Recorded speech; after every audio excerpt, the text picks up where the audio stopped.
And we are live. Sorry for the wait, everybody. We made it though. How are y'all doing? I fell victim to the sleepy, but I woke up. That's what's important. I woke up 1:30 in the morning. What 1:45 or something, like after streaming time. Oops. It happens. Anyway, ghost spiders. Who wants to see ghost spiders? You're working on fan art of Now's art. Ooh, which one? That's so cool. I'm sure Now will be super excited. Explain now. So, they're the spiders. They are the ghosts of spiders.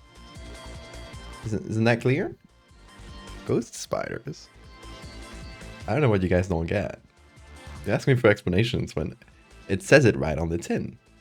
Ghost spiders. They're the ghosts of spiders. They're not the ghosts of spiders, right?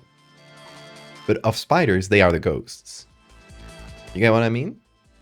You're catching my drift? Spiders have souls. Confirmed. No, you're not getting it. They're not the souls of spiders. The ghosts of spiders. Are you catching my grift? My drift, not my grift. My grift is patreon.com/Valivia. But that's beside the point.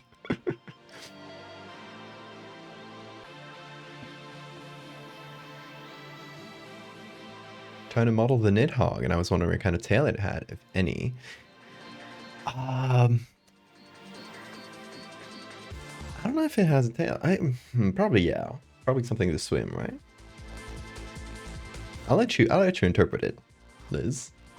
I'm sure you can come up with a cool design. They're not dead? No. They're not dead. They're ghosts. You guys are not getting this. You're drawing... Oh, the dinosaur pattern butterfly. That's a great one. And the flatwoods monster. Yes. And Japanese snake, the Tsuchinoko. That's great. Yeah, I love Now's Tsuchinoko. They've done a couple.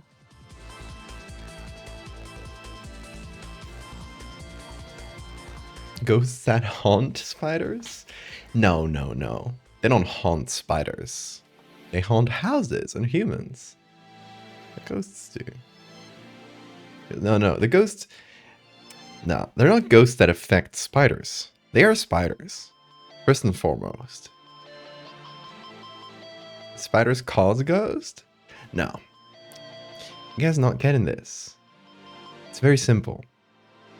They're spiders, but they're ghosts.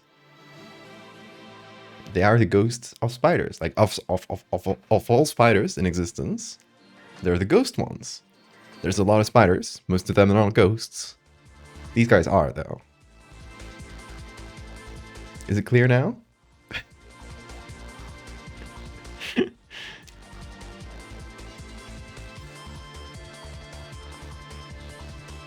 The ghosts are wearing... I mean, the spiders are wearing sheep ghost costumes. Good interpretation. You're nearly getting there. It's a type... yeah, it's a type of spider. Is this some advanced Galvianism Sita into not an Irwin Tuge? I don't know what albinism is. We're gonna need exorcists or pest control. You're gonna need pest control for these. I don't know about you, but I've never seen a ghost spider yet. You're about to see one.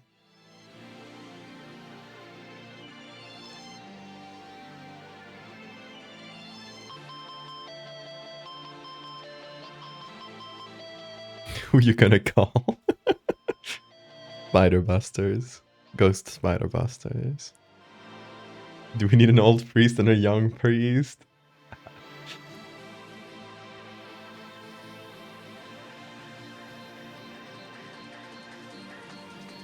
So, okay.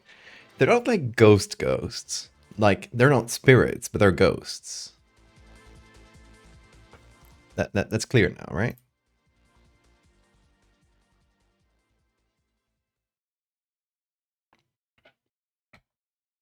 Oh, albinism. You said albionism. Like, what does that mean?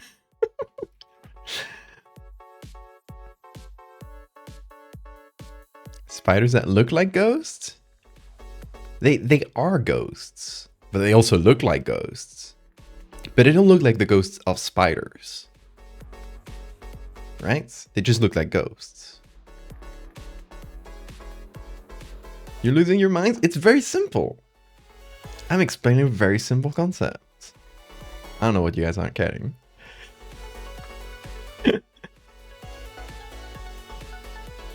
So it's a ghost spider, yes. But it's not a ghost, no. But it does look like a ghost, yes. Just not one of a spider, exactly. So you're getting it. There's a spider species called ghosts. I mean, I haven't come up with a name yet. So I don't know if it will be called ghosts.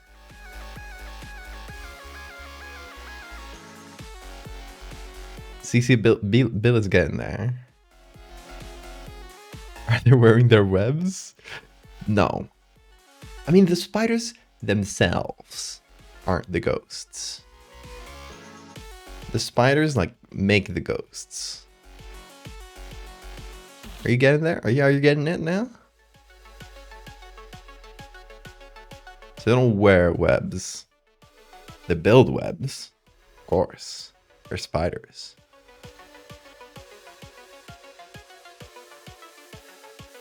Ghost web. See, I knew you guys would get it. I totally didn't make it obtuse and really hard to understand. I have fun messing with you. They're ghost spiders. They take over old buildings.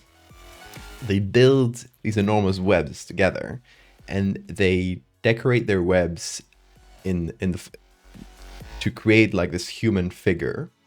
Then they stand on them, and when they see a human, they'll shake the web to make it wobble, and they'll create the illusion of a ghost. They will also stridulate, which is like the little sound that insects make, to create the sounds of whispers. So the idea is to create like the haunting of a place, old house, old manor. That's the classic. The haunting of a place. Simulated using spiders. So it's a spider that has adapted to take over these old buildings and avoid like humans getting in and taking the spiders out, right? They want to be, they've claimed this place. They don't want humans in. So through natural selection, well, accidental natural selection, right? They have adapted a few strategies that scare humans away. They don't know what they're doing, right? They're spiders. They've created ghosts. And, you know, ghosts are as old as time, as old as humans. So, like, stories of ghosts. So, like, these spiders have probably, like, adapted these sort of strategies over hundreds of thousands of years, right? It's not like a new adaptation. You say ghost spiders, but it's ghost webs. No, because the web is only part of the ghost effects. Oh hell no, it's bad enough when an abandoned building has actual ghosts in it. No, I got to deal with spiders that actively try to deter people. Nature needs to stop adapting. The spiders are too powerful. Took you guys 12 minutes. Well, not really 12 minutes, because 5 of those were the timer. Only 5 minutes. It's not. It's okay. You got there.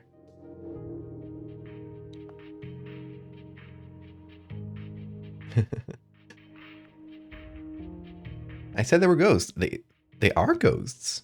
I didn't lie to you.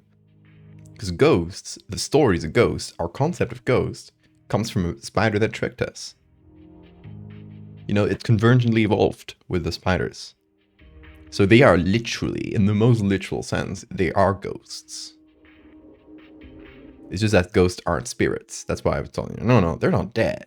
They're not spirits. They're ghosts. I don't know. I think I explained things very clearly.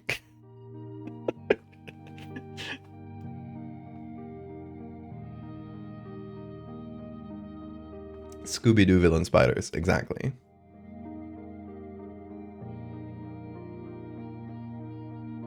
Your brain hurts. It's okay, it'll recover, it'll recover. Do some of them have bioluminescence? For glowing ghosts? It's a cool idea. I don't know if do actual spiders use bioluminescence? I'm not sure. So I had this idea. I wish I took a picture of this. I had this idea because in a neighboring village to like where I spent the summers as a kid and still go there from time to time. Actually, if you've seen the area we've taken over in W Place, that whole area we've taken over, Terry, that's a bunch of like a rural area of northern Spain. It's around that area. It's one of those villages. There's this old store that has been abandoned. Like it closed down, I want to say a decade ago or something. And it's just kind of on the outskirts of this village. And it's been left there in the state where it was when it closed down. And it has this big glass front, right, where you can look into the inside the store. This huge window. How do you call this? I forget the name. It's escaparate in Spanish. But, oh, this huge glass pane is entirely, if you see it from the outside, entirely covered in spider webs. And it's like layers and layers of spider webs. And it's really, really cool looking. It's kind of strange because it feels like, you know, it's maybe like paper that's torn or something because it's so thick in some places. And I was just looking at that. I was like, that's so interesting. And it gave me the idea of a spider that creates like specific shapes on a window to, you know, do something scary. Like, oh, what would a spider make? Like maybe hands or something. That was my first thought. And I think that's part of the ghost spiders effects. Like they will build webs on the windows that will look like human hands, little things to like keep people away, tell them this house is haunted. And then I saw this, and this was like a few months later. I see this. Emily. She got me confused there. Spider builds fake spider decoy. I didn't know spiders did things like these. I had seen, okay, stabilimentum is a thing that some spiders do. I had seen these. And some spiders will build these little structures on the webs, which are called stabilimentum because initially it was believed that it just brought stability to the web. But it seems to have like different uses, so it's not like it's highly debated what stabilimentum like evolved as initially, but nowadays we know it has different uses. For example, this one, the spider will stand in the center of these corners and have their legs, and you know, it doesn't match exactly here, but it will have their legs like match the four corners here, which will make the spider look much larger. So it's an intimidation thing. Or sometimes they'll build little web things to hide themselves, to remove their silhouette. Because obviously a bird that is trying to eat spiders will look for a spider silhouette, and it will be harder to find if they do this. But they found a specific species of Cyclosa, which is a genus, that builds spider-shaped decoys somewhere else in their web to trick like birds and stuff to go for the decoy that's bigger than them. And they build these out of like little leaves and like other dead bugs, little things like little detritus that they find, right? And 6, 7, 8 legs. They got the number of legs correct, which is wild. This little head thing here. It's great. And this one's from the Peruvian Amazon. Yeah, just seeing this, the combination of seeing this with that window I had seen clicked in my brain, and I was like, ghost spiders. Ghost spiders. Makes sense, right? And just thinking of like images of ghosts brings me to this sort of old school ghost photo where it's just this kind of nearly abstract, translucent human figure. I was like, what if a bunch of spiders got together, build a big web, and using these detritus, etc., they would create the shape of a human figure. Kind of abstract. It doesn't need to be like super specific. No, I'm not going to give it arms or anything. Kind of sheet ghost. Hi, Bean. What's up? He's screaming at me. I think he wants to go out. Let me take the bean out before I continue explaining.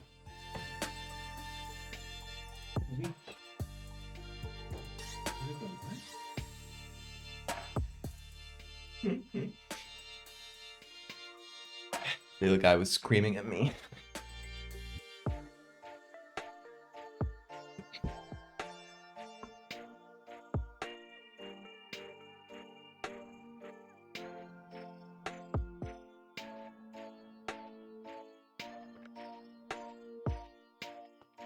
Liz says, what the fuck, a spider just propelled down the ceiling over your head? Goat spider. Careful.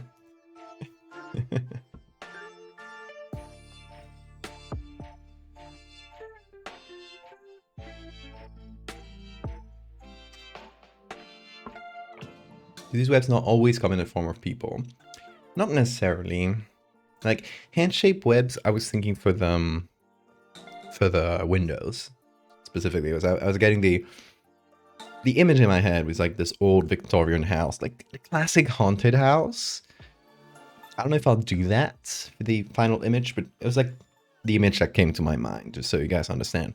Was like the combination of the windows of this house being full of like handprints made out of spiderwebs, and a picture sort of like this, maybe in a corridor, maybe in some stairs, of just like this ethereal looking spider web with like this human figure in it. And the third thing, I guess a fourth thing, part of this effect, part of the ghost effect that these spiders would make is that a lot of spiders like defense mechanisms is they feel threatened if they see something big getting closer. And you can test this with your local spider or weavers, the ones that build circular webs. They're usually standing on the web, kind of like we've seen here, right? They're standing on their web. If they see something big get close, they feel threatened, they will start vibrating.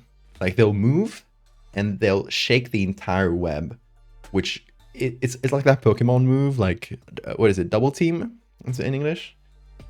It's double equipo in Spanish. Let me know if it's a different name in English. Where the Pokemon does like, and it ups the evasion. Spiders literally do this. Test it out. It's really funny to see. Not all spider species do it, but a lot of orb weavers do that. If you get close to them or slightly disturb the web, they'll start shaking, and you'll look at the spider and start going, and it's actually really hard to see.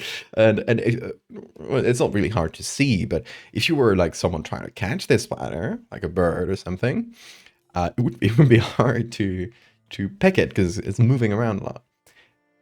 That's one of their techniques, right? It's a behavior that's really common in spiders.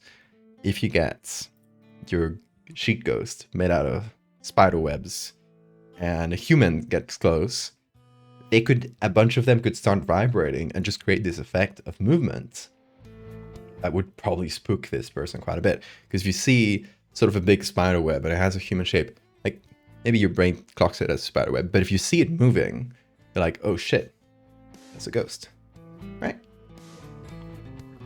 And it's not like moving towards you, but it's giving the illusion of movement because they're vibrating and stuff. So it feels more ethereal, I guess. Fractal spiderweb? I've already done that, C-Pop. Check out the Fractal series.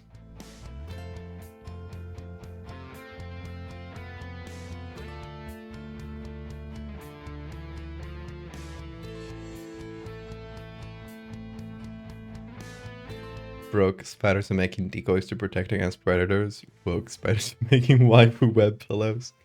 The spider web pillow industry is taking off.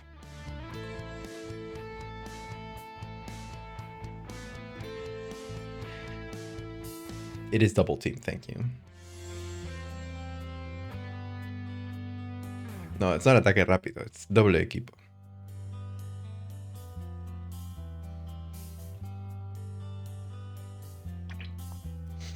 That's cute. I love seeing like spiders just hanging out.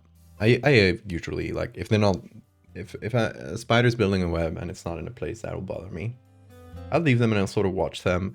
There was one in the old apartment that, remember one back before I had this backdrop, like last year and older than that, there was a window like right next to my computer, and you could see like a sort of like inside patio between a couple of buildings, and there was a spider that built a web there.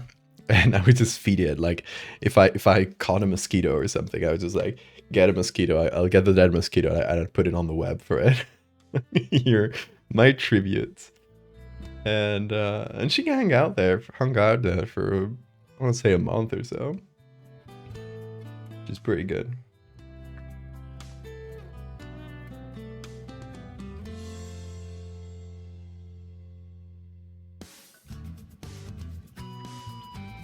You have lemon ices? Ooh, like ice cubes out of lemon juice? I should do that. That's such a great idea. I might do that for when I make this, what I'm drinking right now, which is great with lemon juice.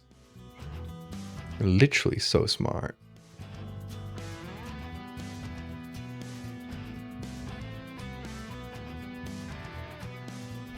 Like a frozen sorbet. Oh, that's good too.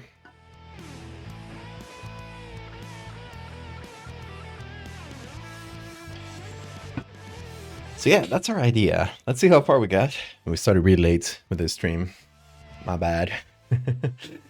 But I think it's a fun one, and it's spooky month. It's a great time to do something classic like a ghost. You might have noticed every year for Halloween or like around Halloween time, I'll try to do like a classic monster, right? So last year, if I recall correctly, I did the witch. I think that was last year. Let me double check. Yes, the witch. I did this before. Yeah, I remember. Did it right before going to Japan and posted it right around Halloween. So it was like a speculative bio equivalent of a witch. I guess today is a bit similar to that. Although I didn't like make it consciously as a like an interpretation of that, the same concept. It is pretty similar. It's funny that I didn't like plan it to make it like right around October, but it did land like that, so. And if I recall correctly, year before that, what did I do? All right, I did like a whole stream series in October 2023 that was based on different fears. So I did the vampire. That was one of the ones I did was the vampire bird. So another like speculative biology take on a classic creature, just a little bird, but it acts like a vampire. Also did a bunch of other things on that month, because it was like a whole series of streams based on fears. So this was megalophobia.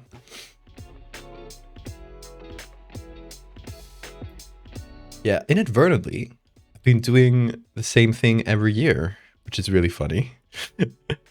That's it. I don't think I did anything similar in 2022.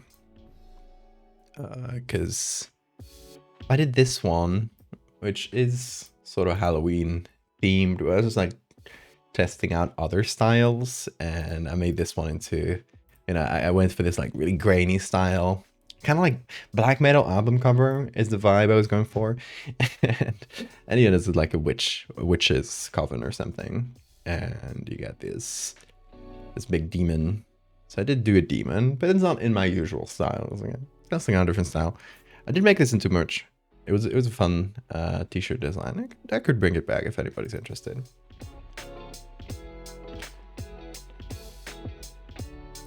But yeah, I guess the pattern has been going on for 3 years. I've always made something like around Halloween. It more or less tracks. And oh yeah, 2021 I did the trick-or-treaters. Called the last trick-or-treaters, and there's like a little rhyme to go with them, where they look like trick-or-treaters, but they're not. They're not humans. They're just like pretending to be humans, and they will turn your face into a mask. That was a fun one. Kind of I wanted to do a slasher. Sort of like just a weird slasher concept. And I think that was the first Halloween thing I did. Yeah, that was 2020. I didn't do anything specifically Halloween themed. There we go.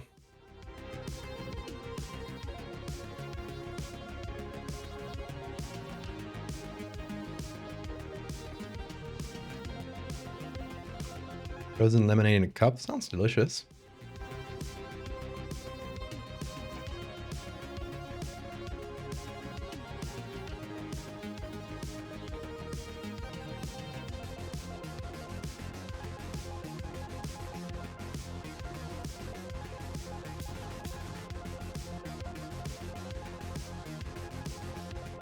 That sounds fun, Pythons. Good luck with it.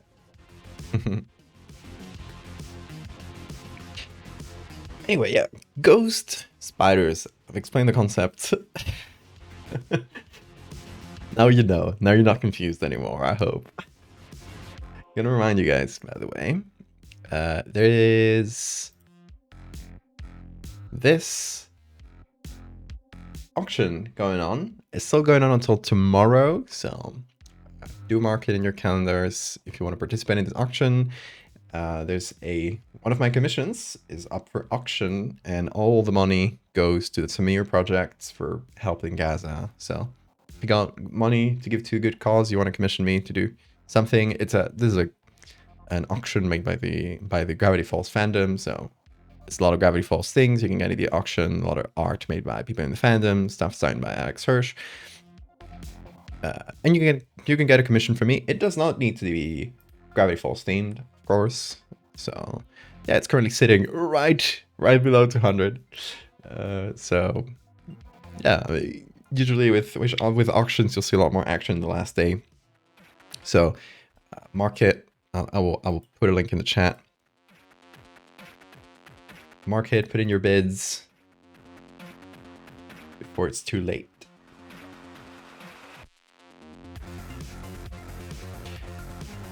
Yeah, let's see how we set this up, because I have a concept. I have all these things that I want to do. Landorca? Oh my god, Landorca. Yes, that's for the Book of Bill.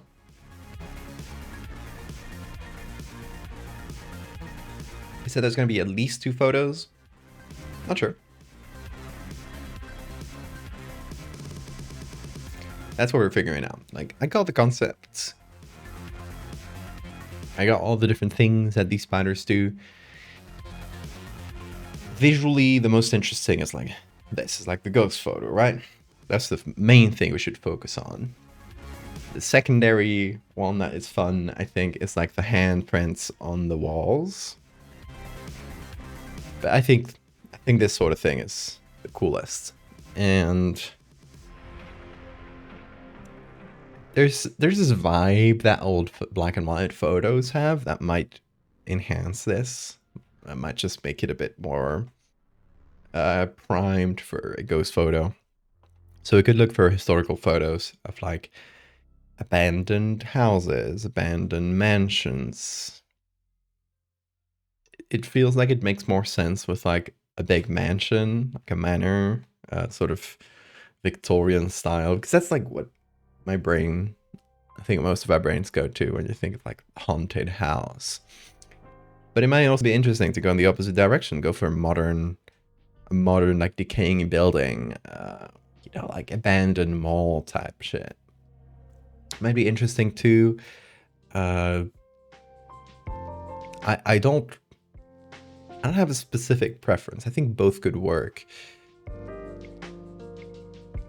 If we want to do a couple images, we could do one in each, like one old one and then like sort of this style, and one in a more modern style, to sort of explain the concept with a couple like varied examples.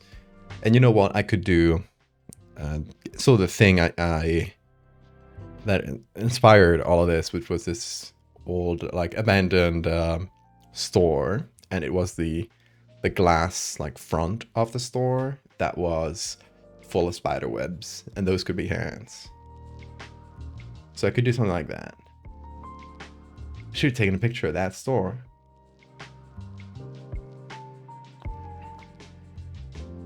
What's the name of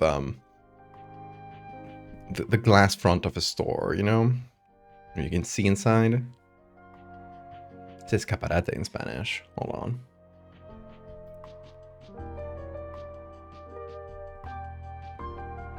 Showcase? Is that the name? Store window. Okay.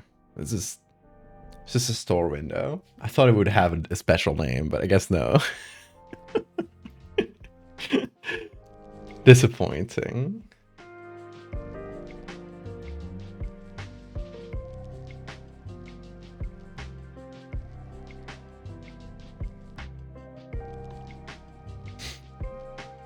Also, I don't think I know what the spider looks like. I don't have a specific view for them. But I guess they should be. I think it's more interesting if they're like pretty small and inoffensive. Like they're not big and scary looking spiders. Hey Delta. I think they're pretty small and chill looking little guys. Like these are Cyclosa. These guys are the ones that built the really complex spider looking decoys. So they would be the ones most primed to do something even more complex. Like they already have really similar behavior.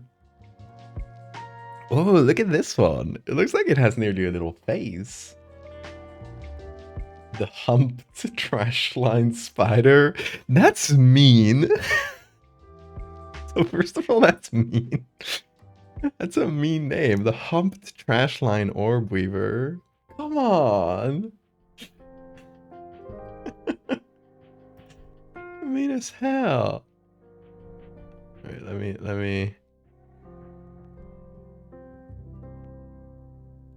turn off the email notifications. There we go.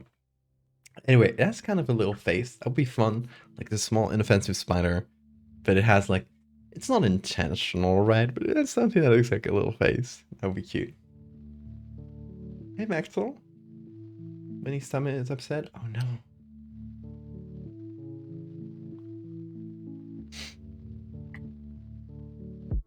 You gotta get your laundry, see if the funnel weaver is out. Oh, say hi to the spider for us. Entomologist after getting bit. History will remember this. I'm calling you a humped trash line. Making the spider white. Yeah, definitely.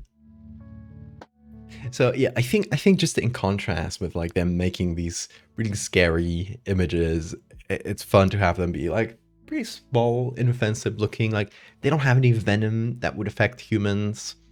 They're not threatening to us. They just scare us so they can have our houses and use them to eat a bunch of bugs.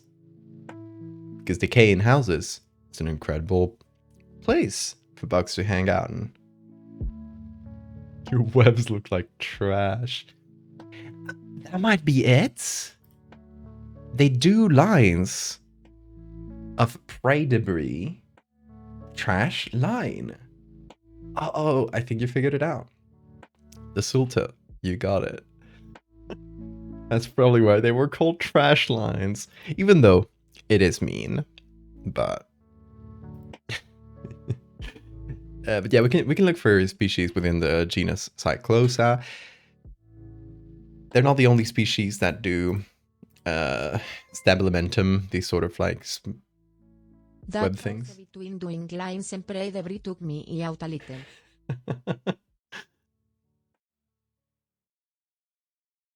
See, here's the Cyclosa trash line, and there's like maybe its own molts or dead spiders of the same species, which is funny. But yeah, the ones that make the more complex stabilimentum seem to be the Cyclosa ones. What should we call this sturgeon? Blue sturgeon? Researcher yet bit you know what you bastard. The bastard surgeons. Poor things.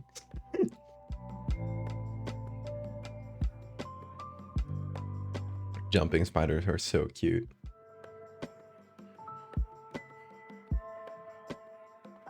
Just my bedroom lines of trash I haven't bothered to pick up. Clean up your room.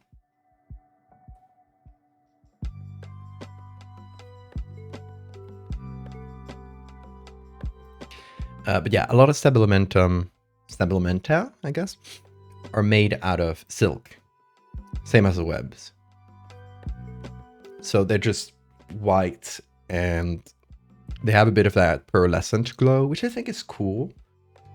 But specifically the stabilimenta of Cyclosa, this genus, are made of trash. There is something to these white ones for two reasons.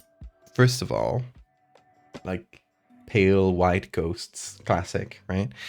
Second, they're not quite white, and I think you can see it a little bit here. They're sort of pearlescent. They have this slight like color reflection to them. You know what I mean? You can see it better in some photos. Like, I think you can see it best here. Like, there's a bit of a pearlescent glow to them. And I think that's interesting from the... Let me see. Let's look for more images. So kind of things we find. I think that's interesting from the, like, visual standpoint. Like, making them slightly shimmery, right? That said, in this case, the genus of the spider would be different. It would be something closer to these guys, garden spiders. Let's see. We got Argiope or Archeop. I don't know how to pronounce that. But these guys, pretty big spiders. I remember seeing them, really similar ones in Japan. Really beautiful, like aposematic color. And they have this pose where they bunch up their legs in four, like twos. So it's like they look like they have four long legs. Did that one catch a whole butterfly? They won't catch a whole butterfly. I didn't check which. That is a butterfly. I thought it was like a cicada for a sec. That is a whole butterfly. Yummy. A treat. A treat for this little spider.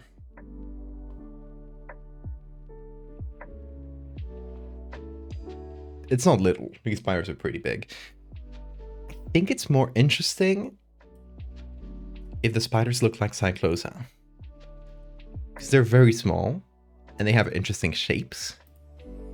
So like visually, I'm more interested by Cyclosa in terms of the like visual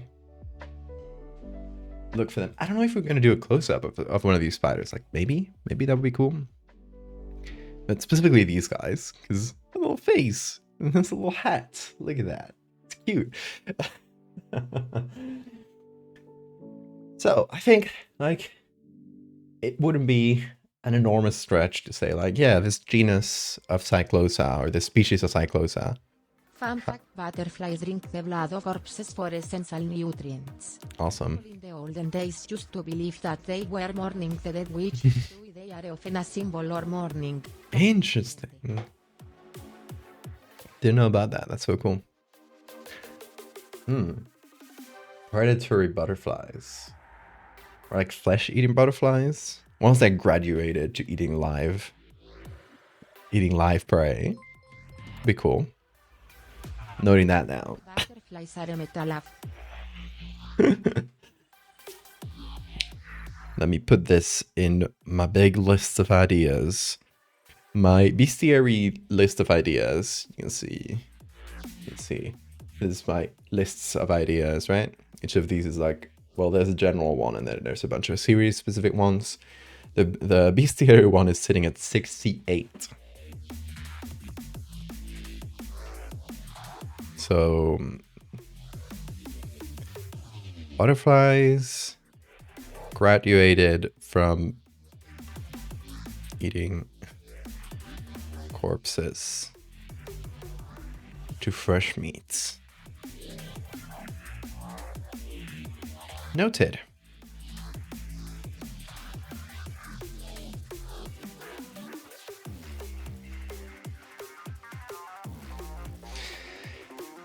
Anyway, I was saying that Cyclosa, I think are more interesting shape-wise than these big guys. As much as I like these guys, but Cyclosa are a bit more interesting. They make a different type of stabilimentum, whatever you call it. I feel like it wouldn't be an enormous stretch to say like, yeah, they also use silk to keep it all together and give it a shimmering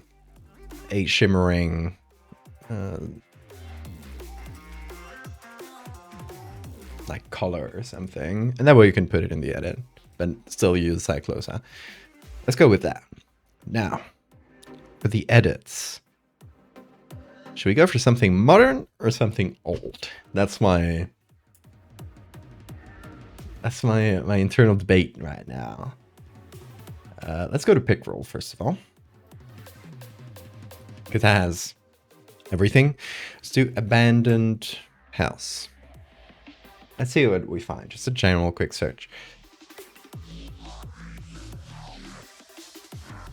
Let's see if just something calls to me. Oh, this sort of like hoarder, and that's not a hoarder house, but it's just like abandoned. It also has like a ton of stuff laying around. That's pretty interesting too. I think ideally these guys would build their ghosts in places where there's like support on either side, because you can't just build an enormous web in the middle of the room. You need stuff around it to hold it together in this like vertical shape.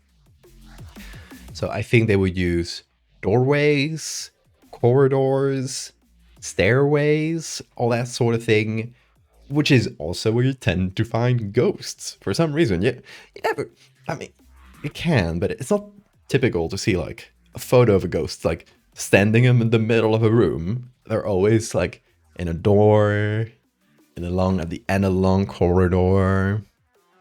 Stairway is really typical for some reason. I think it comes from this picture, which is like one of the quintessential classic ghost photographs. But like, I guess like something about transitional spaces, right? Like the literal interpretation of like a liminal space, like something that's in between a doorway or transition, is somehow like in our brains, like psychologically, it's more like makes more sense for a ghost. But like also for a spider who wants to build a ghost shaped web, it is the most practical spaces to build them.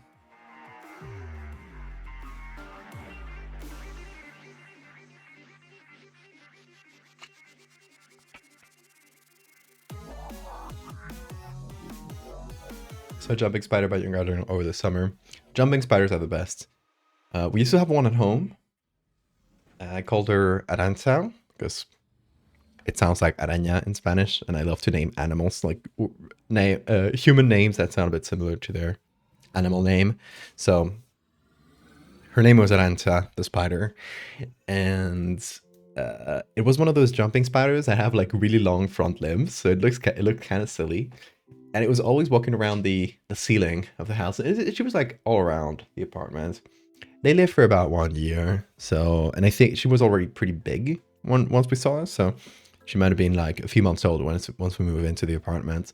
So a few months later, I never saw her again. Like one day, I was like, oh, I think she passed on. But now we got a ghost spider, literal kind.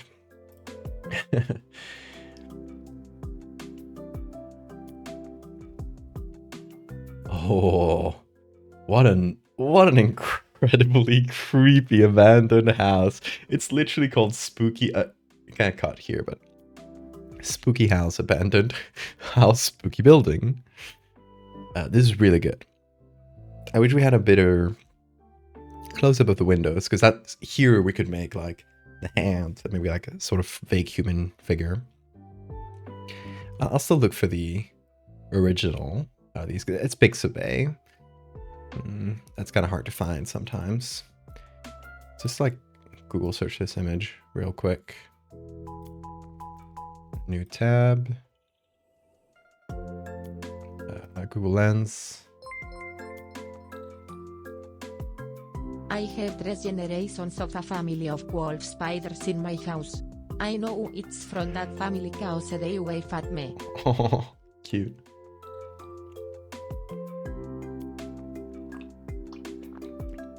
Quick question, is my idea of an ambush predator disguising or hiding in a leaf pile so prey jumps into its mouth still on the concept list? I don't know. Not off the top of my head. You made that, right? You brought that into fruition.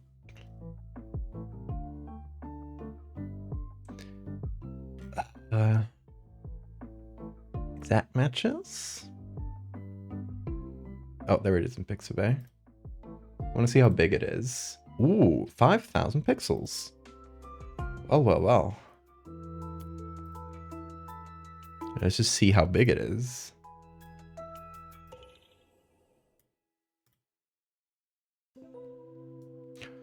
Okay. Yeah, that could be our windows. I could see that. Well, I mean, we'll obviously keep looking, but it's a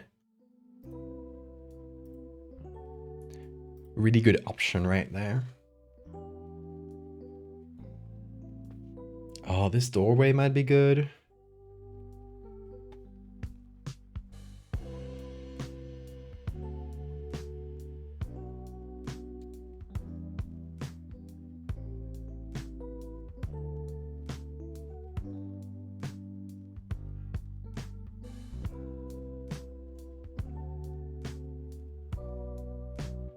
Just scrolled past some like way too kinky illustration for Picroll. I was not expecting that. I think it was small enough that I don't think the sensors of Twitch will see it.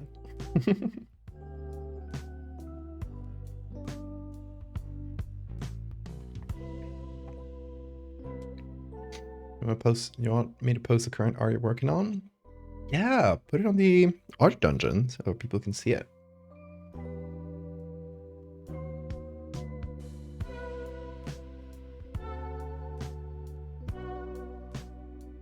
One of your friends moved from the Midwest to Atlanta, dealing with invasive Joro spiders. They built 10 feet webs, 10 feet, like 3 meters? Damn.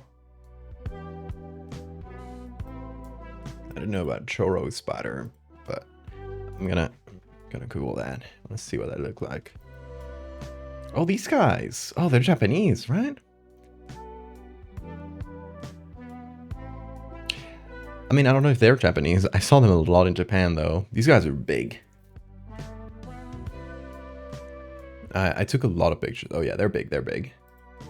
Big lads.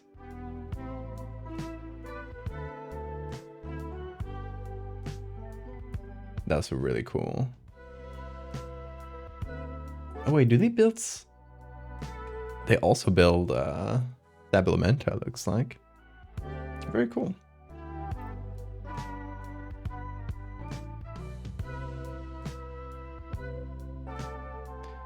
Okay, we're getting a lot of like exterior shots of abandoned houses. That's creepy.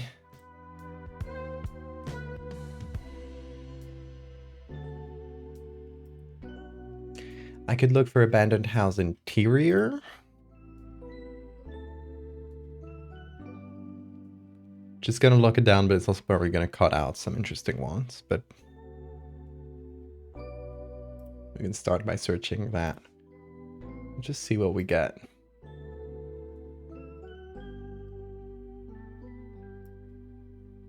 That one's pretty cool. I don't know if it has a like very clear space for our ghost spider though.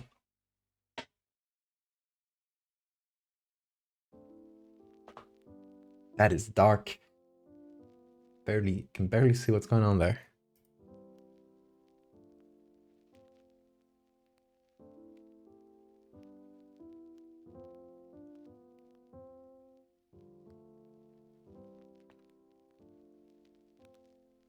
It's Spinarak. It's true. It's kind of like Spinarak.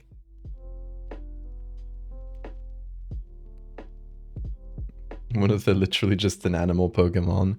A lot of the first generation Pokemon are literally just animals. Or like very heavily inspired. And second gen too.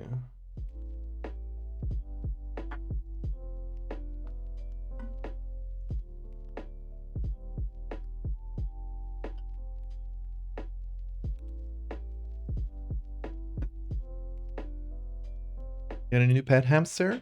Hell yeah. Representing the hammy in Hammy Boy. That's a cool image. I wish I had like these stairs, but taken like at a more natural angle. I don't know why staircases feel like a good spot to put our guy.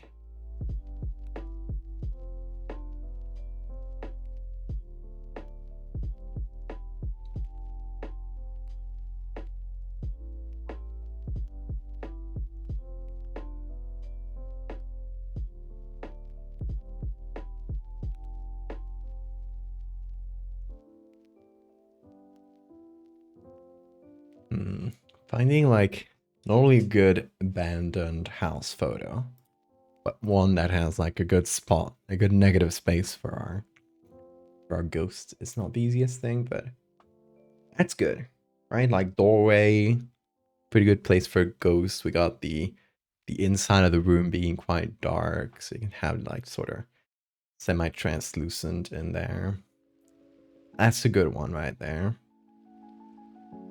I think generally the darker, the creepier it's gonna be. Right? Again. Vibe.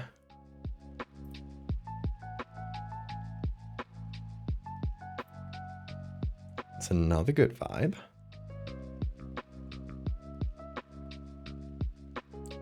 Looks to be Hawaii.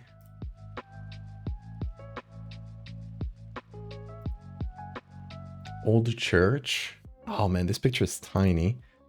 It was bigger though.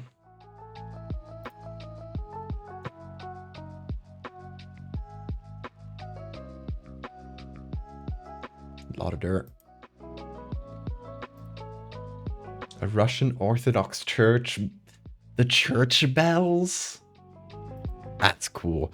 I don't know if that's like a really good picture. It doesn't have like a good spot for our guy, but good concept. Like the church tower of a church is the bell tower of a church is really cool.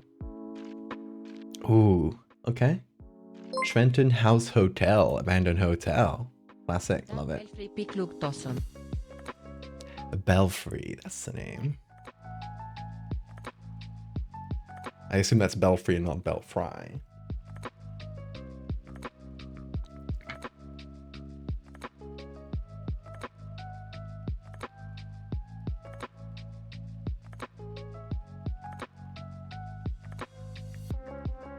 Little hyena joined the great sunflower scene in the sky. Oh.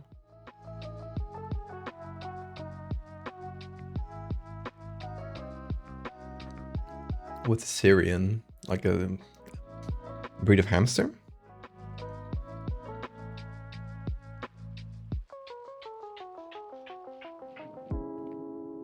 You should name one Ampan after the... Not necessarily a hamster, but you should name one of your myriad animals Ampan after the Tsuchinoko. Stairs. That's good. Well, I'm pointing at my screen. That's good.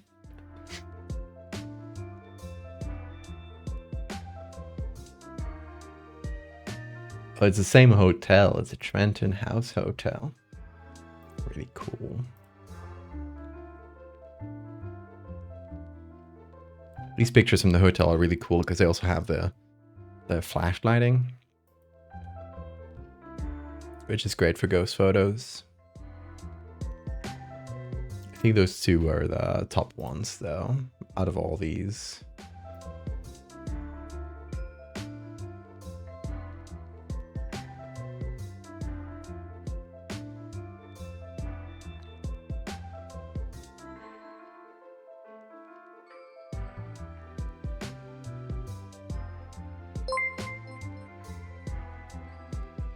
Ayena was a mighty 2.5 years old for a dwarf, which is pretty damn old, so I lived a good and long life.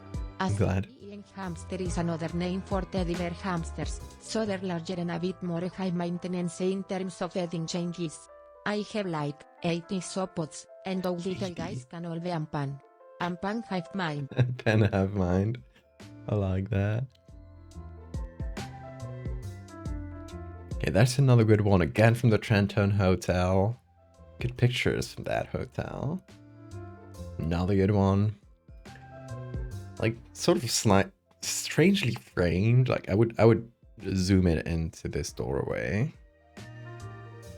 But if the picture's big enough, it should be fine. What's going on with this one? It's more modern. Not a lot of good space, like negative space for our ghost.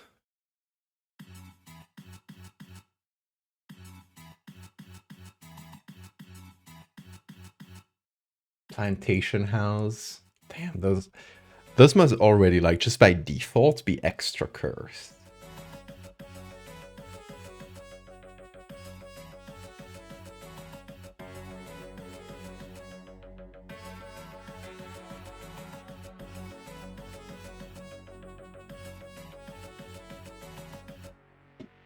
Piano room.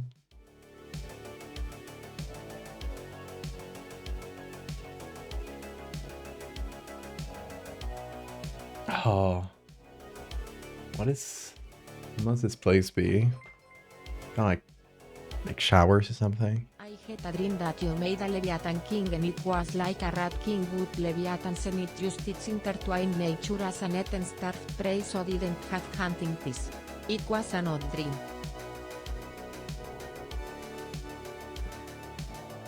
Animals making a biological net is a fun concept. It's like this, like animals that have landed on the same techniques as humans, but they've just developed it naturally is such a fun thing.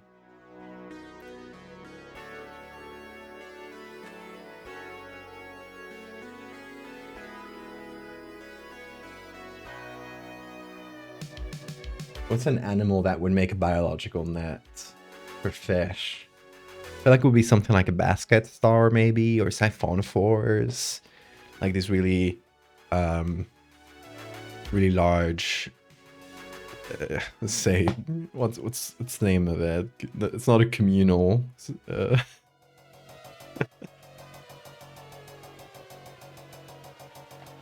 just a bunch of individuals, like, so it's superorganism type thing.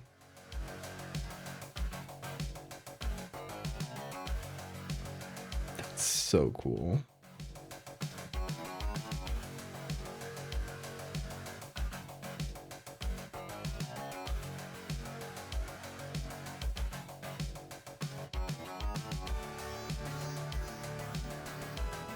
Cephalopods.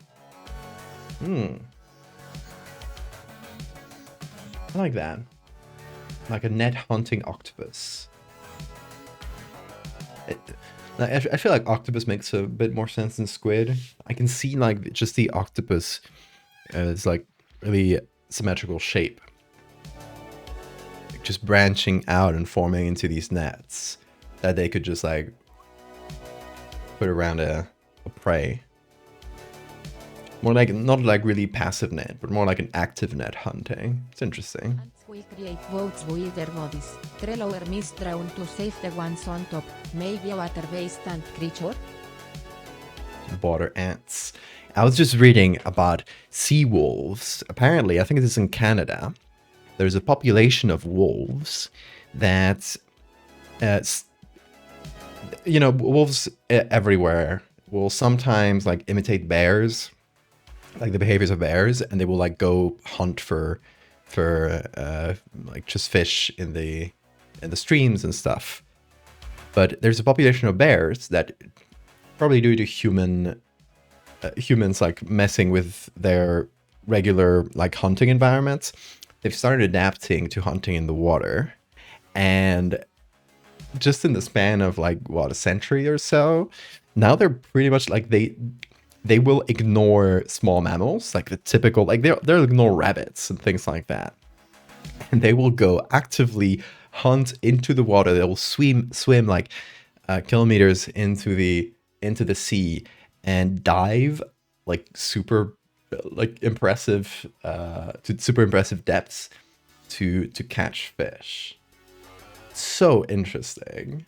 It's like a really, really recent adaptation that like humans are sort of pushing, and indirectly, right? Like humans aren't pushing these wolves into the sea. The wolves have less like habitats to hunt, and thus are forced to adapt into new behaviors. I think they're called sea wolves, which is really cool. Another fun fact, polar bears and the new grizzly polar bear hybrids are the only animals that will purposefully go out of their way to hunt humans for sport, not just food.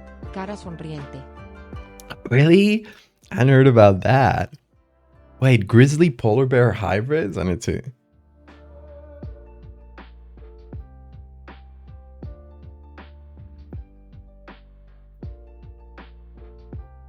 Awesome. Oh, these look cool. Oh. Brick of a being.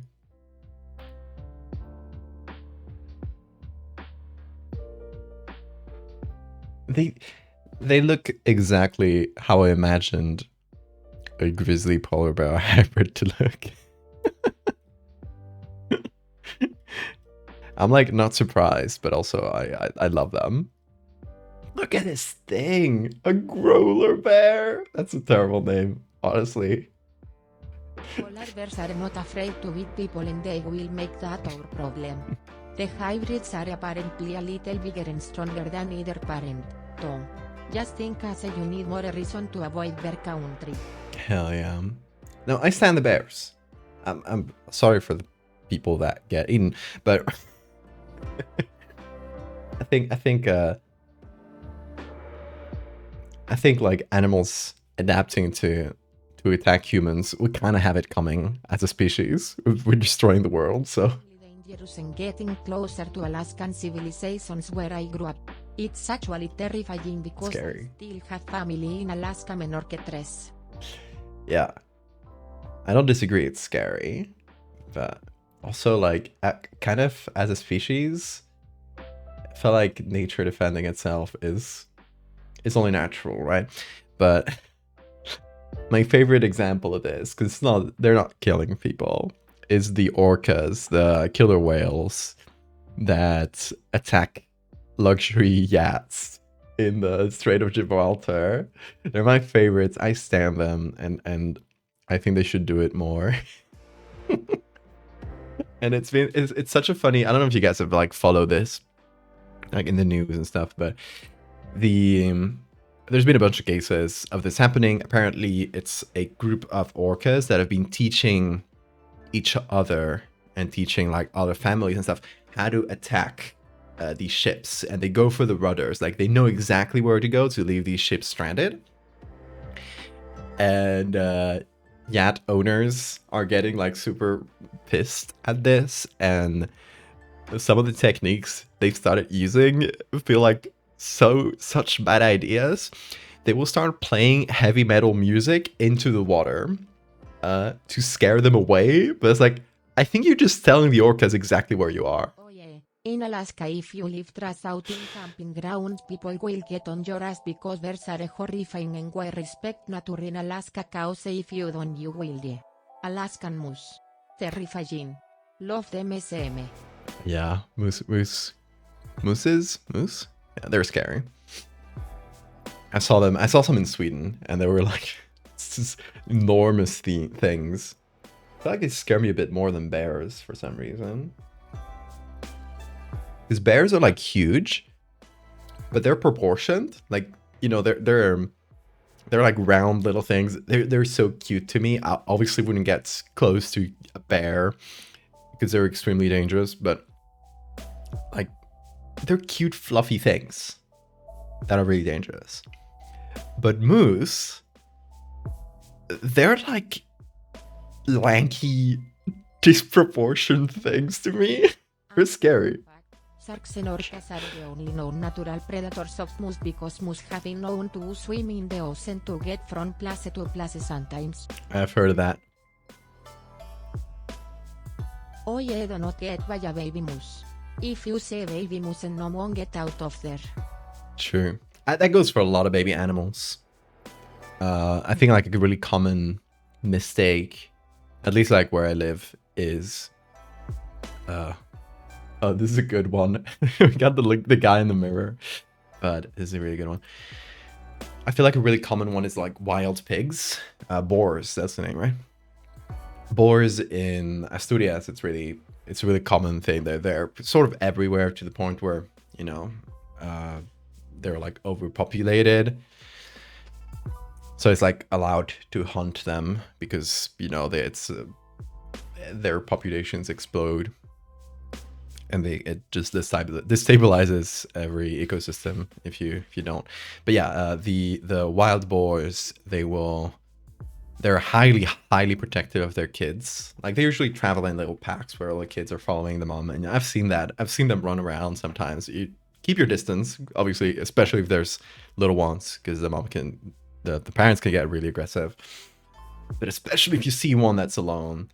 They're really cute, like tiny wild boars. They're extremely cute, so people will get close to them. It's like, don't do that. Another fun fact, horse owners are advised to keep their chickens away from horses because horses are well known to be chicks alive. Damn, I have seen deer like eat birds and things like that. It's always like that's not what you're supposed to do, but you know. Animals do not like fitting to our silly categories. They know about horses and chickens. It makes sense knowing that herbivores will eat meat.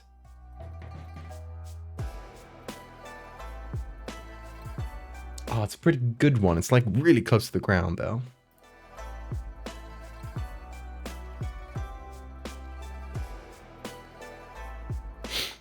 Pretty able to get close to a mother and her calves this summer. Ooh, let me see. Oh, that's so cool.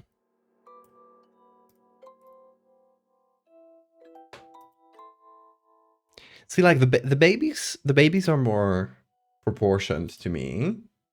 Like that feels like the proportions animals should have, and then you see like the parents. They're just like. I'm sorry, I really like them. I love moose. But they have this like lanky shape, and especially like if you see them in a photo, you're like, okay, your brain kind of fills in the gaps and signs them like a regular size.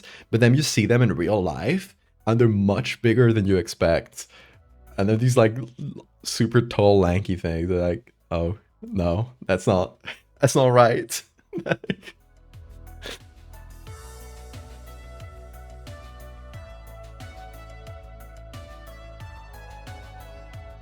Okay, let me try abandoned house stairs. Plural.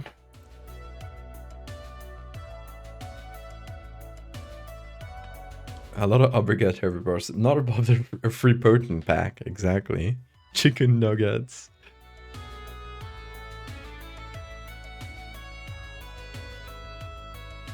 You pet a wild grizzly bear once?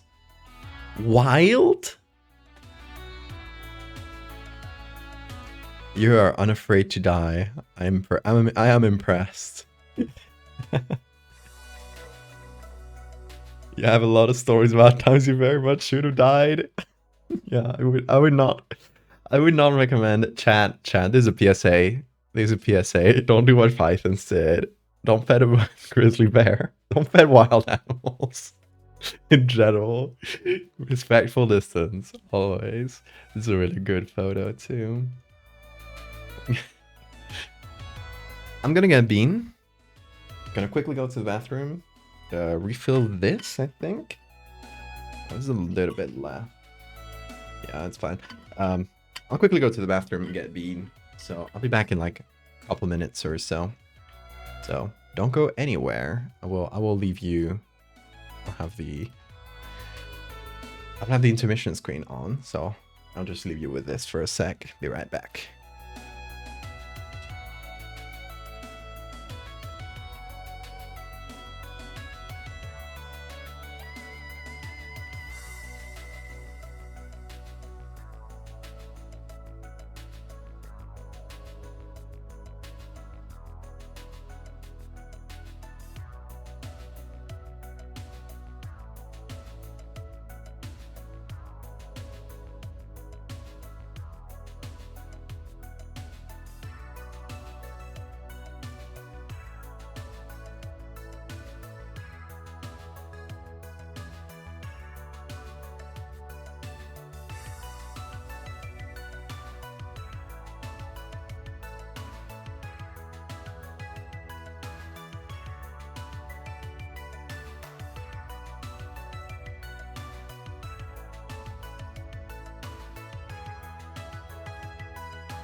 I was 6 years old and it was ever waiting for 15 years by my grandma's property.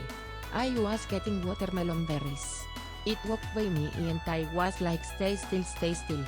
But then my damn child brain went off laughing as it passed me and he stuck my hand out and pet it. It looked at me like it was really annoyed and decided it wasn't worth the effort of killing before walking off. 3.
Hey guys. Oh, I forgot to mute the mic.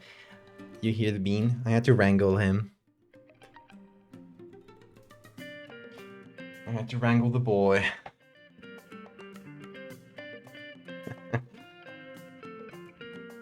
Hey Bean. Oh. Hold on. Bean cam. Where is it? Here it is.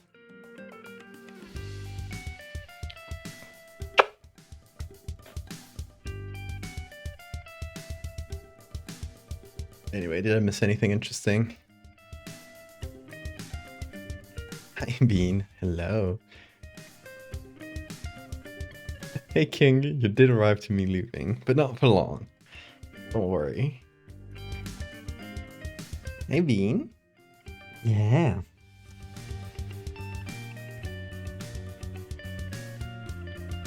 He's scratching the mic.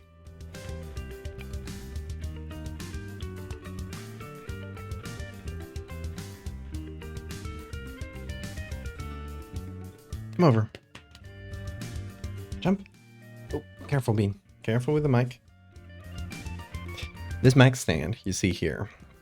This, hi Bean, yeah. Oh, Bean. He really wants, he wants to be the center of attention for a minute. This mic stand you see here, that Bean is scratching, is from IKEA, and it's already like a couple years old, and it's falling apart. But I'm gonna be, next week, here, come over. Next week I'm gonna be in Asturias for a couple days, because I need to run some errands. I need to get the photos I print for here. Collectible photos, these cards you can get for the Patreon, patreon.com/Valdivia. Subscribe. I'm gonna put the link. I get them printed locally at a place in Asturias, which, you know, I know the guy. We've done a lot of things together over the years. So I get them printed there, since I only need to print it like every 3 months or so, and I go over to Asturias at around that rate. I'll always like have them printed in advance, and I'll go pick them up when I'm around there. So I'm gonna go there Monday to Wednesday, and do that, pick up a lot of other things. Among them, a new stand for this mic. That's a lot better, hopefully, and that won't fall apart in a year. Another problem with this one is you can see it. You can literally see the problem with this one.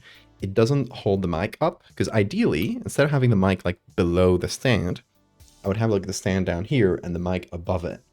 But it can't hold the weight. It falls down. Like, so if I put the mic like set it down here, up here, it'll just do rip, it'll droop. It's very annoying, and that means I have to have this stand that sort of gets in the way and covers Bean's little face.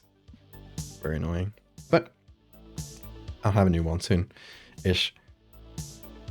Yeah, patreon.com.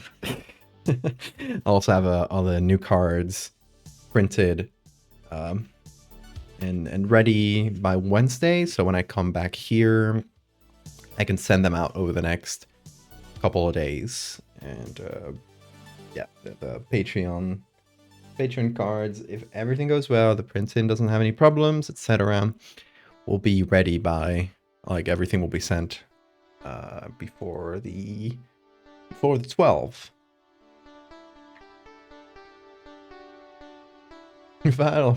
Python keeps saying crazy fish shit, not elaborating. What did you do this time?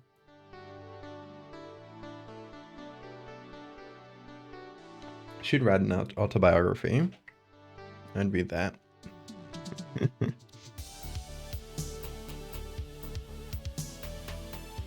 But yeah, we were doing ghost spiders. If you missed the beginning of the stream, they are spiders that create the illusion of ghosts to scare people away and have abandoned houses all to themselves. And that's the reason behind haunted houses. So, we're looking for cool places to put our ghost. Bean keeps kissing my hands. Yeah, I love you too, Bean. I love you too. Chat.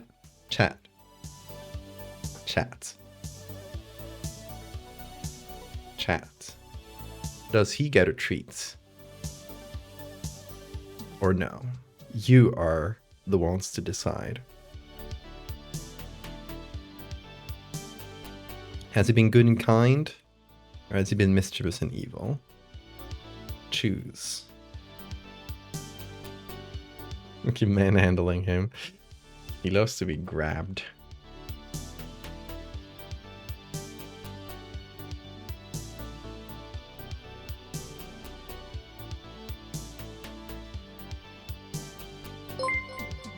Hey, bird. Hey, lark. Giving 3 torperis. Wait. Raid. Welcome, everybody. Hey, bird boy. How was your stream? Hi, my name is Eduardo. That's me, and that's Bean. We're looking at Bean now. He's my shoulder cat.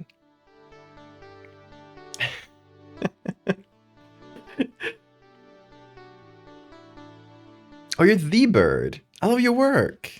Yeah. Oh, yeah. So good to see your raid.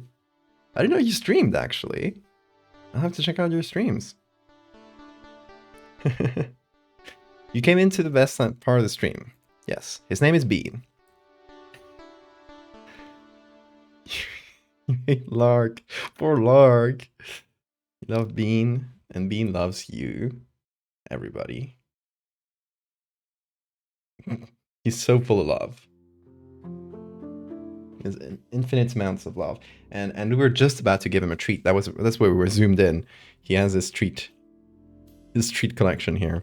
He's really excited about this. Chat, look. He's grabbing me. Aggressive treat handling.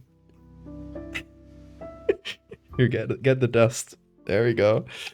So that's Bean. Oh, you can go. There we are. Hi, Raiders. The googly eyes? I got googly eyes everywhere. Oh, Lark is here too. Oh, are we gonna have a dispute in chat? Hope not. Welcome, Alien Colt, Orange Sam. Thank you guys for the follows. He needs treats. He does.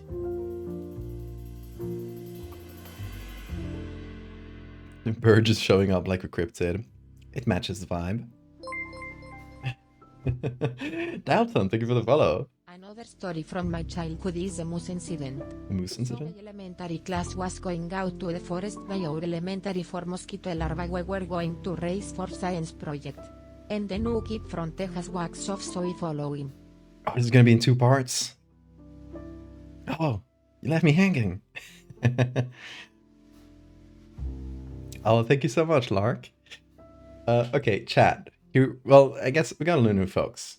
I'll do a little introduction. How about that? Scribble, thank you for the follow. So yeah, what I do is Photoshop horror arts. So I'll just show you like a couple things I got on my website. You can see this website on your own pace if you just don't want to read some of the things I've made and see the images. Right there, the link is in the chat. Here's a spooky one, for example. This is a recent one that I did in the past few weeks. It's called Flight 283. And the story says, on June 2nd, 1991, a passenger flight 283 from LA to Newark lost all contact with air traffic control somewhere above Kansas. The aircraft never landed, and no remains were located after an extensive search.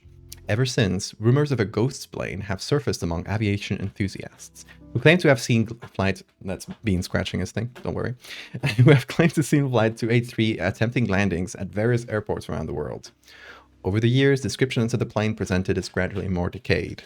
These sightings have sometimes preceded aviation incidents in the area. So we got the picture of the plane, ghost plane. I'll explain the reason in a sec. Retired air traffic controllers claim to have heard radio interference at the 1 to 1.5 megahertz band, reserved for emergency communications around the time of ghost plane reports. Despite that, no communication has ever been firmly established with the craft. And they got some plane spotters looking at it from the distance. So this was based on a dream where I saw this ghost plane for like a fraction of a second. I just got this like instant, look, the dream had nothing to do with it. I was outside an airport and suddenly I see this plane. And I vividly remember, well, in the dream it was like entirely missing one wing, which we didn't do here, but I vividly remember the fuselage missing in a bit and it looked like ribs inside. So that's why I did. Anyway, yeah, I do these with Photoshop. So I take a bunch of pictures and I mash them together. That's the kind of thing you can see there. I got a lot of body horror. We got spiders that have made alliance with wasps. We got weird space stories. We got longer series like Fractal. This one's long. You can read through it. It's mostly images, but it's a long apocalyptic story. Anyway, find Samus looks at me and says I'm gonna do it and I'm like what? And before I can do anything, this Samus throws a rock at Samus. No. Starts chasing, so I grab him and start zigzagging the trees and get back to my class and scream Samus coming, so we all start bolting to the school. Oh, that's so scary. Veers off into the forest again and the boy starts following him and I decided to follow him like a dummy cause I spot needs to be found with stress. Oh my god. Also, Bean, what are you cooking there? Did you throw... Hold on. Bean doing chaos. Hey, don't take that. Don't worry, he just threw some stuff on the floor.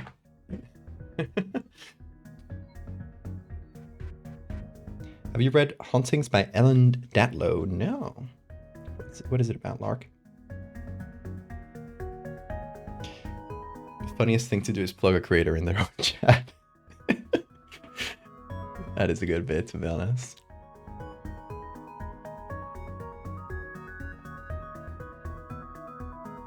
Ghost ship, ghost trains, and the ghost vehicles are really prominent in the horror adjacent materials. Yeah, there's not a lot of ghost planes though. There's not a lot of ghost stories related to planes at all. That's why I was trying to fix it. I was like, so I saw this in the dream, I saw this plane. I was like, oh shit, that looks like the ghost of a plane. When I woke up and I was like thinking about it. And I was like, this feels like the, what's the name of this? The Flying Dutchman, right? This ghost ship that people kept seeing at sea for hundreds of years, and it would never land. It would never reach land. And if you tried to hail the ship, it would send you messages saying like, asking, please relay this to this person in England or no, in in Holland probably. And they were asking people to relay messages to folks that were dead for 100 years. Like that was part of the mythos, right, of Flying Dutchman.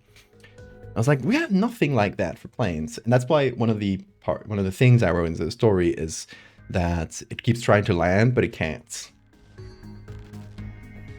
Maybe. He's running around.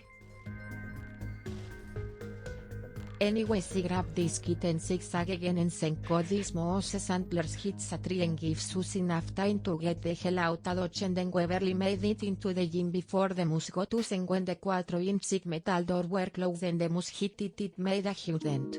So yeah, it should be dead many times over lol. There is still a dent in that door from that incident. The moose incident, that's incredible. I'm glad everybody was fine, except for that door. That door had it coming, if you ask me.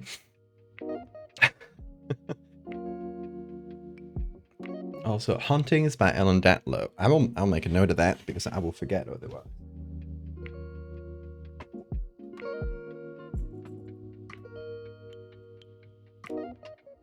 What are you doing, Bean? Oh, there.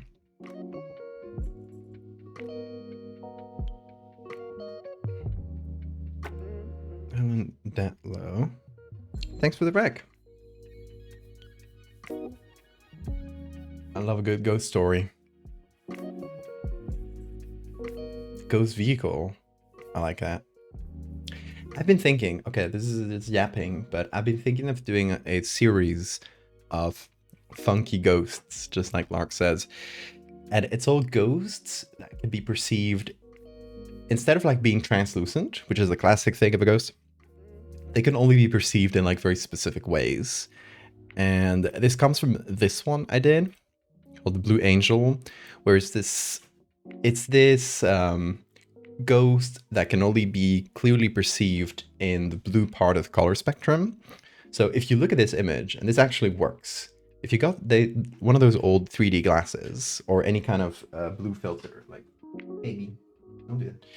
You got any kind of blue filter, like this one I got for my LED lights, which makes the light blue, and you look at this image on screen, you look at it through the filter, you can see the human figure of the ghost. And it's a trick that actually works, which was a lot of fun to make. But in the website I got a simulation, because not everybody has an old school blue filter. Got a simulation of what it would look like with the blue filter, and boom, you see the human figure of the ghost. And yeah, instead of being translucent, it's only visible on the blue part of the color spectrum. And I was thinking of doing a series of ghosts that are only like visible in funny ways. Like maybe one of them is 2-dimensional, so it's only like visible if it's not facing you. So if it's chasing you, it's only an infinitely thin line. If it's like directly facing you. The ghost if you are moving slightly slower than the speed of light due to the Doppler effect, blue shifting light. True. So like imagine a 2-dimensional ghost is directly facing you and going towards you. You wouldn't see it. But if you move your head slightly for like a fraction of a second, you can see the ghost appear. Or if you just like look at it through a reflection or something like that, which would make it into, it's a classic ghost. You can't see it directly, but not because it's translucent or something like that. It's because it's literally 2-dimensional. And if it goes towards you, you're only seeing an infinitely thin line, which is invisible. Things like that, right? Little ghosts that are invisible in funny ways. Each of them can have like a design or something. We talked about how there is cult that believes I will give the Antichrist that will cause the devil to escape from the coffers. I'll go for the moose one. I'll trust that one. Ghost truck that rides your ass, but only visible to the rearview mirrors. That's a really funny one. Bean again. Come over. Bean is being a chaotic little beast right now. You can't see him, but I gotta distract him with the toy. That's Flat Stanley. Flat Stanley Ghost. That's his name. The old British video where people get slowly turned into metal. It's the name of the Metallosis Maligna or something. Yep. Actually, I recently named a fake disease Maligna as well, which is a little bit of a nod to that. Do you want to see some body horror? Well, I'll read you this one. It's my most recent one. This is the one I posted the other day. And it's based on this scientific thing, where it is believed that all vertebrates descend from the larva of a filter feeder that stopped metamorphosing. Like axolotls? Axolotls like stay in their sort of like young juvenile larval form.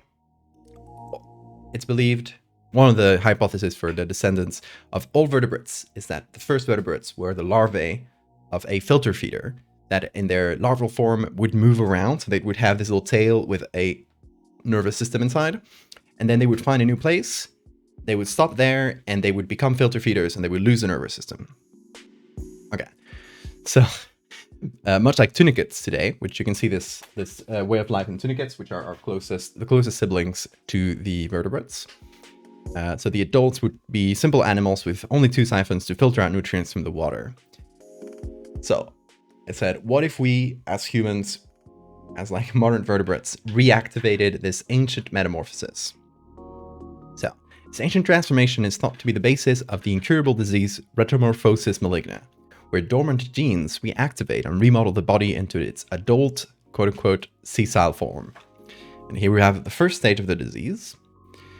It says, over the course of 1 to 2 years, retromorphosis patients will undergo a series of changes. Atrophy of limbs and fusion to a single stem, with digits extending like roots to keep the body stable. So you can see that here. Simplification of the digestive system into a water filtering tube, with either end turning into an ingress and egress siphon. And, of course, a complete degeneration of the nervous system. Once started, this disease is incurable and lethal, though brain death tends to occur before the ceasing of metabolic function. Like, your brain will literally, like, be dissolved for nutrients for the rest of your body to do this transformation. The onset of retromorphosis appears to require a genetic predisposition, with environmental factors triggering later in life. These factors are not yet understood. So it's like, you might have the gene, you don't know. And at some point randomly in your life, you suddenly turn into a filter feeder and lose your entire nervous system. Apparently this one eked out a lot of people. which is good. That's the objective. No need for brain anymore. Right, you're just filtering water. This seat gave me actual and comfortable feelings. Horror well done. Thank you. Body horror is one of my actual weaknesses. I love body horror.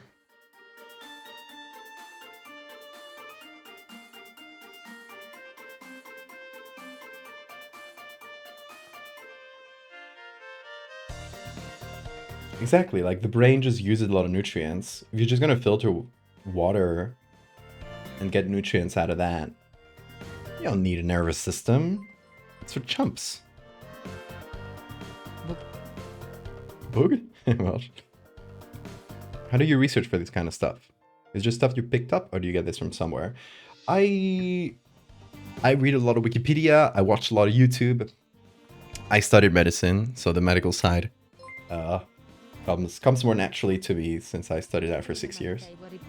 Psychological horror story in working Ognism with that failed a test from the gods and turned into a monster that has to eat anything in its path. Sounds fun. Will tear apart anything it can't swallow in one bit with its giant spindly hands.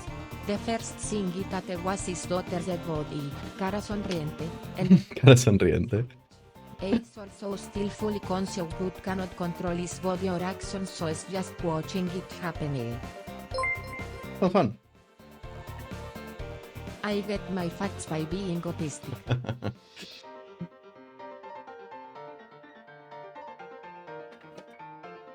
You gotta know a lot of random weird things. Exactly. That's good. It's always good inspo. I also get a lot of inspiration from folklore. For example, this, just going for recent ones, devil sharks. It's based on the legend in the Canary Islands, where I live right now, that says that the devil rays, you know, that's like manta rays with like the devil horn thingies, will jump out of the water, which they do in real life. But the legend here in the Canary Islands says that they will jump out, grab the fishermen, and then drag them into the water. Well, they're never seen again. Which, you know, goes with their name. They're called devil rays. They got those little horns. They do jump out of the water. So it's based on like real behavior, but it's like a myth based on it. So together with Now Shark, which helped me do the design, we came up with a species of not rays, but sharks. It's a case of mistaken identity, where people saw these sharks that actually hunt animals out of the water. They jump out. They have these really large fins that act like wings. So they can jump out really high, grab things, pull them into the water, and then like a whole group of these sharks will enter a feeding frenzy and eat this thing instantly. And they kind of look like devil rays, which, because of convergent evolution, so it's a case of like mistaken identity, essentially. So yeah, you take a little bit of science and you know, real life zoology. You take a little bit of mythology and folklore, and find a way to combine this together. That's at least how I do it. Every person will have their own interests that they can turn into art.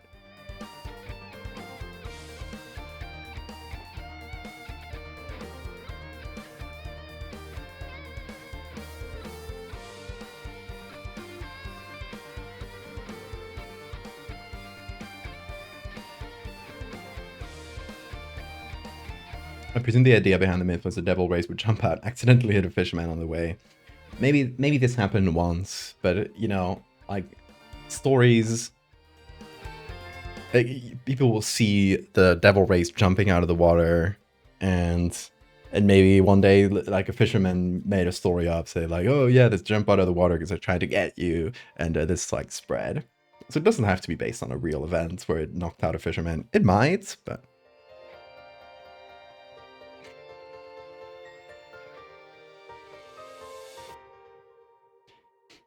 you made one more video, you may like, it's very Valdivia inspired. Ooh. Let me save that link.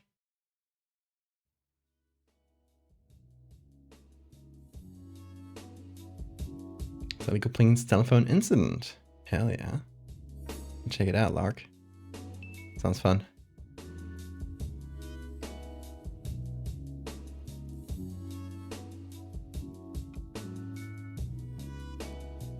You should just make a website. You should make a website. It is one of the best things to have on the internet. Have you heard of the Penanggalan and the Crashway? Love Dogmis. No. Real body horror. I don't remember which one it's fetus is out of Prugant Woman. Prugant? Why did she pronounce it like that? Haven't heard of those myths. That sounds cool. Yeah, having a website in this day and age where everything is like algorithm based and you never know if people are going to be able to see your work because of random algorithm bullshit. Having a website is great. You just have your own little corner of the internet. You can customize it 100% to whatever you like. And like I have mine set up, you can see it right here. I have mine set up as like a little gallery and it's chronological. So everything I post will just get pushed at the top here in this corner. And so it kind of works like a feed. But you can also have collections. I have a domain, I have not made the website. Yeah. I use WordPress for mine. It's pretty customizable. It's quite easy. I just pay a few bucks a year and I got this website. Yeah, you got like, for example, again, I have collections, which you can't have things like these in social media. So I have this collection like the Bestiary, for example. It's all my speculative biology things.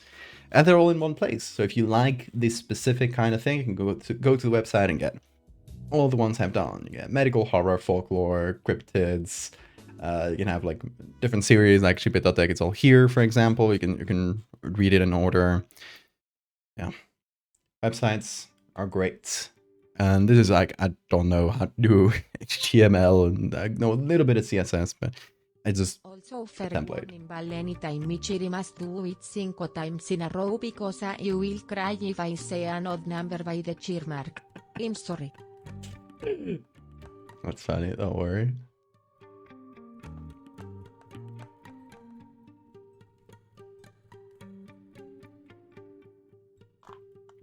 How much does a website like yours cost to run? I think it's like it's somewhere around $100 a year. So like 10 bucks a month.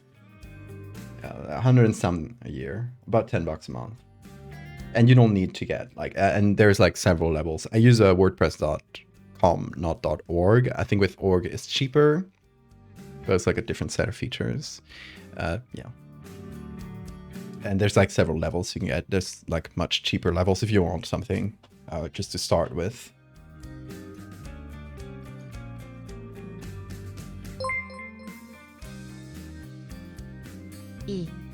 I'm plagued by that need for proper numbers, but it try not to be too obvious about it lol. Real.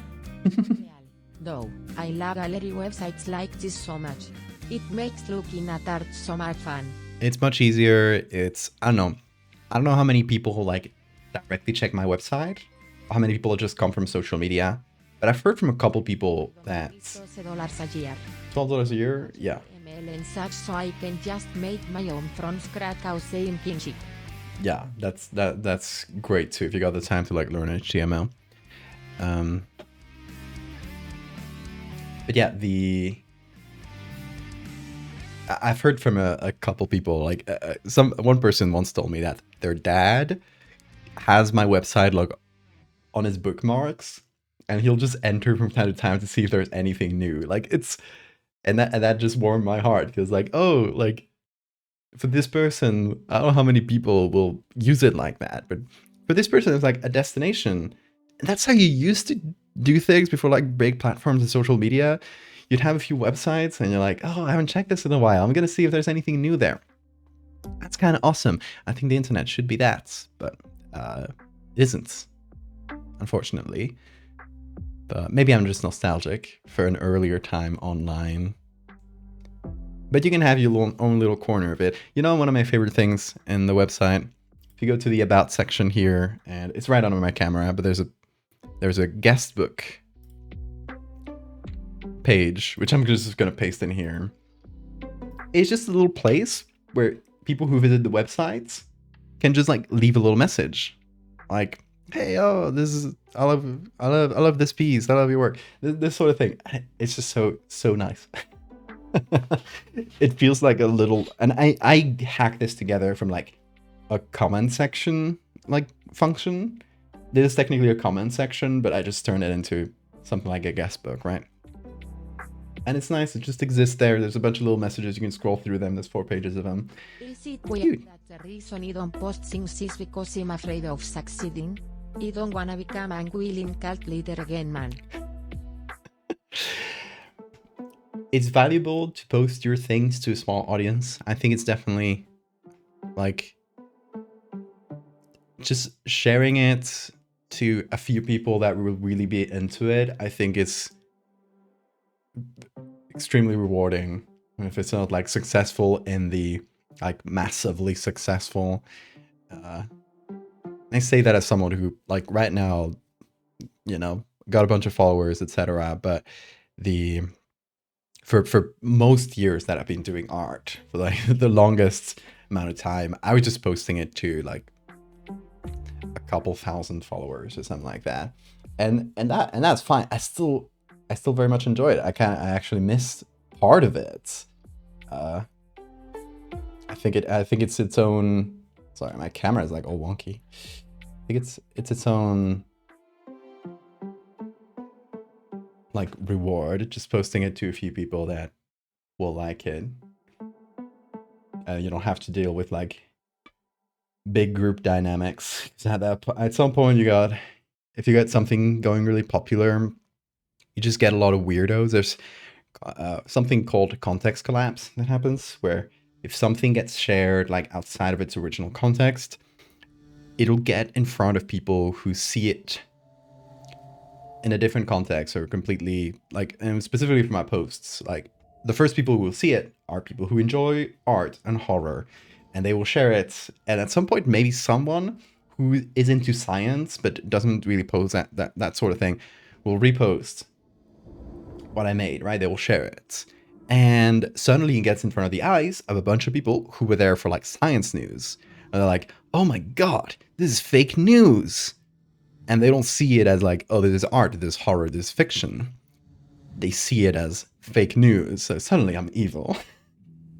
they will get really angry at me. I'm yapping so much today. We should get back to looking for photos. Favorite example of that is the Omegaverse verse chart being served by anti-trans weirdos. He did. It's insane, yeah. A lot of context collapse is the source of a lot of internet discourse.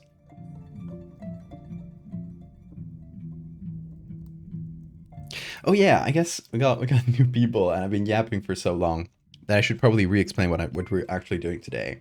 You've seen the title, Ghost Spiders. Omegaverse. Ghost Spiders. The Ghost of Spiders. So, what we're doing today is a sort of speculative biology creature that is just a regular spider. And in nature, you'll see things like spiders building fake spider decoys. They will make little shapes into their webs to create a decoy, and sometimes they can be pretty complex. Like this really cool species in the Amazon. So when I saw this, I figured like, what would a spider that makes a decoy that's specifically geared towards scaring humans, what would it do? And I landed on this, ghost apparitions. So these spiders go to an abandoned house and they will start building these giant webs and filling them with stuff to make the shape of a human. And they will all stand on the web. When a human gets close, they all start vibrating the web to make it move. And that creates the impression of a ghost apparition. And people will think, oh my God, this house is haunted. And they will get the fuck out of there. And they leave the spiders alone. And then the spiders have an incredibly profitable hunting ground. So spiders love it. and they get what's essentially like a perfect area for spiders to build webs and catch a bunch of bugs, and they're not bothered because there's no humans taking down their webs. So they create haunted houses, and in this world where these spiders exist, haunted houses are nothing more than houses that have been occupied by these spiders, and they've created the effect of there being ghosts in there. They make noises, like they make stridulations, which some spiders do. But all of them together, if they see a human walking around, they will start making stridulations with their exoskeletons, which will sound like whispers. So you're walking around this abandoned house, and you start hearing whispers around you coming from the walls. And all of a sudden, you look down a corridor, you look up some stairs, and you see an apparition like this. It's made out of spider webs, but it's, you know, in the dark, you're not really sure what you're looking at. It starts moving. You freak out. Imagine a witch buys the house for a ghost and just befriends appears and they are nowhere pets and I falls in love with a beautiful princess who is outcast because she loves creepy creatures and they live happily forever after. Cara sonriente. Beautiful. I love it.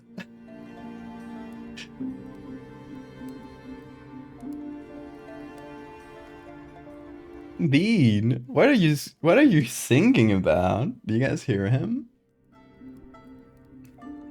Also, yeah, the save reminder isn't very useful right now because I haven't even opened Photoshop. I'm sorry. I've been yapping so much today. I hope it's at least been interesting yapping. Yapping and also looking for photos. Don't think it's all been for naught. I'm also opening Photoshop and starting documents and saving it to give it a name. I'm gonna call it Ghost Spiders.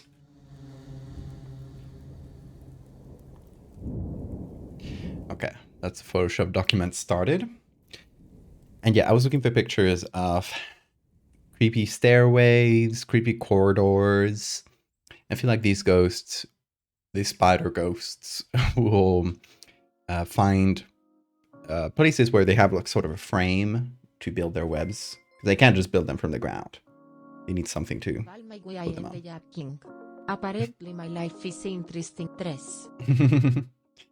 We love yapping.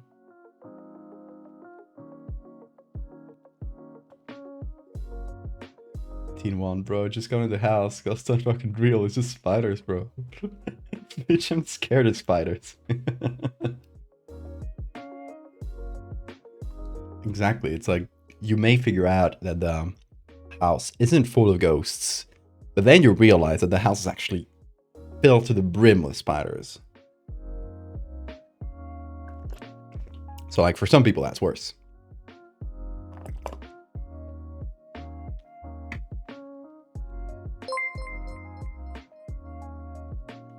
I'm not scared of ghosts, I'm scared of spiders.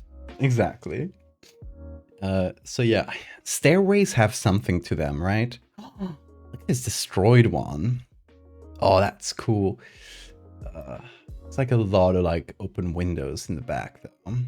I feel like if that one had like less light, it could be like honestly the first contender.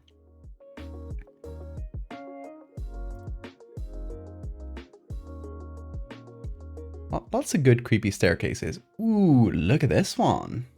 Is it burned down? It's called Island Hospital, Roosevelt Island. That one's cool. Another one just full of debris on the floor. I think like these big staircases, like the triple, I don't know what you call this sort of design, but it is cool. And it's an old hospital. It's like one of those places that tends to get cursed, right? Really easy haunting place. Spiders should also be someone shiny, right? So that they are easily seen even in low light, especially if people bring flashlights. I was thinking that, yeah. Some spiders, when they make stabilementa, which is these like silk structures, depending on the species, some of them make them entirely out of silk, and that gives it a shiny effect, or sort of pearlescent, shimmery effects. I don't know if we'll be able to translate that into black and white though. So that's only if we do a picture in color. But I think the black and white ones have a, I don't know, they're cooler for a ghost apparition, and maybe it's just because I'm very influenced by this one, but.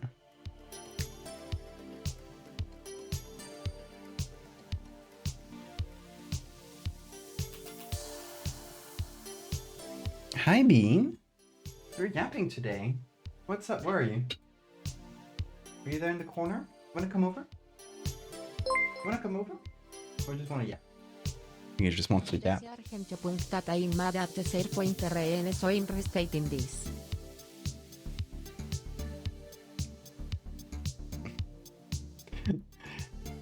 It's a scientific spider name. Hi, Bean. What Gravity Falls creature do I think you should make next? I don't remember by name what these do. What does this Soothskeeto do? Well, I mean, it's like the mosquito that spells out be warb, right?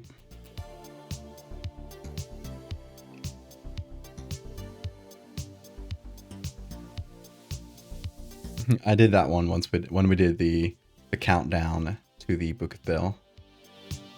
Where it's like counting down days, and one of them was like 4 days, but I think it was like 4 Dabe. Yes, you look them up. They are so cool, dude. They actually have a mirror-like body. Oh. Hold on, let me copy paste that.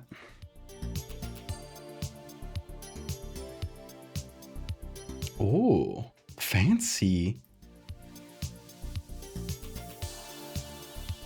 All dressed up and nowhere to go.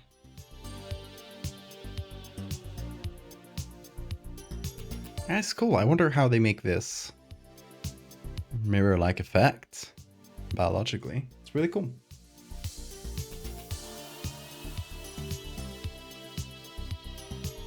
Oh, I got no more pictures of staircases. So let's see what's our best one here. Oh, is that it's an abandoned church? Creepy. Very, very small picture though. Sad. Okay. This is in the Library of Congress. Let's see if we can find the image in the original source and get just the biggest possible version of it. Library of Congress is an incredible website. They scan their negatives. Oh, there's 27 photos, so it must be inside this. They scan their negatives at an incredibly high quality. They're always such joy to use. Oh, we got windows too. Well. Ooh, okay. Yeah, we could have like the hands in the windows made out of spider webs. That's a cool one too.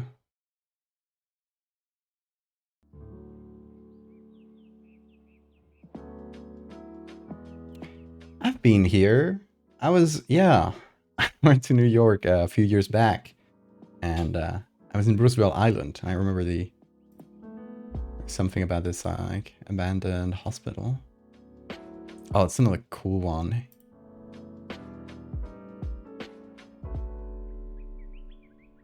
That's a staircase.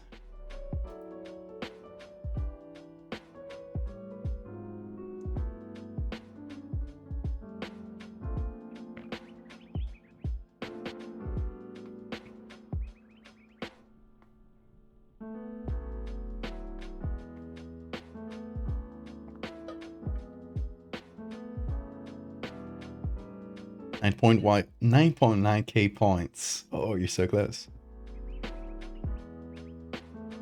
In fact, Congress members can actually check items out from the Library of Congress.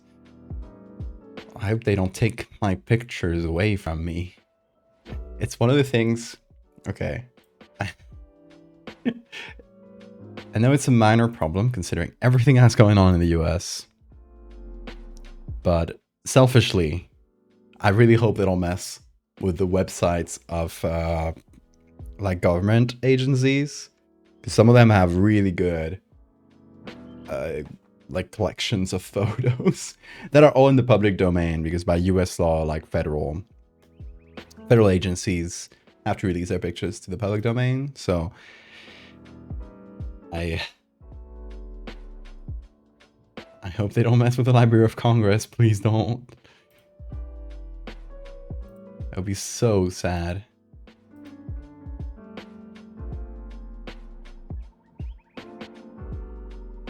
Hi, Bean. I hear you.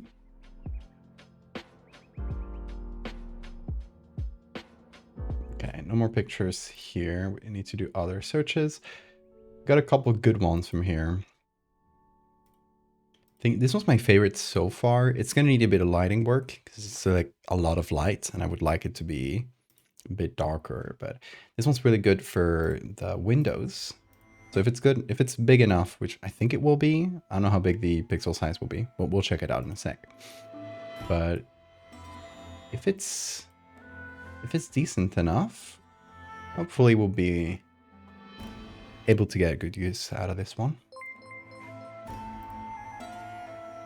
Sadly, they have started trying to dismantle historical government websites, specifically any that mention women, black people, Native American people, POC in general, and anything else considered woke. Yeah, I've seen that. I've seen news about that. Yeah, that's why I'm worried about these websites, because they're like, it's just on a personal note, because I know it's the one of the smallest possible problems going on in the US. But what is this?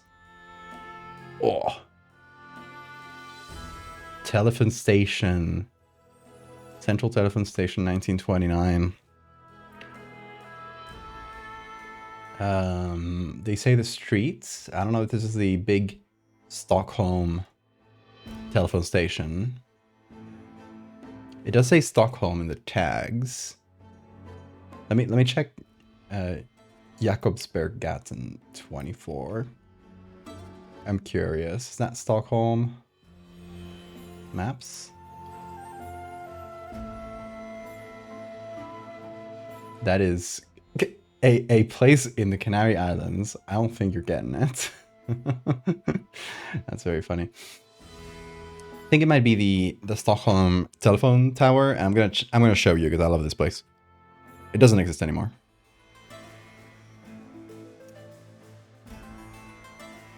Look at this thing. It's an eldritch horror. I love it so much. Look at all the cables. Fun fact, America is almost 250 years old, and in the 1978 essay by former British Army officer Sir John Bagot titled The Fate of Empires and the Search for Survival, where he argued that 250 years emerges as the average length of national greatness. Interesting. I would say it's not a small problem at all. We are our history. That's true. We become influenced by our past. If we destroy the important parts of our past, we damage our ability to have a healthy future. This is the sort of thing that will have a real lasting negative impact on truth and understanding our own history. On the one hand, yes. On the other hand, it's minor in the sense that, like, if they can take down the websites, but like the archivists working at, I don't know, the Library of Congress and all these government agencies, like, hopefully have saved, like, they have hard copies of this stuff. And if it's taken down in a future government, they could just bring it back up if they hire them again. So it's like within the, like, how lasting the problems could be. It's probably one of the more flexible ones, but in my opinion. His historical article on the Enola Gay, the aircraft that dropped nukes in Japan, got removed because containing the word gay and thus labeled as woke. I have seen that one. That was such a blunder. Unless they go their route and book them. Hopefully not, but yeah, that's true. I haven't got to that point yet. But yeah, this is the telephone tower in Stockholm, and it's an eldritch being to me. Just look at this massive cables. And that's what I was looking up, if the picture we just saw was the inside of the station underneath this. Obviously, it's not the inside of the tower because empty. I did look this up, and apparently it was, at first it was built without these towers. It was just like this square thing, and everybody hated it. It was very ugly. So they complained so much that the local government had like an embellishment project made for it, which turned it into this like medieval looking tower, which I think looks very interesting. It's so weird, but it's interesting. And then it burned down. And it immediately, after they did this project, it immediately became obsolete, because then like underground cables started being a thing. So this thing wasn't needed. They took down all the cables and they left the structure, and I think it only lasted a few years until it burned down. So it's like this weird historical artifact of like a specific time in technology that stood in Stockholm for a bit. Like you can see it had like an ad or something at the top at some point. But it's so strange, right? I like it. It's a strange structure. And this is like the central telephone station in Stockholm. So I assume it's like what's underneath this. Fun fact, the first people targeted by Hitler were actually LGBT mass people, specifically transgender. First book burning. They were seen as genetic and moral abominations. Vernaton of trans-related research and literature, which is part of who there is so little from that time period. Cara sonriente. Yeah, there was like a center in Berlin that studied like trans people, and they were the first some of the first research to be done on the subject, and it was the first book burning. I know that story. But yeah, what a creepy place. I love how it's so full of like the entire walls are just wires. Insane. I love it. Anyway, I'm getting distracted. This is a really cool one. Just look at this corridor. Hotel in Geneva. Oh, New York. Okay, it's not Geneva. It's false Geneva in New York. Again from the Library of Congress. Oh, there's another cool one. Travis Air Force Base.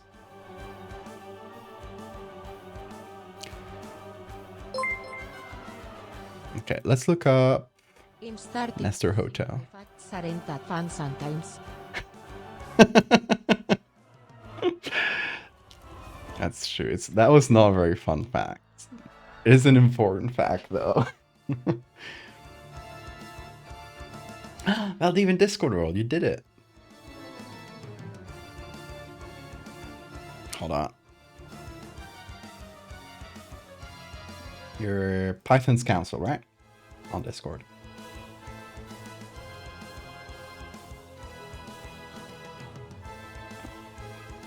Let's see. Where's Valdivian? We got so many roles in this Discord. Okay. I got it. Here's your Valdivian role. Officially at 0 points. Possibly one of the rarest amount of points to have. Like exactly 0. Because you need to spend an exact amount of points.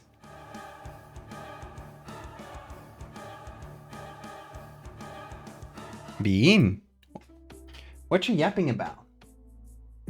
Hi, do you want to go out? I think Bean might want to go out. I'm not sure. So I'm gonna filter this by photos. I need to find these photos of the Nestor Hotel.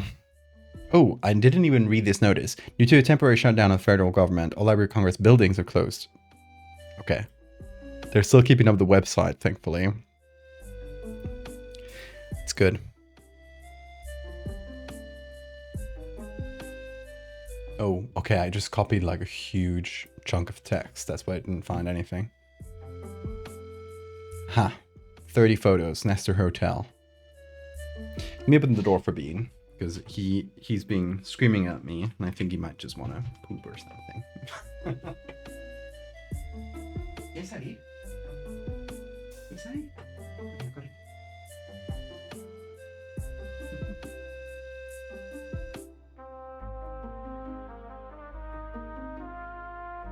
He He did want to go out.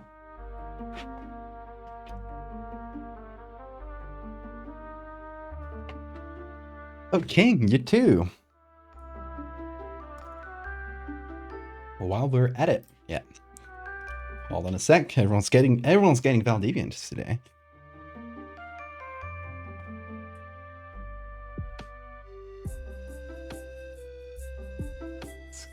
Let's see. Valdiviant, you got it.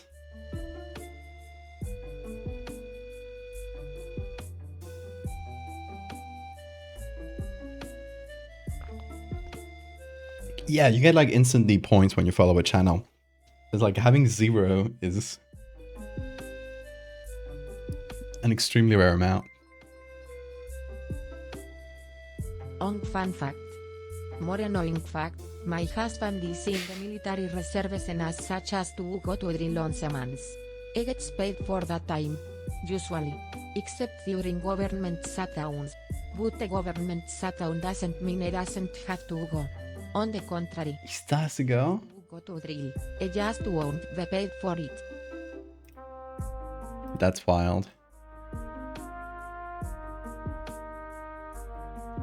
Yeah, I'm wondering because if the shutdown thing goes on, like I'm going to the US on the 13th, so there's a good chance it's still going, and I'm just wondering like the security people at airports, those are government employees. I hope it doesn't affect it. I don't know what it will entail, but there might just be extremely long lines at the airport, which I'm dreading. For like the passport check and all that. It's like policemen checking passports, right? Are you flying into the Hartsfield Jackson in Atl? No. Going to LAX. Directly from Spain, so I'm not doing the layovers in the US. 3rd floor hall. This one's cool. I like this one. Let's give it a download. I'm glad they're keeping this website up. If the website was down because of the government shutdown thing, I would have been so sad today. Because some of the best historical pictures are in this website. Would have been mad. Fun fact, capybaras actually get eaten more often than any other animal, but they breed so often there is so many that predators will eat a bunch and then be too full to hunt them, so that they seem to be friends with all creatures. In reality they're just really stupid and breed a lot. Hell yeah. Good strategy. You go, capybaras.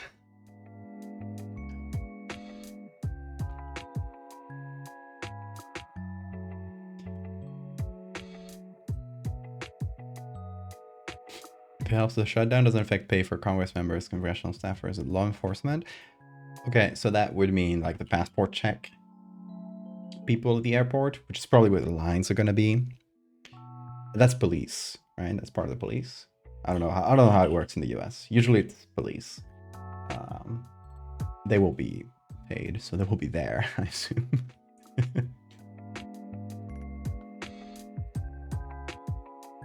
I don't know, because yeah, TSA is like a different. I don't know if the people who check the passport are police or whatever TSA means. Border police are paid by, if they're paid by local municipality, won't affect it. Okay. That's good. It's a relief to hear. Okay. Out of the other pictures of this hotel, I think the corridor is the only one that really calls to me, this one. Okay, we got some good pictures so far. Let's see. This one's like I don't like the framing of this one. It's like pointing up for some weird reason. A lot from Trenton Hotel. Belfry. More Trenton.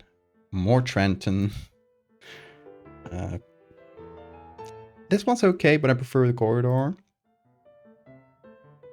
And this one's, there's not like a really good spot for or Ghost.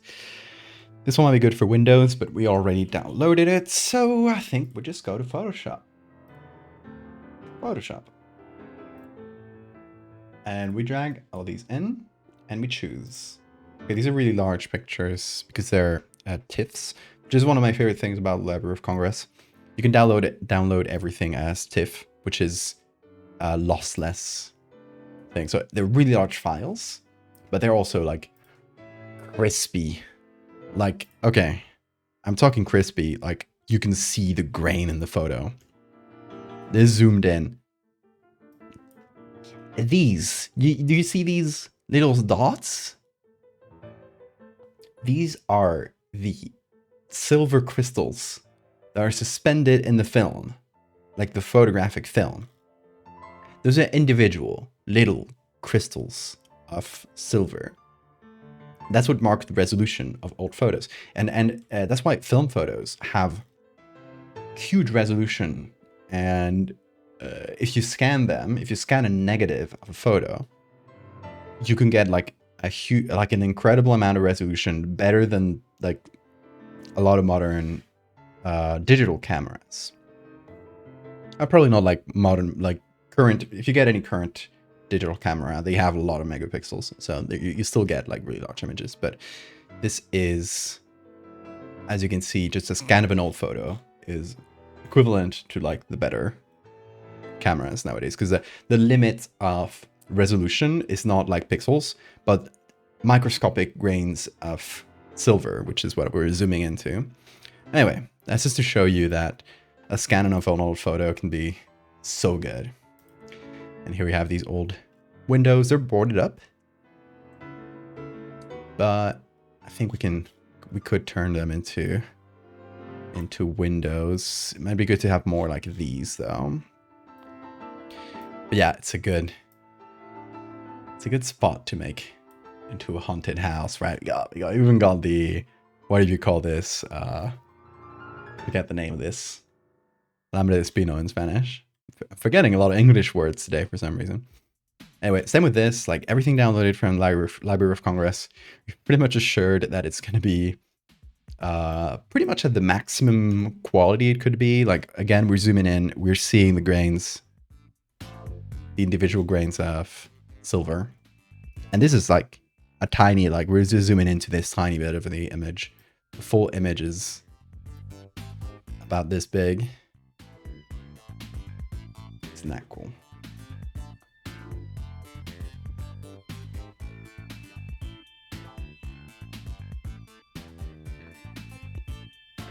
PSA Customs, ETC Postman, DMV, I don't know what that is, and likewise not required to continue working without pay. You're doing great, man. 3 languages. Forget French. Barbed wire, thank you. I was forgetting the name.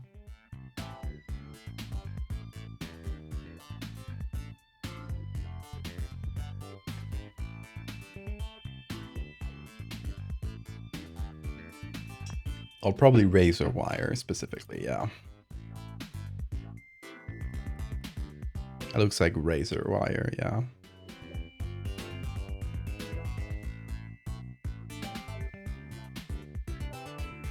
DMV's, okay, driver's license. Well, I need to renew my driver's license. I'm actually doing that next week. Feels like running out next month. But over here, the only thing you need to do for renewal of the driver's license is like doing a little, it's called psychotechnical exam. You just like check that you see well. French. Oh no, I have a fascination with being spoken to in French. Not learning, not or anything. Just being spoken to? Spoken to in it. I have no idea, oui. Omelette de fromage.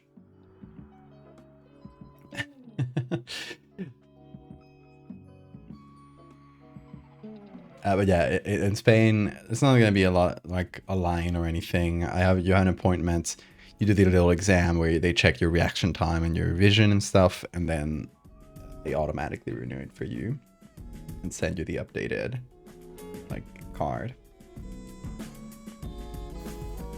It's more annoying to get the ID card. Which I guess like a lot of people in the US, like a lot of places don't have ID cards. They use the driver's card, which is an insane concept to me. Like that American society is so dependent on cars that your ID, I don't know, that your ID is literally your driver's license. That's like such an insane concept to me.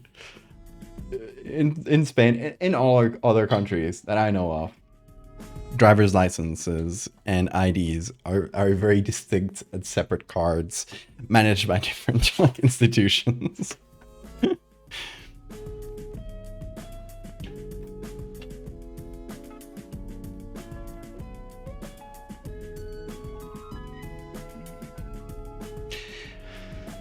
This was my favorite, actually.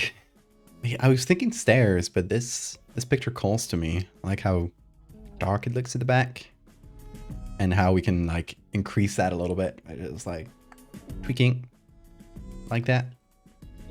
See, I like that.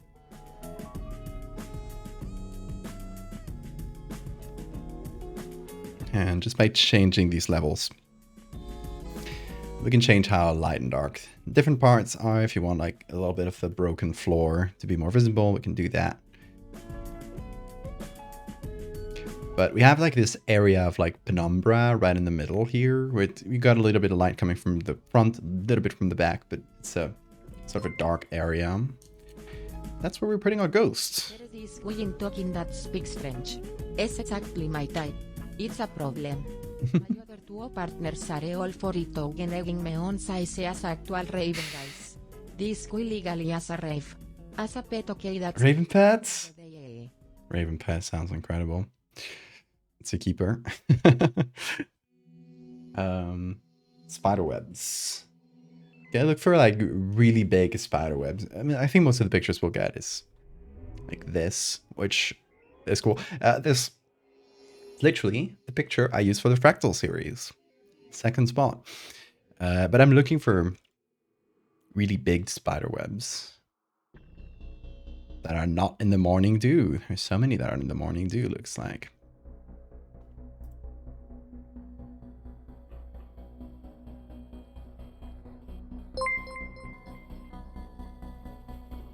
The Ravens fake spider webs. honestly. Green bow tie. It's cute. I like the classic fake spider webs. Could use some of that for texture, but I'm not. I would like to use real ones, if possible. Here we have a small bundle. It's full of dew, and that's kind of an issue. Got a lot of pictures of spiderwebs with dew on it, which makes sense if you're gonna take a photo of spiderwebs. They're most visible when they're all wet.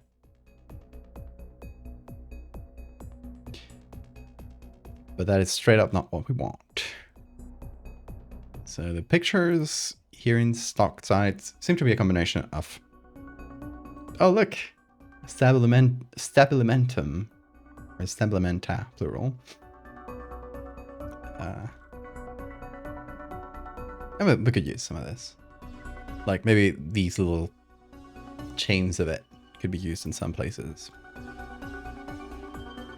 to start creating the shape of the human. Yeah, we got a lot of like close-ups of spider webs. I'm checking to see if I can find, first of all, pictures of dry spider webs that don't have like a lot of background behind them and are up from a bit further away. Because I want to use like a lot of that, like layer it on top of each other to start creating a texture. And maybe a little bit of this could work, a little bit of this. But what we're looking for more than anything is like more, I guess, like chaotic spider webs like this without the dew. And honestly, this is, if we make this small enough, I don't think the dew is going to be visible. So this might be useful.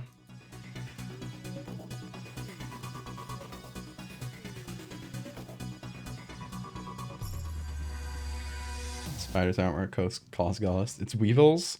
I mean, if you propose weevils, I'm always going to consider it seriously. But how are weevils supposed to create a ghost effect? You need to propose mechanism. You can't just say weevils. You know that's my weak spot. Okay, so we're turning a black and white layer on top of everything. Making this dark and then putting it on screen mode. And honestly, that could be a pretty good like start of a base. You're gonna need more than this, but I'm surprised at how decently well it works. So if we find more of these little bundles, or like, I'm honestly looking for things like funnel spiders, like this one, but obviously the web here is blurry and in the background, so not what we need.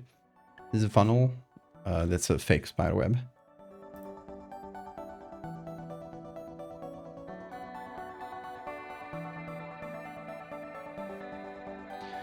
So funnel webs, little bundle type webs. Like that one's not too bad. It's also like kind of covered in dew as well. That could work. So we're gonna put it just like the other one. We're gonna put it on screen mode. We're gonna edit, not lighten, screen please. There we go. I'm gonna turn the background really dark. And just see what we can use.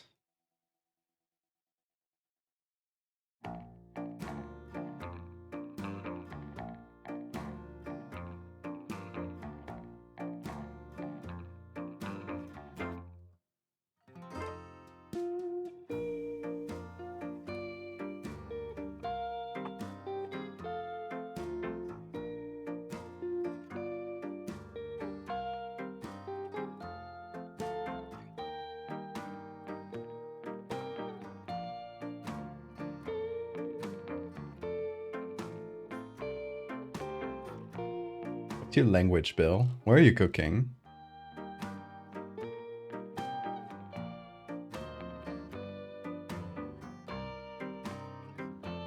You make your own cipher? I mean, your name is kind of Bill Cipher, so that tracks.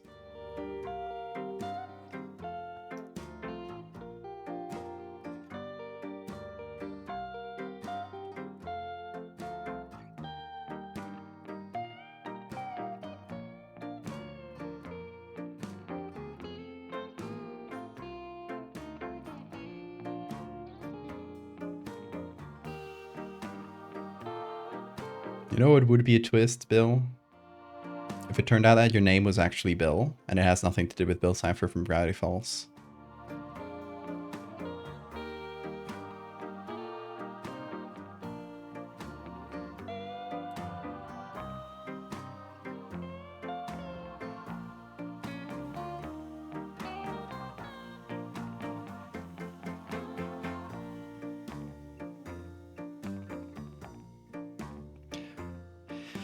Okay, we need more bundles of spider webs. Ooh, look at this one.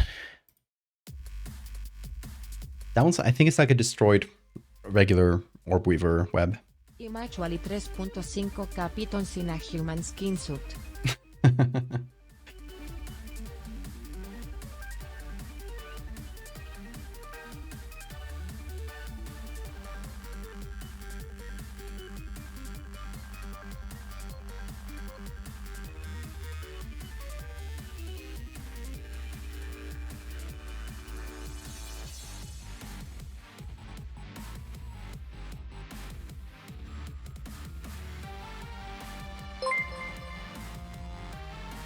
Slowly building this up. Soy my skins liter celulitis, cara sacando la lengua.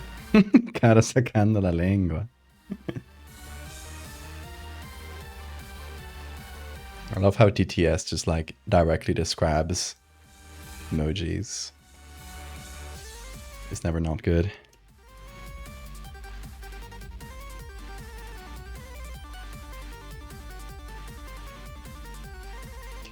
Okay, so you guys see what I'm cooking up, right? Like we're starting to build up sort of bundle of spider webs.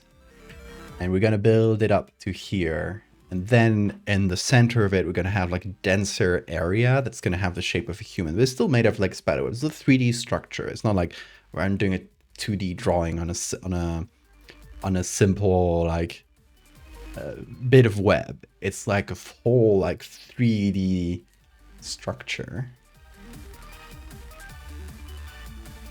Thanks, Pythons.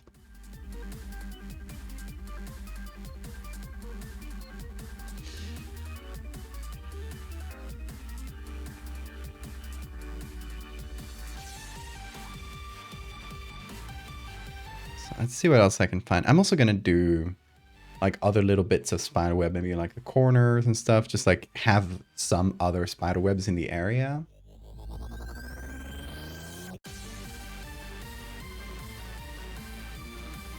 Let's see, this one's also gonna go in screen mode. And once again. How many spiders is it, and is it like the wolf spider where it's a single family with multiple generations and the mothers take care of their broods? It is a lot of spiders. Whole bunch of them. Are they all from a single family? Probably most of them, yeah.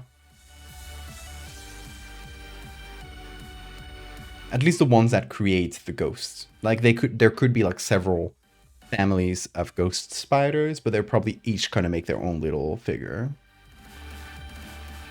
But it's definitely like a collaborative thing that they make during like multiple generations, which is fairly fast in human terms, but it's like multiple generations of spiders. So this doesn't get built immediately. This gets built over probably months, I would say, considering the amount of silk.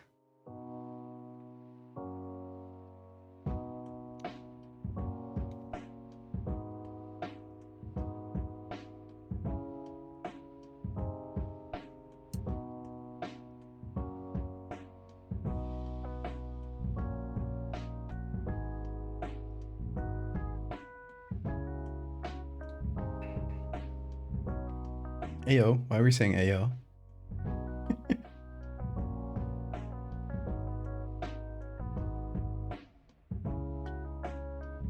Where's Bean? Am I hearing him? Let me get the Bean. They start with the head shape so humans say a head if a ghost. Let's start with the head shape.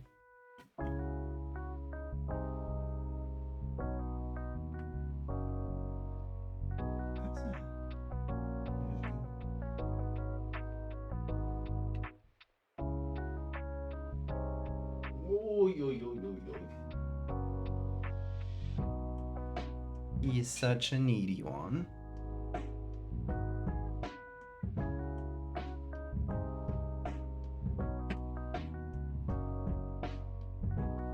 Hey chat, have I ever in my life shown you Bean? I don't think I have. I don't think I have, at least not enough. Check him out. It's the Balsel.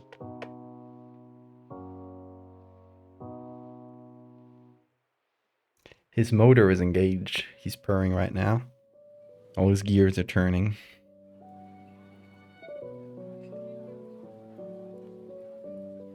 Chat, I should show you Bean more. I don't think I do it enough. You should look at him at least 60% of the stream. Isn't that right, Bean? Yes, he agrees.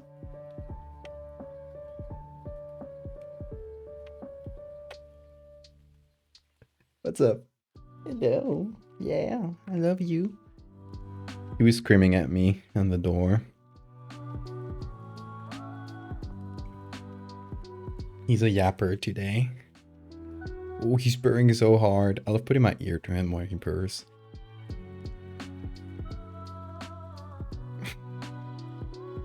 It's so cute. Mm. Oh, you can go. Let me zoom properly. There we go.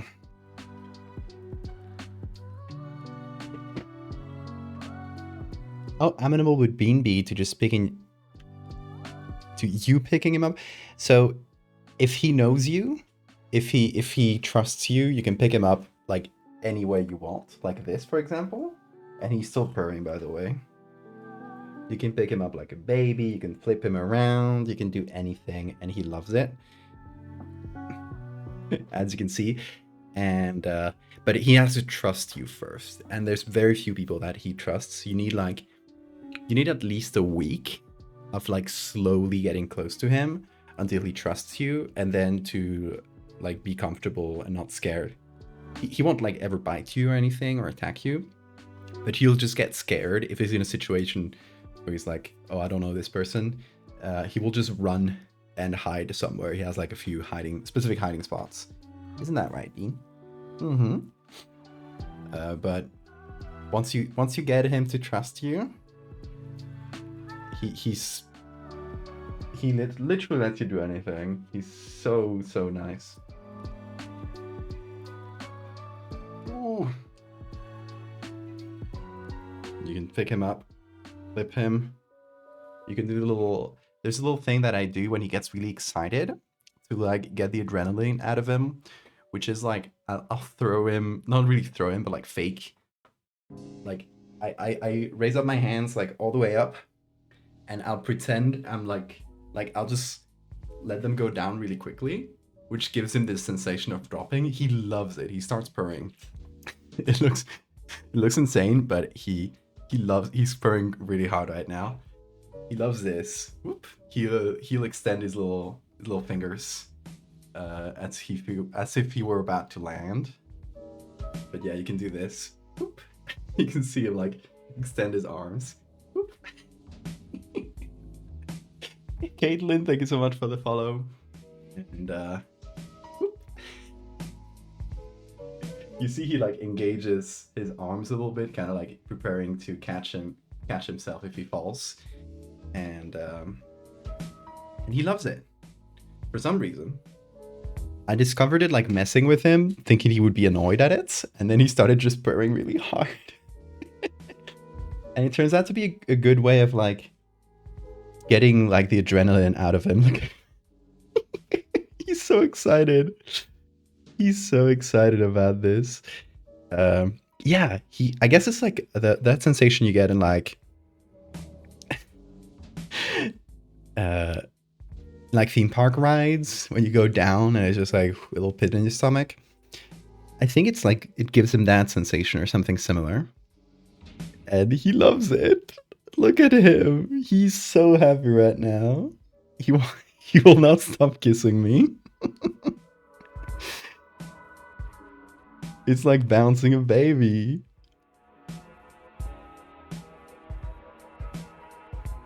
He's a little thrill seeker. Yes, he is.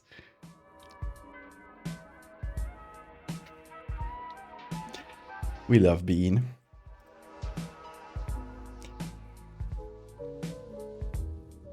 I will tell you, if Bean saw maybe people in chat right now, like 40 people in front of him, I think he would be extremely scared. So it's good for him that you guys are watching from a camera. I tell Bean that you guys live inside the camera. Bean, there's like 40 people live inside this, and they love you very much. They love looking at you.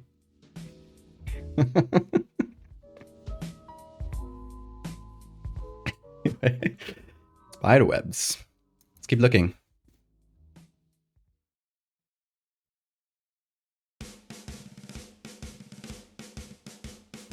What if I look for funnel spider? I don't know if we'll find any in stock sites. Actually, yes. Okay. It's better than I thought.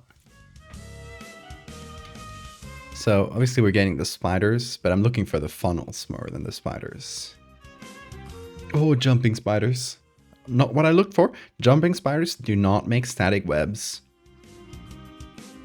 There might be some that do, but I don't think they use it. They use webs for movement. Jumping spiders.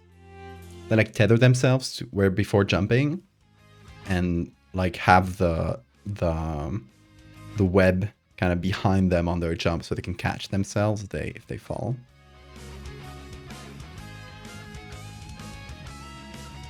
Is this one good to use? It might be too complex of a background. There's some bits that maybe could be used, but let's keep looking.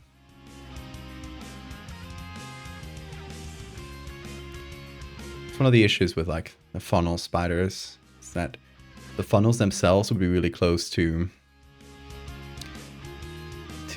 look, Bean, it's a spider, it's a little bug, yeah. The funnels will tend to be really close to other things, to whatever they're tethered to. Makes it harder. Spider webs. Writing spider webs? What is that? Is a writing spider a thing?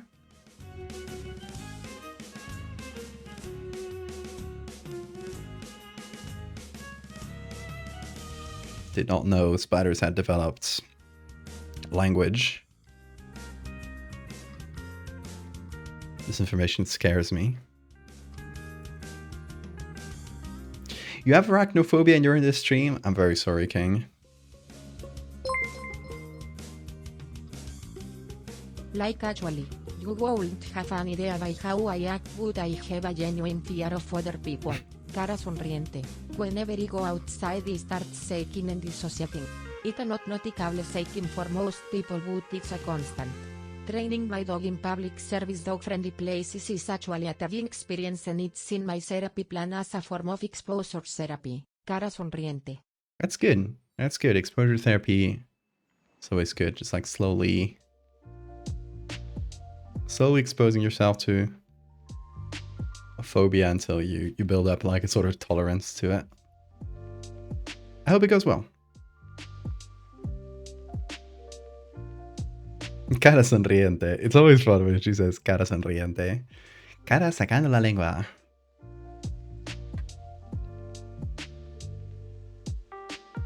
Yeah, I don't know what the other emojis, like the other standard emojis, like, you know, colon, close brackets, colon, open brackets, colon D. I don't know what those will be read like.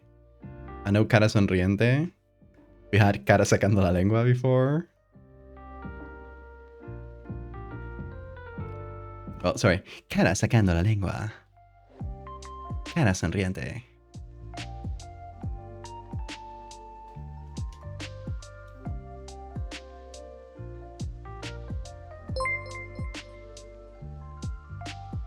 I'm going to bed. Good night, Bean and chat.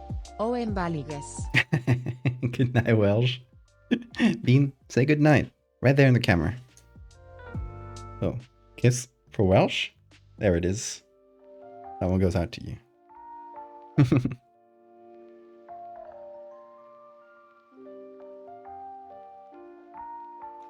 Oop. Big jump. Where are you going, Bean?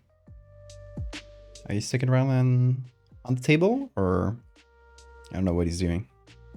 He's just here.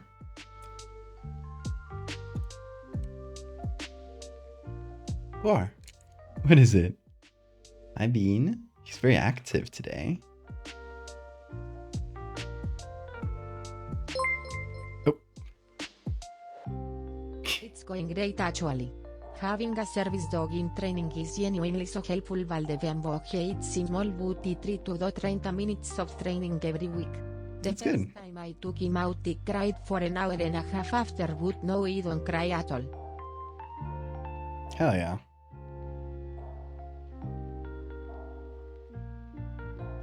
Oh, I bet Colin Zero will make cara sorprendida.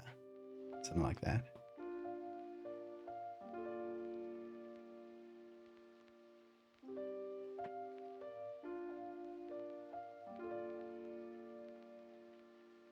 Zipper spiders. Oh yeah, we were looking those up. They're the genus Argiope, I think. Argiope? I don't know how to pronounce that in English. This thing.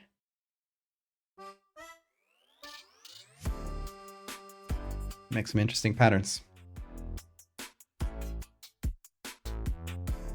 Can't wait to see your Nidhogg model.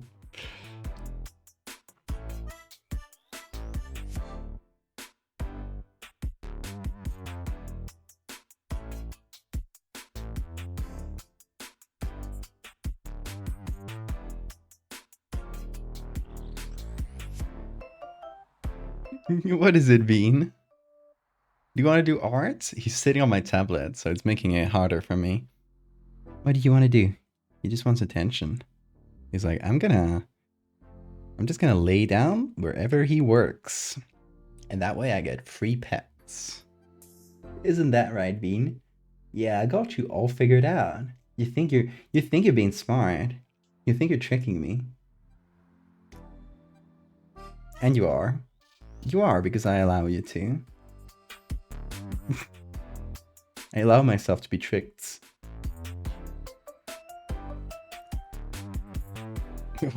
Ooh, itchy.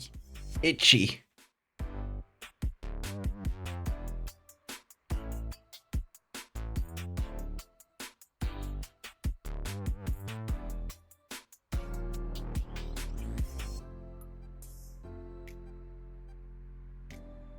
Stop looking at me like that. Okay, you're going? Bye-bye. There goes the bean.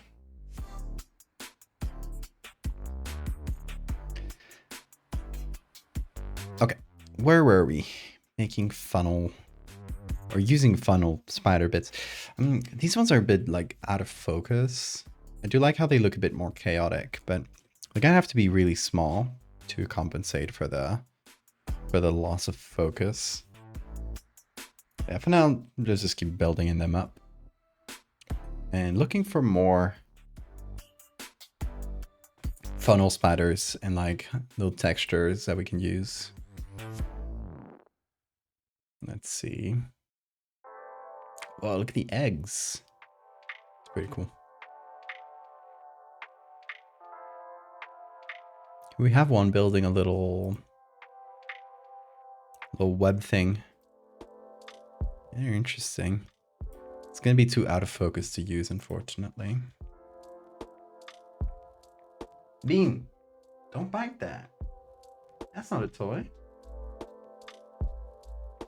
Don't look at me like that. He's making baby eyes because he wants to bite. You see this fake plant in the back? He wants to eat it. I don't let him. I'm gonna trick him. I've recently been considering streaming as a PNG or to as another form of exposure therapy, but I'm nervous about it still. So I'm waiting a bit, cara sonriente. I don't talk about it a bunch, but my past and it is actually super crippling and disabling.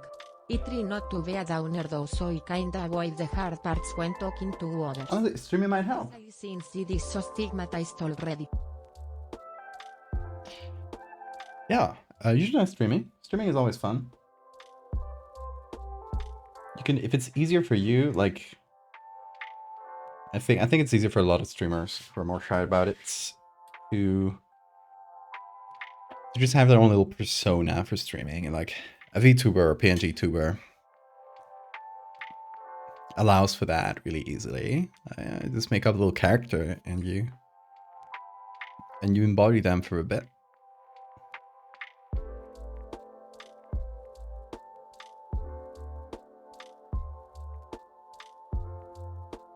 You want to see my horrible son in its current state? I'd love to.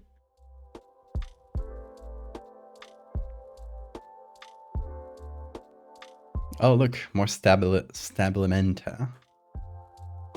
Oh, good texture. Oh, that's beautiful.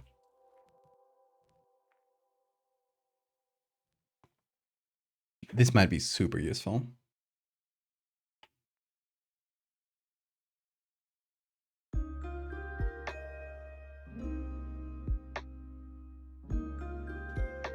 Let's try this out, and there's gonna duplicate it because there's another bit like this other Stabilimentum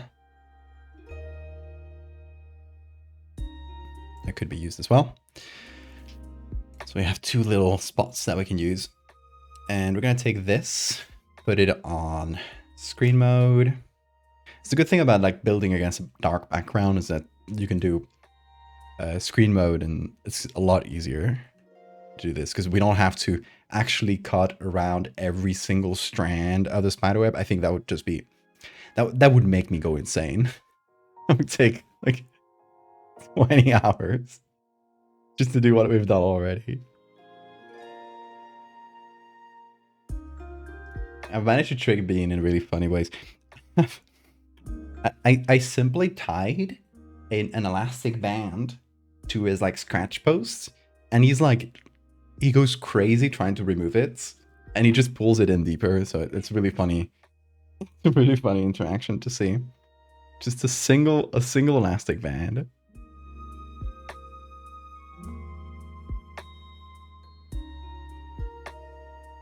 Hog is sent. You can't just send your hog to streamers unsolicited. Oh, I love this. The beast. Incredible.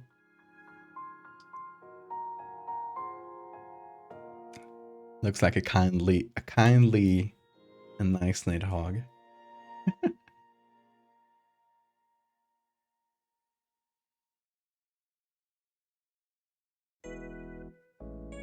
Dude, I love annoying my creature as well. We love annoying the creature here.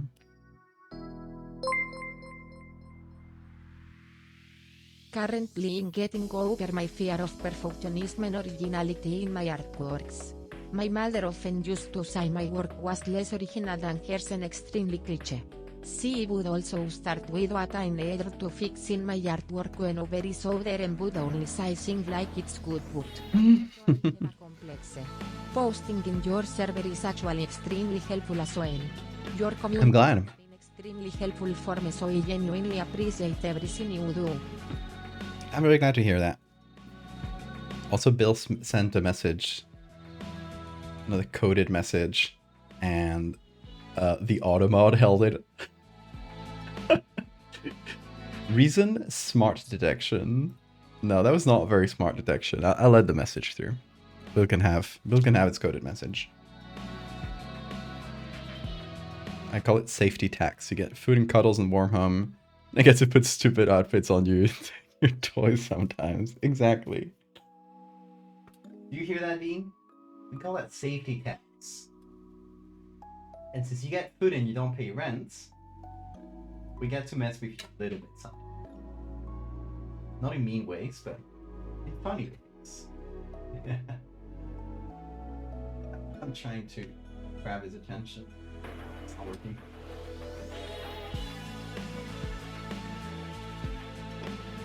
See, detected how smart I am.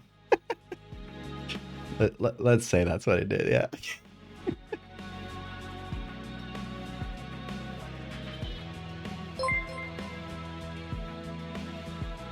Honestly, it would take the life of a pet. Seems pretty chill.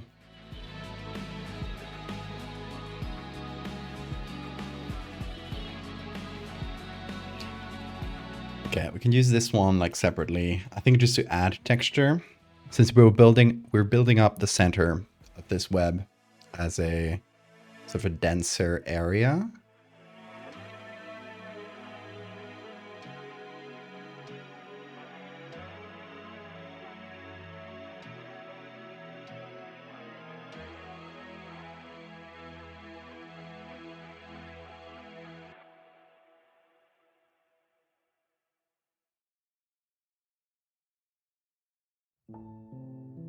Oh, okay. I thought I was...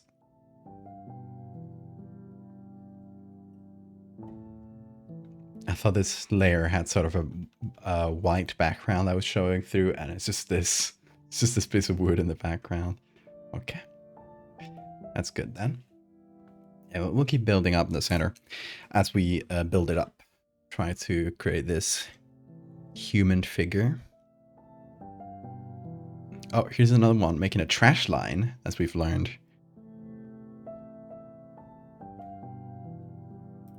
Also, I'll say, this specific texture, this one here, if we remove the stabilimentum,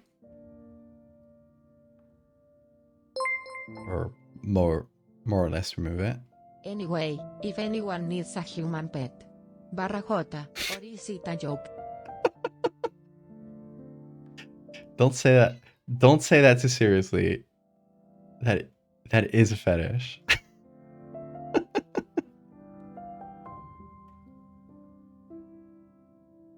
Let's not do fetish soliciting in this here stream. In this here family stream.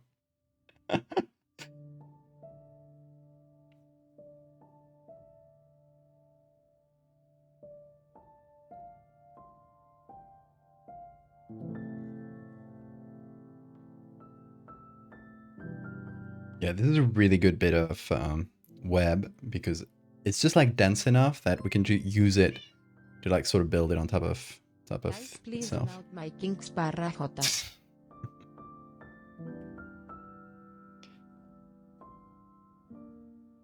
Okay. Actually, let's just like put this where the head would be. I think the head would be up here. Sort of get a human figure that goes from here and down. And the area that I think we should have as the most dense, or as the most not the most dense, sorry, the most clear and silhouetted would be, I think, the head and shoulders. And then as it goes down, it can fade out a little bit. You know, like ghosts usually do. Like legs and ghosts tend to be more faded out.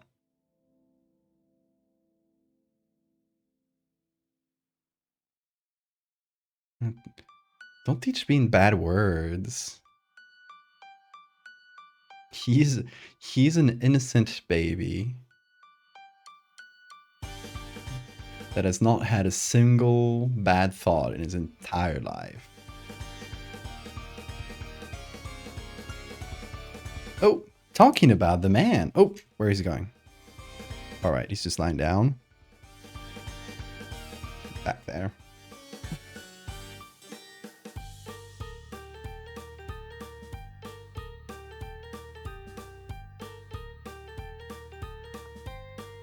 Bean, say fuck. No. Don't say that. Bean, don't say those words.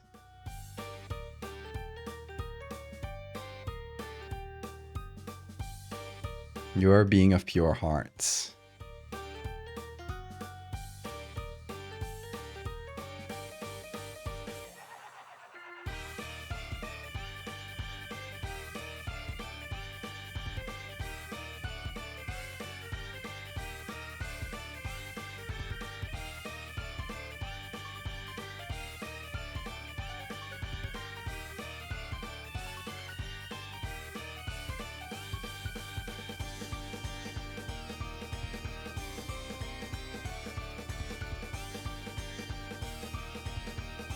Okay, so this can be the head, or at least the base of the head.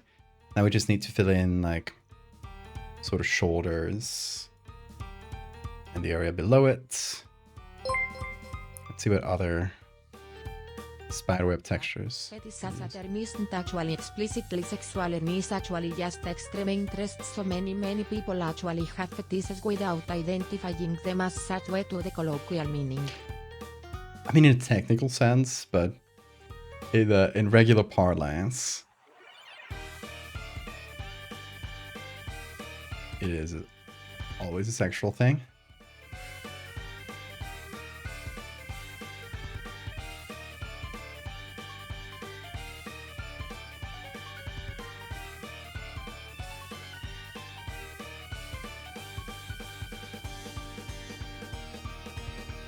Okay, that's a pretty good, like slightly disorganized web. That could be useful for us. So I'm gonna take a few chunks.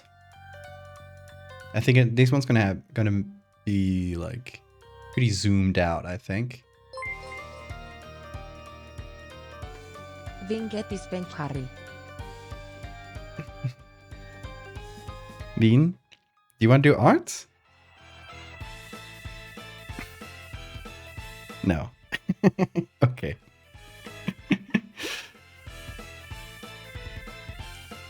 I love you, Bean. My beautiful beast.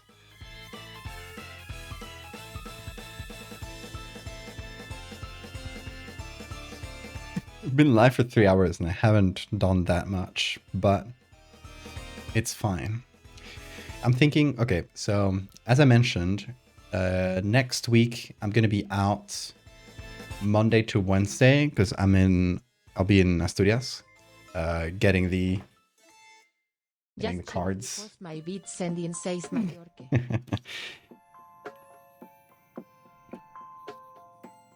Sending the cards and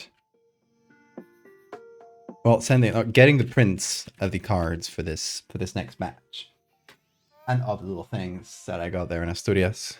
And so yeah, I'm gonna be out for 3 days. Also visiting my sister because she's in town. But after that, Thursday, Friday, maybe even Saturday, I have those days. I'll be pretty busy because I'm trying to do a lot of things before I leave for my trip to the US, but hopefully I have the time to do a couple of streams, at least. That's my goal. At least a couple streams in which we do the other pictures for the human alligators, which we did the other day. We did the first picture the other day, which is done and finished, but we need to do the others. If you missed it, these are the human alligators. They have an inflatable nose that looks like a human head, and they use it to lure people into the water. And you can see it here. They even put little seaweed and stuff on top of their head in order to make like fake hair. And the other strategy they use is flailing below a ship. So people, and on their belly, they have a pattern that looks like a human. There's a little sketch that Now did. There's another collaboration with Now Shark. And they have this little pattern like on the front of their bellies that looks like a face, and on their hands that makes them brighter. And they start splashing in the water, pretending to be a drowning person, so that somebody from the ship will jump down to try to rescue them, and they'll get chomped by the whole group of crocodiles or alligators. Sorry. So we've made this image. We need to make the one or ones, probably a couple of the croc like flailing in the water, and yeah, that'll be that specific story. I want to do these 3 images. The other 2 we're gonna be like taken one route after the other, so we can use like the same base images and everything. It just makes it easier. But for this one, if we don't finish it today, I hope we do finish like this one, the ghost one, today. After that, I'll do the one with the hands in the windows, which should be fairly easy. So hopefully, yeah, another one for next week.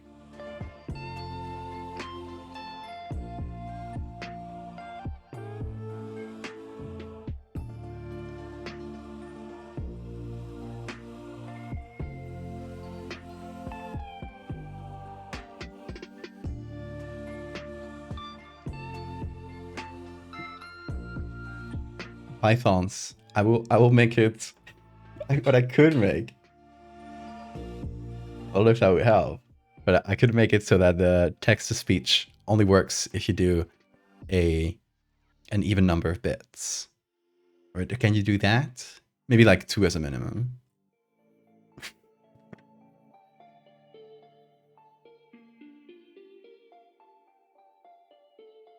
I don't know if you can set like specific filters like even or odd, but I think for sure you can do like minimums and maximums, or different like tiers of them.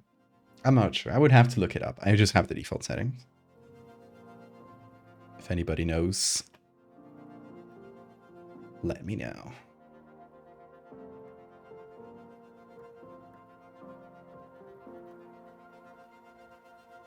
Oh, thank you for the save reminder. How do we feel about a ghost that can only be seen through touching biological matter?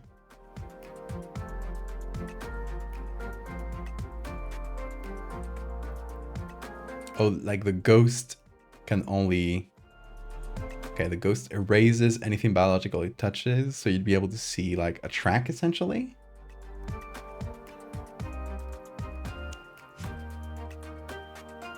Could be fun. I don't know if like biological matter specifically, but okay, some sort of like tracks it leaves. Could make for a fun ghost in this like little series of weird semi-visible ghosts. I have to come up with a name for that series.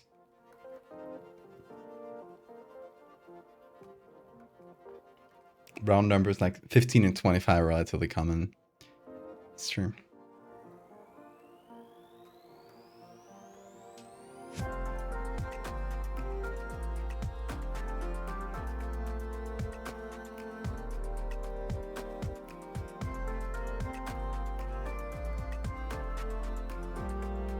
Yeah, for me, the numbers that feel more right to me are always like multiples of 5.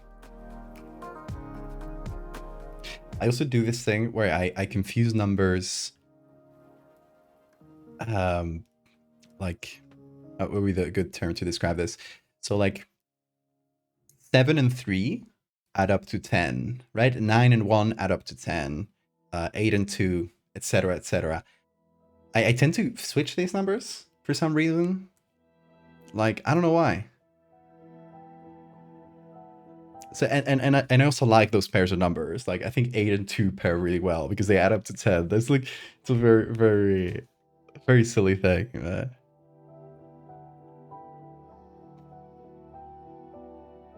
But numbers that add up to 10 are the best for me.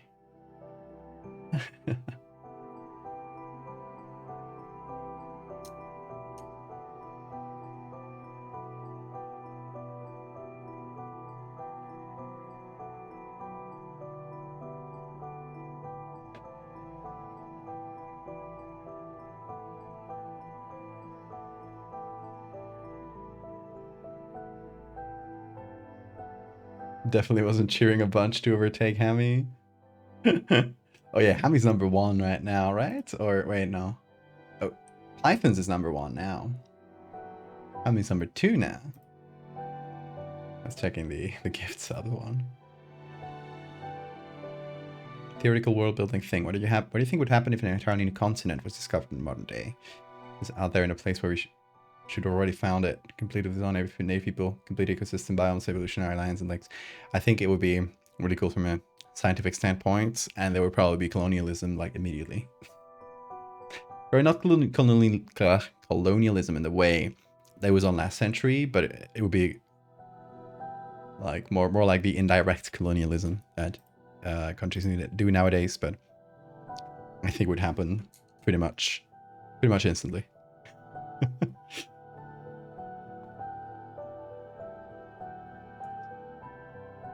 Just have that feeling.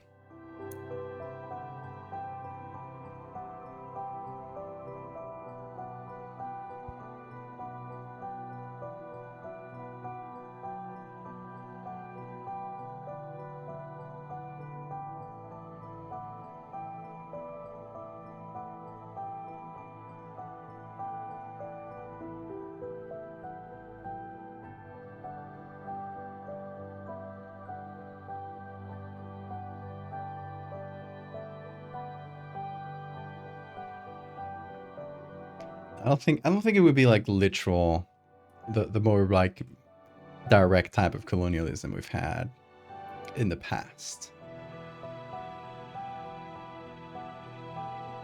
Like maybe it would, but I think it would be the more like nefarious, indirect, economic control type colonialism.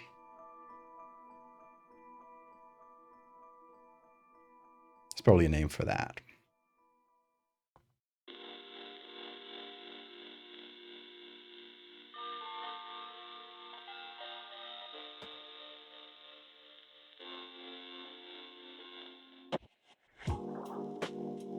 Exactly. They're trying to look outwardly civil about it.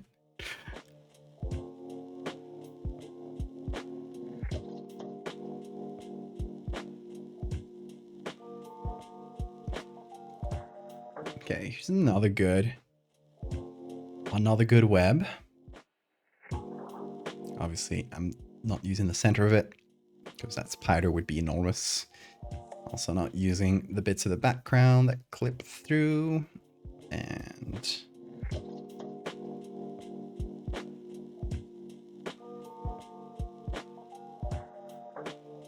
there we go. It does add up.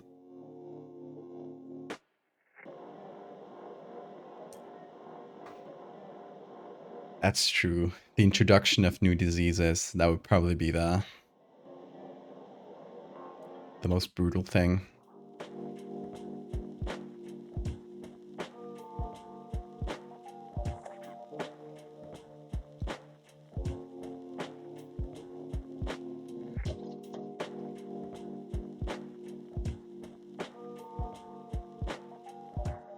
Those are fake spider webs, right? Yeah.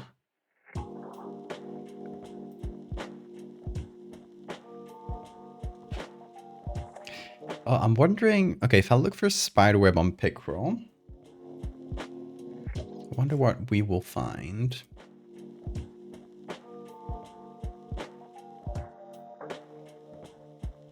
So there might be pictures of like old houses with a bunch of spiderwebs. Hold on. Here. Oh, first picture. See this kind of like messy spiderweb situation. That would be good. Maybe I can use these. These might be good ones. See what else they got.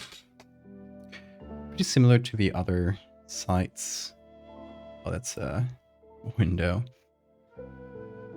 Similar to the other sites in that it's pretty much just close up the spiderwebs. Ooh, look at this one. Spiders created CDs.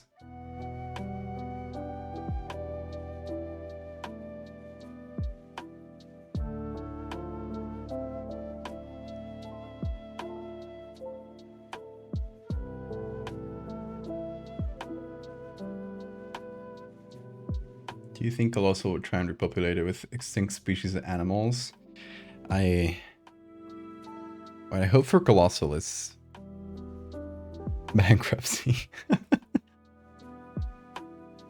They're not fully. They're not like doing terrible science. They're just doing really bad communication and marketing about that science. And the guy who founded it also like turbo sucks. But yeah, look at this spiderweb here. How shiny it is. I love that.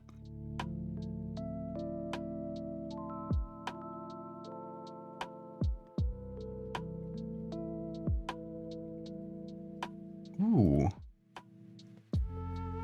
There's dew on this one, and it's kind of blurry. It was so close to being perfect.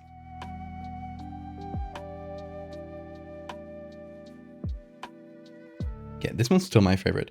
Where's this one from? NP Gallery. We also got like support framing under barn. Oh, this one has good.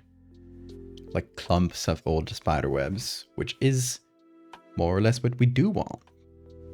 So this kind of image would be good as well.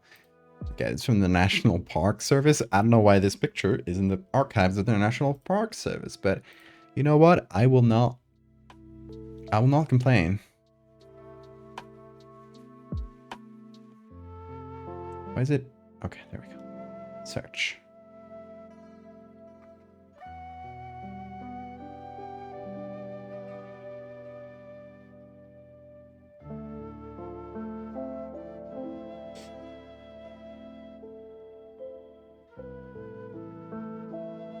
If they just fully lean into the genetic modification stuff, like openly making unicorns, I don't think the technology is there yet.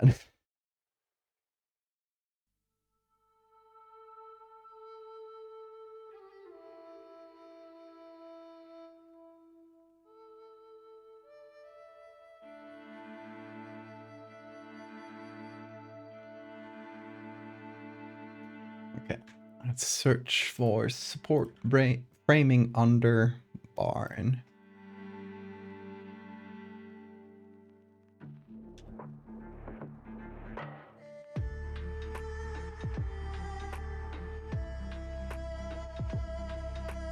Bring back the dodo.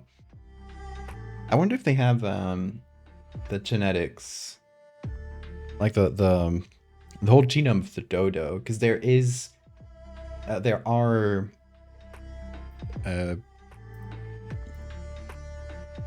literal soft tissues of dodo that are still kept in some museums.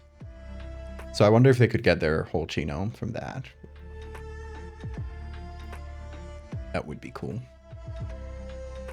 Because then you could theoretically bring back a dodo. I mean, it would be extremely hard, but theoretically.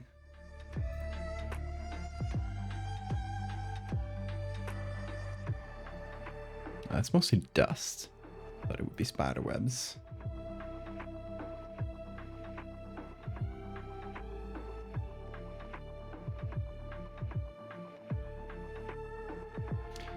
Okay, well, we've downloaded a couple things. Let's try them out in Photoshop.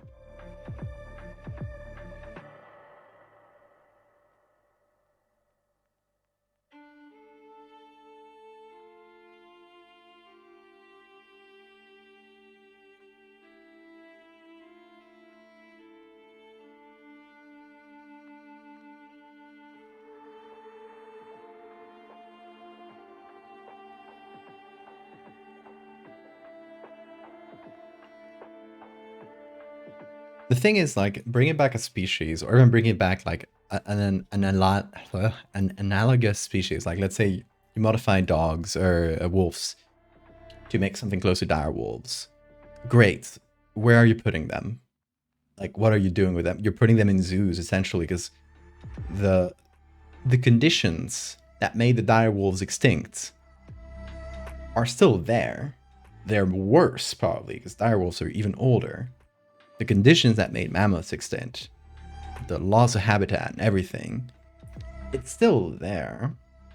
So you drop them out into the wild, they're gonna die. Like, they're highly unlikely that they would come back in force, right? In the numbers that they used to have. They'll likely just go extinct after a few years.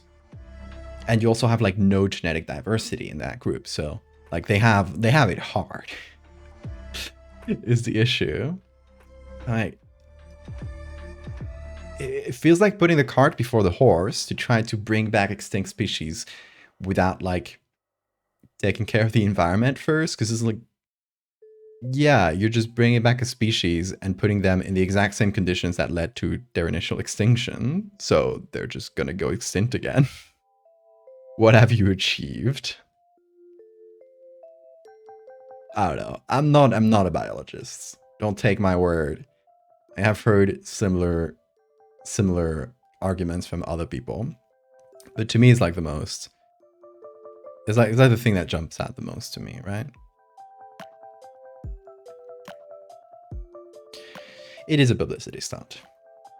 They get a lot of venture capital funding. They make big promises. They're trying to make a genetics research, like biology research company. They're trying to run it like a tech company with the hype and everything that entails. And I think that sucks. I don't think research should be run that way. And also, again, the founder is an absolute bastard. There is, if you want to know more, there is a Behind the Bastards episode on the guy. And you'll see how he's like a salesman, and honestly, he has done like some important research in genetics, but he's kind of an ass.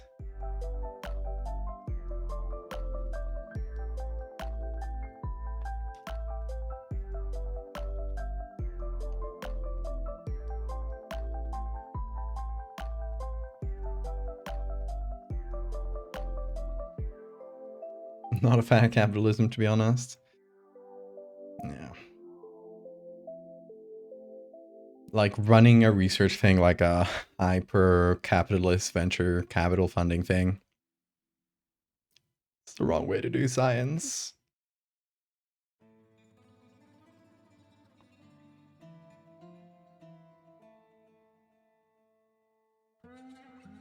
Like, I get it if you're making a product, because it's still like, that's something that matches capitalism's like motto, I guess.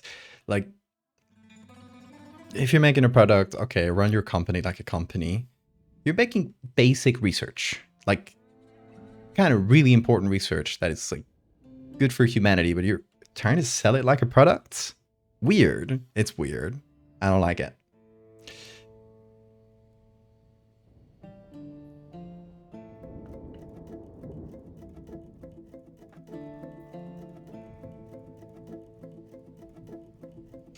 Thylacines, their environment hasn't really changed much since they've gone extinct, except for the problems caused by the absence of thylacines.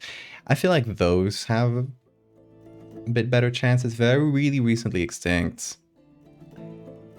Again, they weren't extinct because of human activity, and the human activity has not gone away. You would need like the really hard part of this project wouldn't be let's bring back thylacines, let's clone them. It would be let's create an environment where they can survive. Like, that's the actual, like, the part that personally I think would be probably more expensive and harder, and like just politically really hard as well.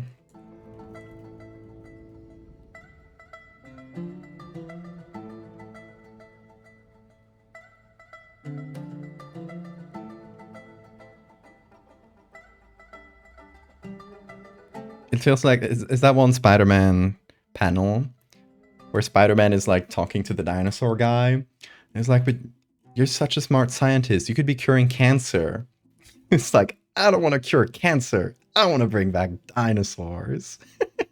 I don't know if that's a real panel or if it's edited. I've seen it a bunch on the internet. I like it. It's very funny.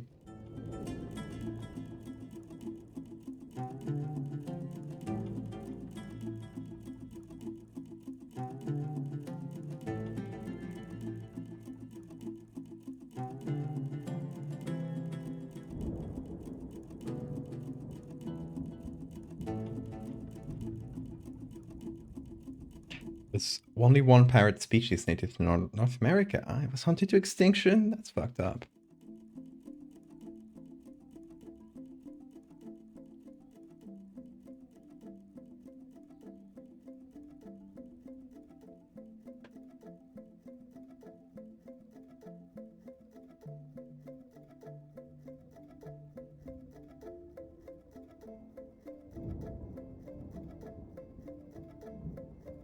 Yeah, we're slowly filling this. We're just like the big area we're missing is this one.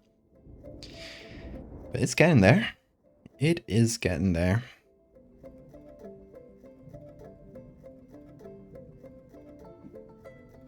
And it's at the point where, you know, it's big enough that we can probably repeat a few textures, especially at like different sizes, and flipping them. We're good to do that, I think. And I think it'll just look better, like the more layered a thing is.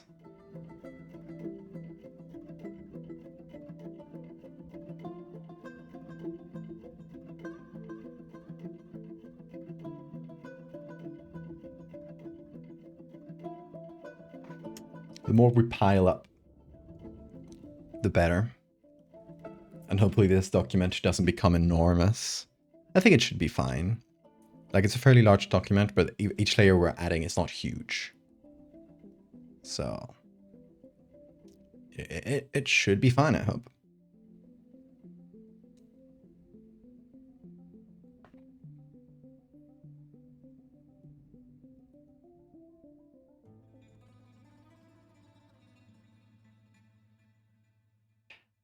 Current neoliberalistic capitalism, yeah, the kind of especially the sort of like Silicon Valley capitalism icks me out so much.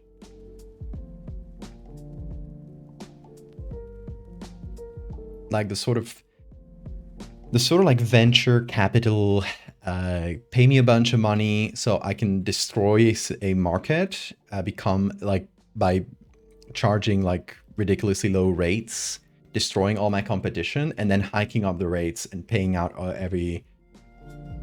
the people who invested is it's just sort of disgusting to me. Like the Uber model, right? Like Uber goes into a new city, goes with like super cheap prices, destroys the taxi industry in that area. Then once the taxi industry is like defeated and every driver is switched to Uber, they start hiking up the prices, and they can make it, since now they're the only guy in town, they can charge as much as they want, and they go on to the next town, and it sucks. It's really bad. Or like the AI bubble. That's a great example of like unrestricted sort of growth at all costs capitalism. It icks me out so much.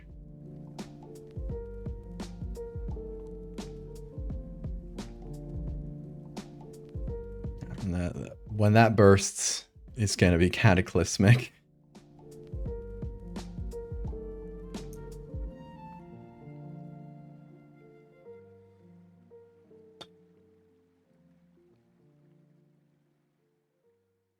So kind of icky about experimenting on animals in general, but I understand why. It's like whole thing. Yeah, it's like necessary for research. It saves millions of lives. And I'll tell you, I don't know if that will help with your feelings about it, but it's done only in like the absolute necessary cases.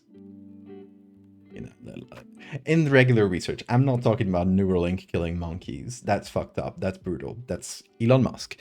But generally in research, if you're going to use like mice, it's either to like, I don't know, for anything from like really important research to like teaching a surgeon how to do really important techniques that will help them save a bunch of lives. So it's highly regulated in the sense that you gotta really justify it.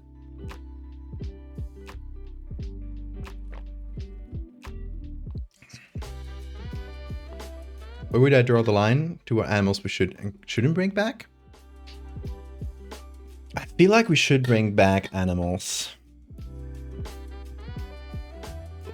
if we're sure that we can maintain them, keep them, their populations healthy and alive, and ensuring that there's also like genetic diversity and stuff. So I'm honestly more of a proponent of doing it the old-fashioned way. Like, not. I mean, I love research and genetic research, incredible stuff being done, but for example, if you're gonna bring back the aurochs, these huge bulls that are the ancestors of cows, which is a project that's been attempted. Like they are like essentially like breeding cows to bring back those traits. If you're gonna bring them back, you should just take the descendants whenever it's possible, right? With aurochs it's possible. You take the descendants, the cows and the bulls, and you breed all the things you bred out of them so they would be better to keep as livestock. You try to like undo that through selective breeding, and you can get a population of, it's not going to be aurochs, but it's going to be something similar to aurochs, and you can have them out in the wild. And you know, that is a project that is ongoing, and I feel like doing it that way will probably end up with like a much healthier population of animals with like actual genetic diversity. But I don't know enough about the topic to say like what's better. It just like feels like it would be more successful, but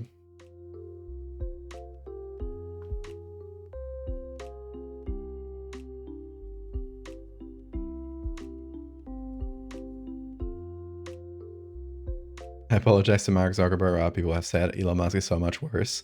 Honestly, Zuckerberg doesn't... Like, especially with the shit he's pulling out, which he's pulling recently. He's not much better than Musk.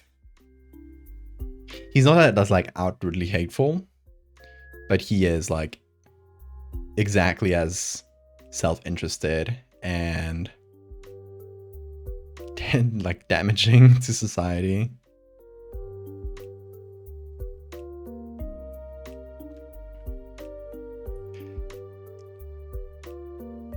Let's not clean his image by comparison.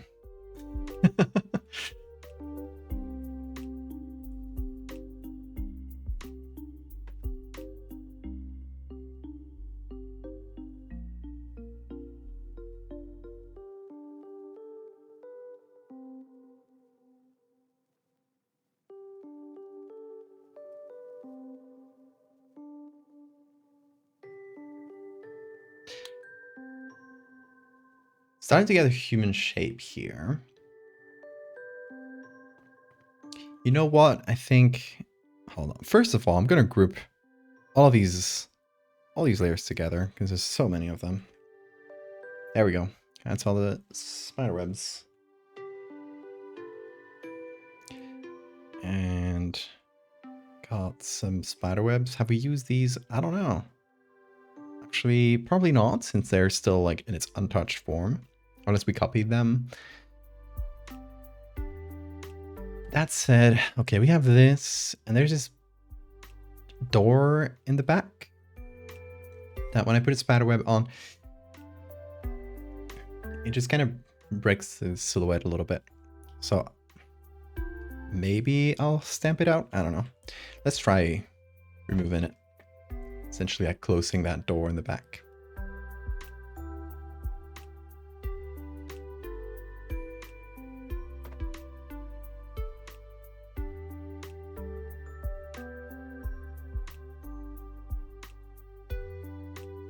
Hey, Lyles. Are these spiders from the Whispering Spiders human mimic idea? That was very... You're exactly right. Good memory.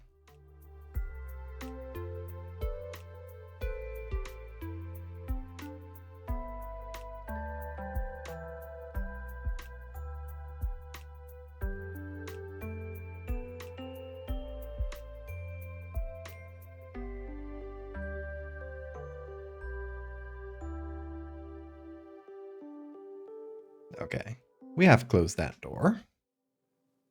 It's a little bit of weird lighting on the table, but it should be covered by our figure.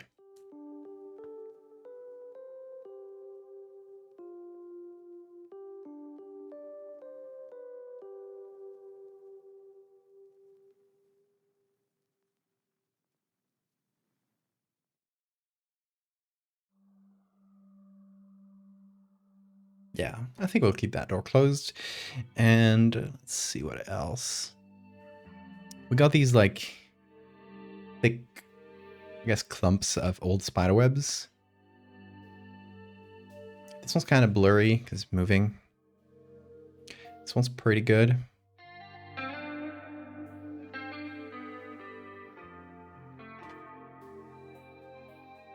We just select a couple. And I wonder if like this general texture could be used on a wall or something. Might be good. Let me try it out. We'll see.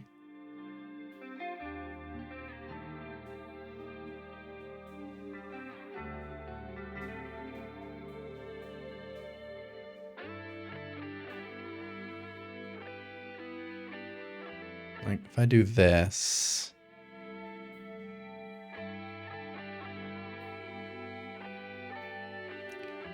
Put it around this corner. And apply it as a texture with high pass. Not bad, chat. Not bad.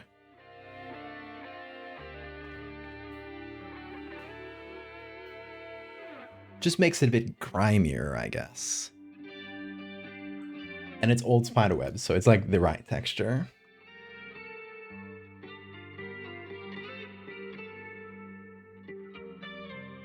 We can do more bits like that, just using little chunks of that bean.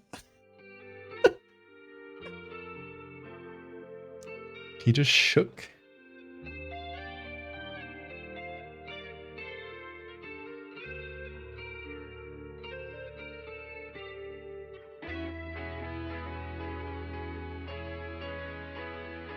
Oh, maybe this? It's not a lot of texture there.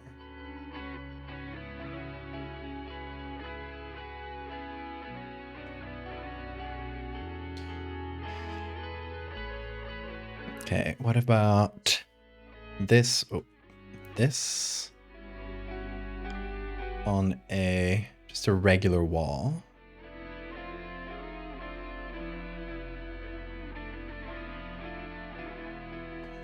Like that. Put it on high pass. Pretty good, pretty good.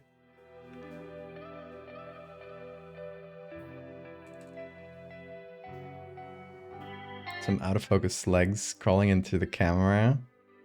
In the dark corner of the photo. That's a good idea. That's a good idea.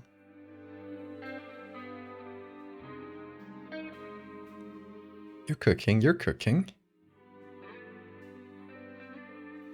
Okay, here we have the little clumps of spider webs, and I wonder if I should add these as textures like that. Might be best, because it just like adapts to any background.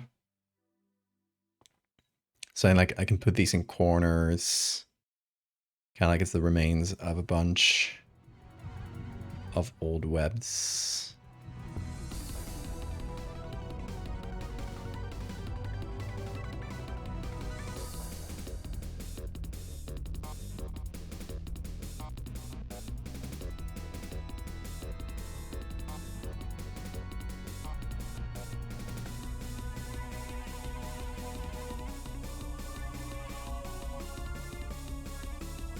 I don't even know what this texture I got is. Oh, it's this bit. Okay, so it's pretty much entirely just a big old spiderweb clump. I don't know where I can put this though.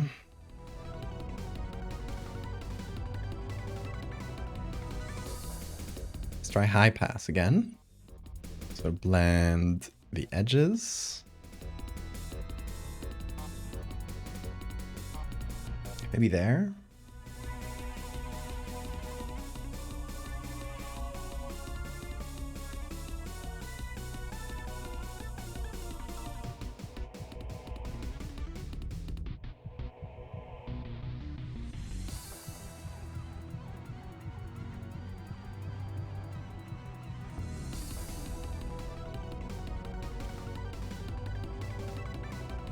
Let's reuse some texture to just add a bit more, like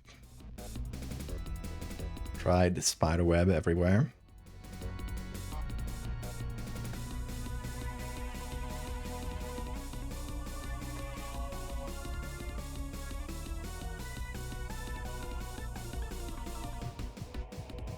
You're good, Pythons, don't worry.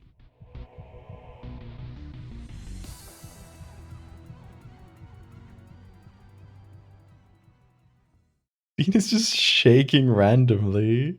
What is bro dreaming about?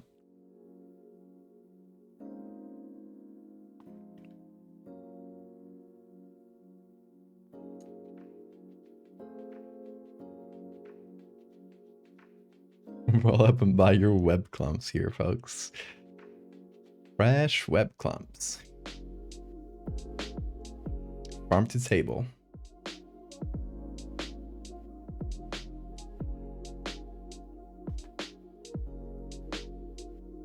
Okay. Let's get more layers of spider webs in. And what would this look like as a high pass instead of... High pass looks really good instead of a screen, which is what I've been doing. It's a good alternative. It's a single button for me since I have an action that just turns everything into a high pass texture. Okay, I can put this one like up here, like really big.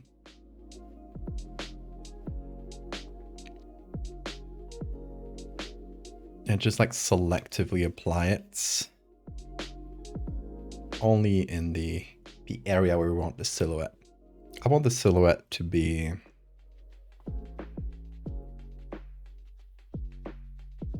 like a head here, got some shoulders, and then it goes down here, and down here it just like fades out a little bit more.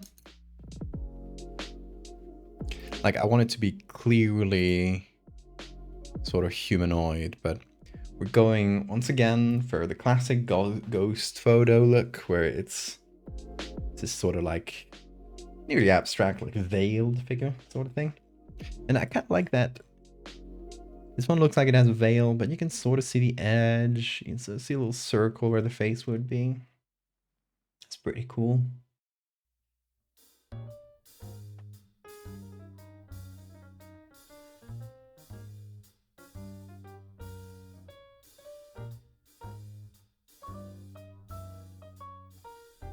Making the dinosaur mimicking butterfly. You got this, Bill. The wonderful horror that it's vaguely human silhouette in the dark. Yeah, you get me. Yeah, see, we're like the shape is there, kinda, but we need to carve it out still. We need to. Oh, I have an idea. If I use a soft light layer or an overlay, maybe overlay will work better actually. Yeah. So if I just paint with white, we still are using the same spider webs. We're not adding any, but we are essentially like, whenever we paint white, we emphasize the areas that are already brighter. So we can use this to essentially trick our way into making a silhouette. If I use black, we do the opposite.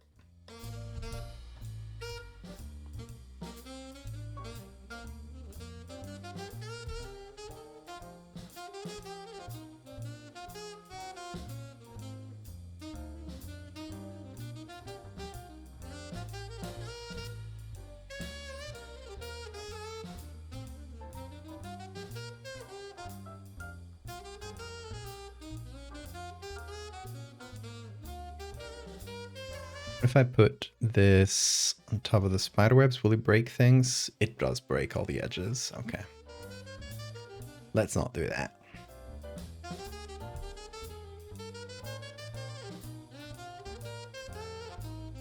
Tips on getting over perfectionism. I call it done is better than perfect.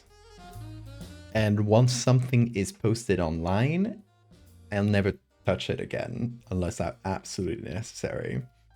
So I use like posting things online as a cut-off point.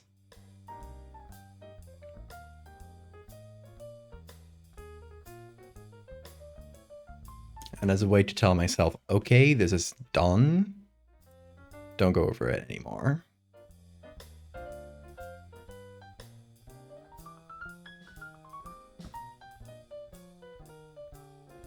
And that tricks my brain into forgetting about it and thinking about the next project.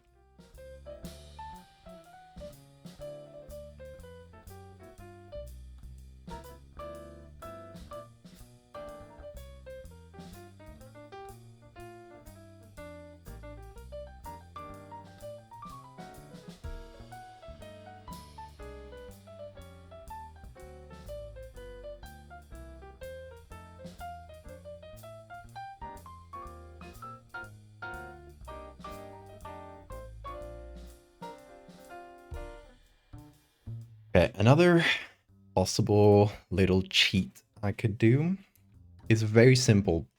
Just a normal layer. And I can just very softly paint with a white,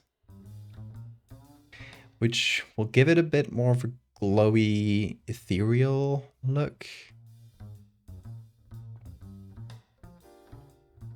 I can't overdo it because I don't want it to look too glowy. But it will help like blend things together around the center, which is the area we sort of need to thicken up like good soup.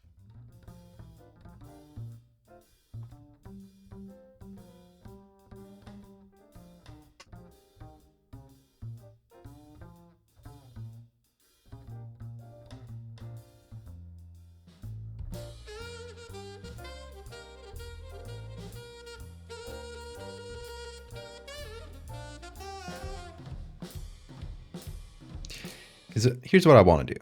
I want to do a picture where people's first impression, like the moment you look at this, you're like, oh, it's a ghost. It's a classic ghost photo. This is this. But after a second, you're like, oh, that's spiderwebs. Oh, the Val? We're streaming. Hello, welcome. How was your stream?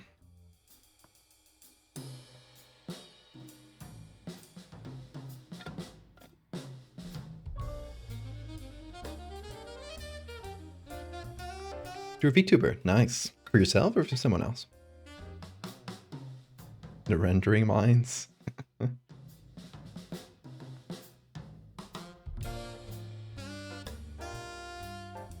back on your Slenderverse bullshit, Laos? You're like reading all the creepypastas? What do you think about Skyrods being a species Typhonophore? Fitting a sky jellyfish? I don't know what Skyrods would be, realistically. I think they're their own thing.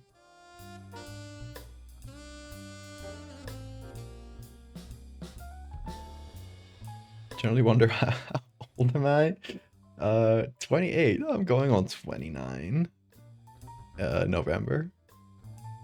Oh, shit, yeah, it's like next month's my birthday. It's at the end of the month. Could be fun to do something. I'm probably gonna be out November 20th itself because I might probably gonna do something with my partner, but one of the days around it we could do something fun.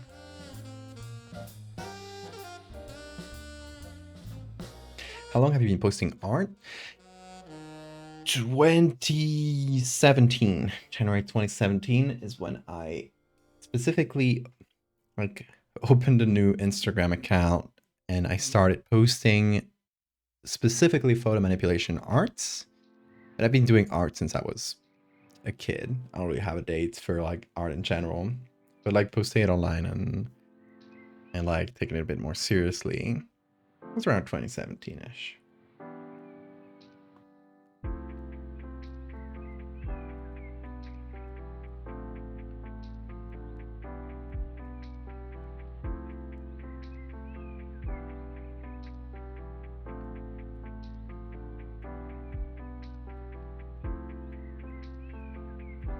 Happy birthday? Not yet. It's like there's like a month and 17 days. Thereabouts.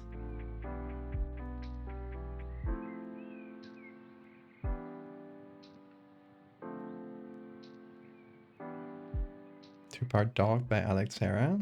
Oh, send me a link to that. November 20th, Bill. Oh, 19th. You nearly got it.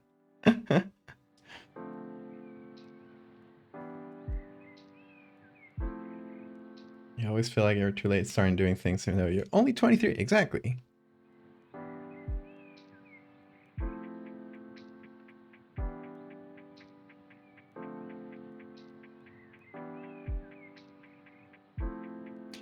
Especially with something like art, like there's not a specific age to do it. It's something you could pick up at 60 and still become an incredible artist.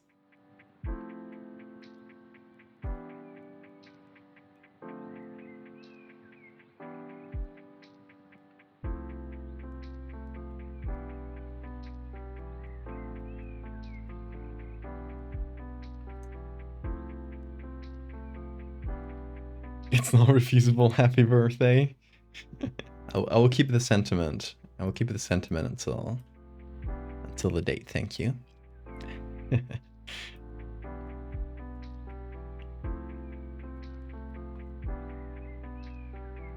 Okay. Keep thickening the center.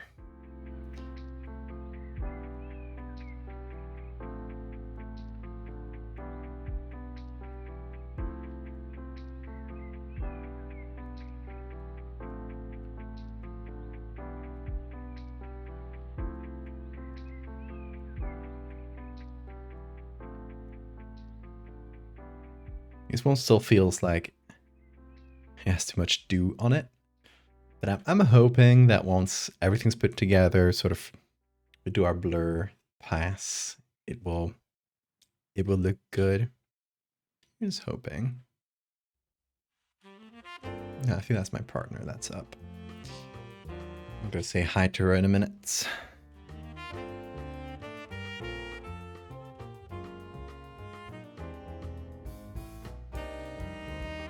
Oh yeah, this dewy one, I complain about it, but it's great for thickening. We're adding morning dew to thicken this soup. It's starting to look like a witch's potion.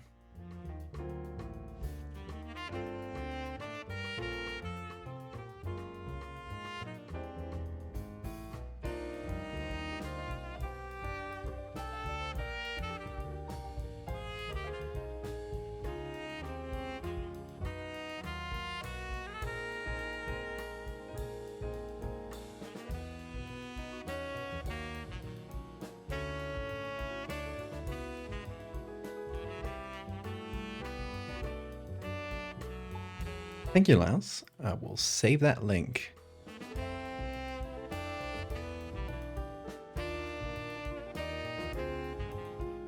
Slenderverse.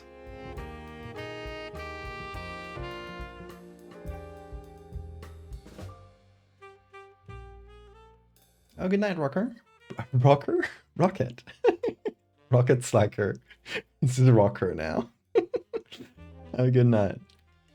And welcome, Bulba Trash. Any tips on animations? I wish. I don't animate, so I wish I could help. I only do like really simple little animations. Like when I did the googly LPs, I had like the eyes spinning around, which is fun. But that's like the extent of the animation work I will do. It's not very impressive.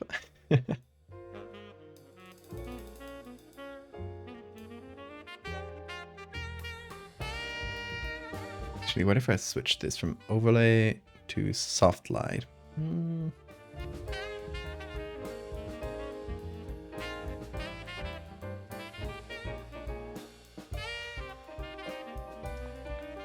Maybe.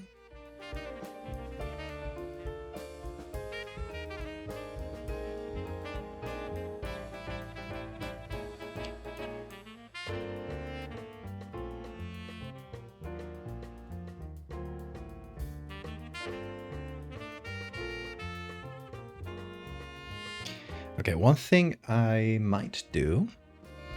So you see how there's like a bit of light in these doors in the back. What if I turned it down? I kind of want to entirely remove it, but hold on. Let's hide this for a sec. Yeah, I don't want to entirely remove it.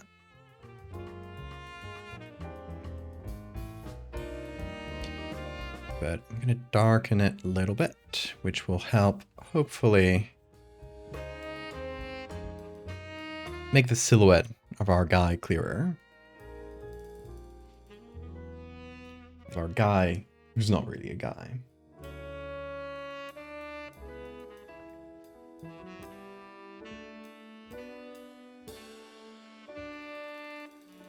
Hell yeah, Pythons, I'm happy for you.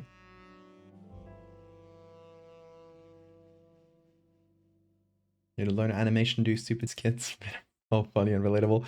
You should do that.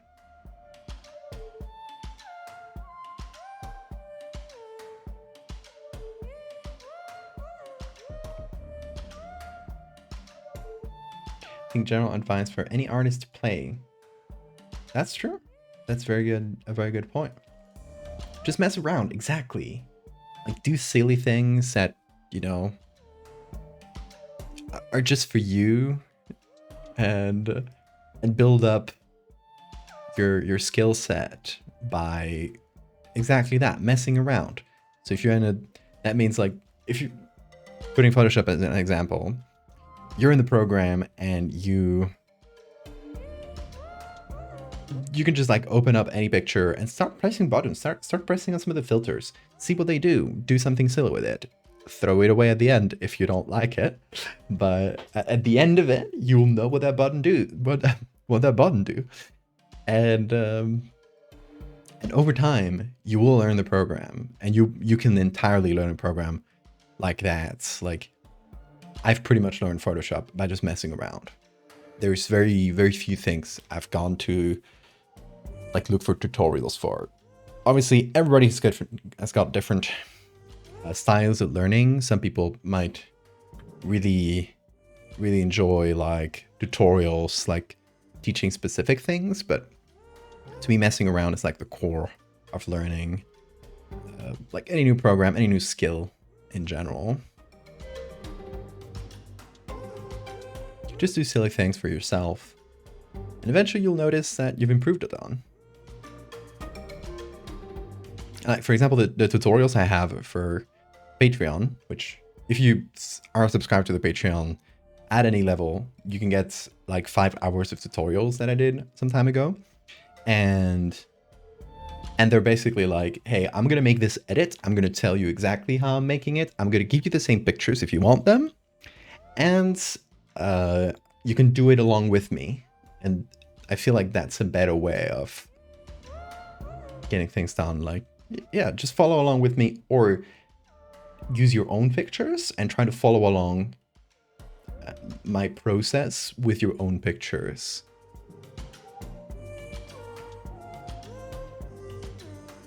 Which, I don't know, it's like more helpful to me, like that. It's more hands-on.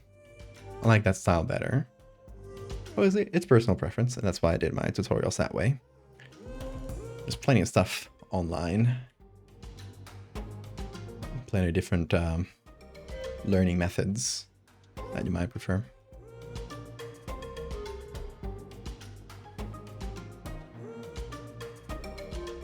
There are so many layers on top of each other that every time I want to find one to modify it, I just have to click through a million things.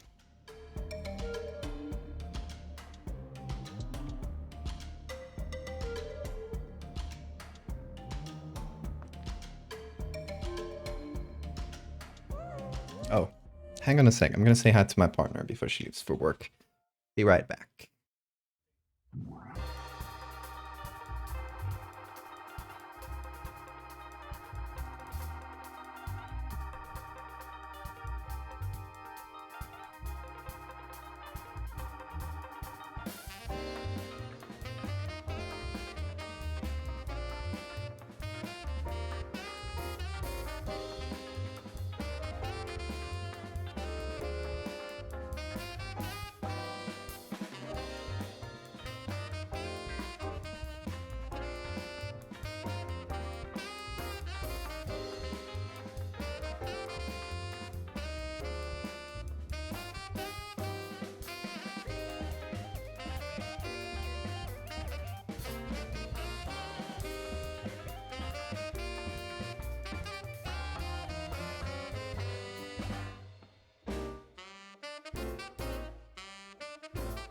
Hi again.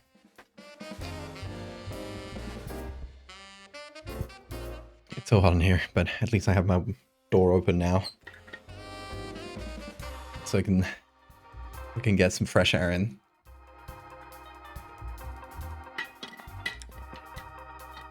Happened to the intermission screen. I was just gone for a minute. Usually I put that on when I'm gonna be gone for a little bit longer. I used to have, I should bring it back. I used to have intermission command that would put up the intermission screen, mute the mic, and then program like a minute of ads, which It's not to annoy people, but it is because whenever you set manual ads on Twitch, the automatic ads that people get when they join get deactivated for a while. So like if you're gonna do an intermission anyway, you put in like a minute or two ads and people can like just mute the stream while you're gone. And then anybody joining in won't get an ad, which is like one of the most annoying things about Twitch. And like intro ad. But I forgot to do that. I got an intermission screen and put the ad on. I only do that at the beginning of the streams, but if I remembered, I would do it on the other, like on the smaller intermissions too. Because like I think for like every minute of ad you put in manually, you get like I think like 20 minutes without ads. I know I put in one of those manual ads at the very beginning while the countdown is going, which is like the maximum amount you can do is 3 minutes, and it deactivates ads on the stream for an entire hour. So that's why like if you join the stream during the first hour, unless you've joined in that during that like 5 minute intro, if you join the stream during the first hour, you should never get an ad. That's the reason. It's like a hacky way of trying to remove or deactivate ads on Twitch. It's the only way to do it. You can't just tell Twitch, please don't give my viewers ads. If I could, I would, because I don't get any money from ads. Like maybe like 50 cents a month or something like that. It's ridiculous.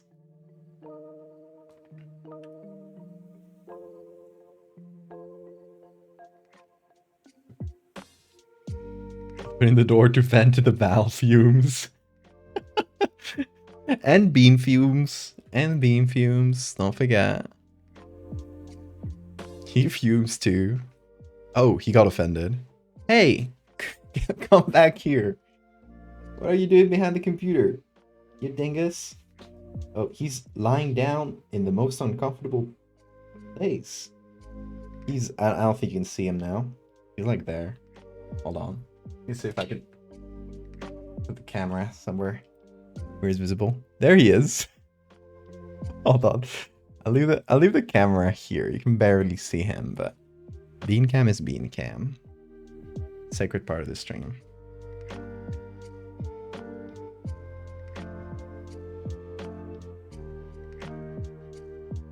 Blessed with glitched out of no ads ever? Lucky.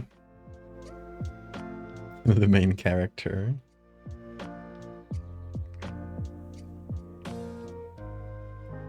This community has been awesome to me. Always make sure to ban subscribe. Thank you. That is always appreciated. Yeah, like, Prime subs are just like such an easy. You're literally taking money away from Amazon's pocket.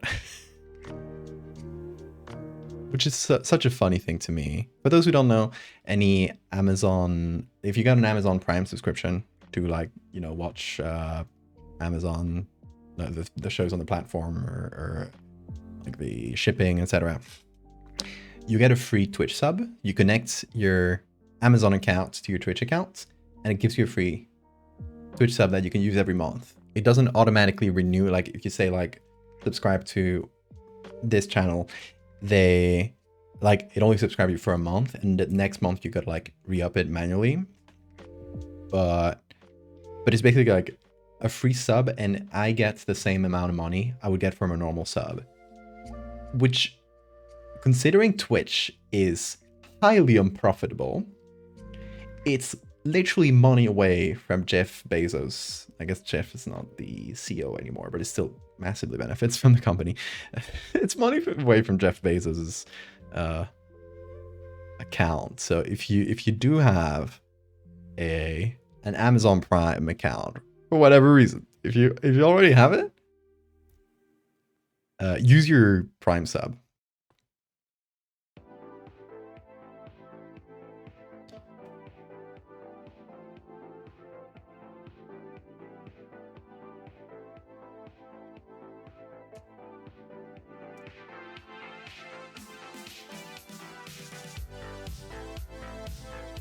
See ear and nose. Boop. Hey, Raguts. Yeah, still alive. I started still alive and live. I started the stream like, what is it, 4 hours ago exactly now. So I started really late. So we're gonna end late.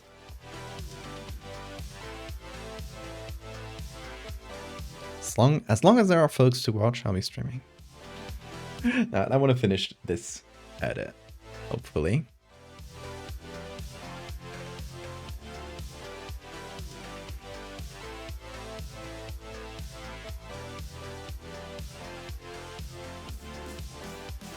How much is this looking like a ghost? Especially asking people who just joined. Like, what was your first impression of this?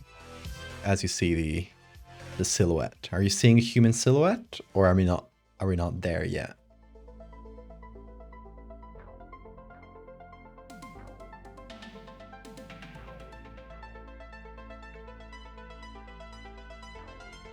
Because as I explained, like, first thing I want is for people to see, oh, there's a human silhouette here. And then they see the spider webs.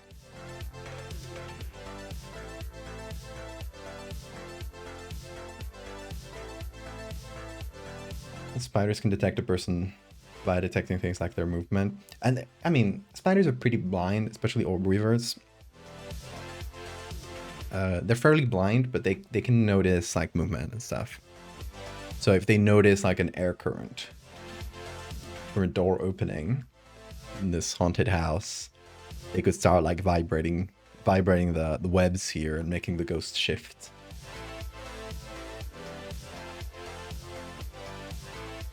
Looks like it isn't attached to the bottom. That's kind of on purpose, because I want it to be sort of like fading out at the bottom. Like a ghost, right? Where it's more like the upper body and the lower body just like fades out a bit more. Does that make sense?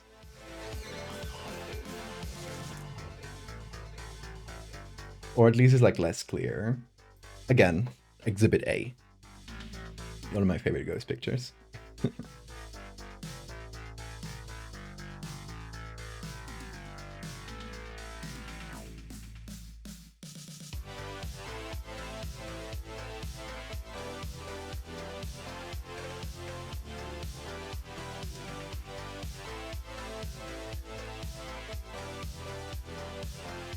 Makes it less realistically a spiderweb.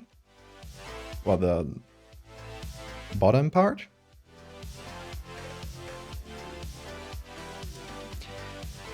They can see shadows, especially up close. Oh, yeah, makes sense that they would see, like, suddenly you get a shadow cast on you, a big change in lighting. Oh, something's coming towards me, right?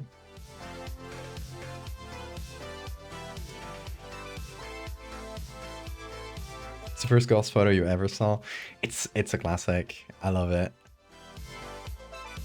It's just so ethereal.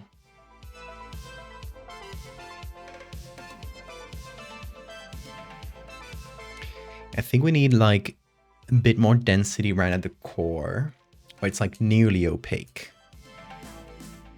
So right now we do have a little bit of like density that I painted in this layer. Like I painted a bit of white just to give it more density, but I did it when it was a bit less opaque. I've multiplied so many layers of spiderweb, and I feel like you can do without it. It was a bit of a patch, a bit of a quick solution, and now I feel like we got better density already.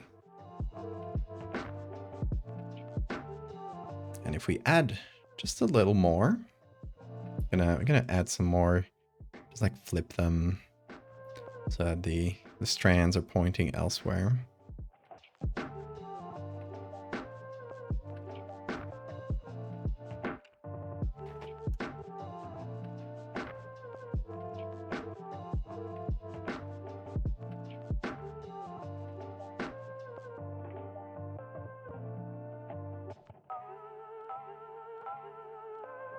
And I'm reusing the same one.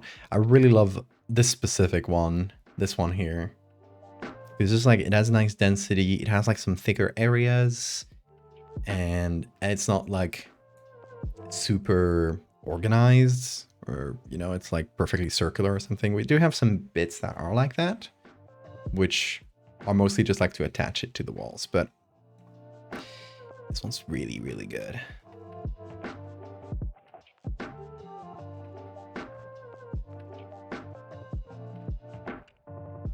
These attachment points to the floor. I get what you mean. Yeah, there's an area here that's not very clear.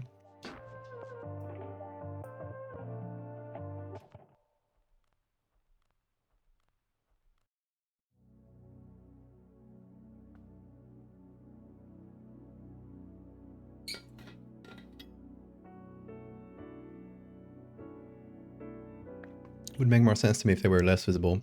Stronger structural webs around the floor and walls, or likely reflecting visual web structures in the middle, mimicking the human figure.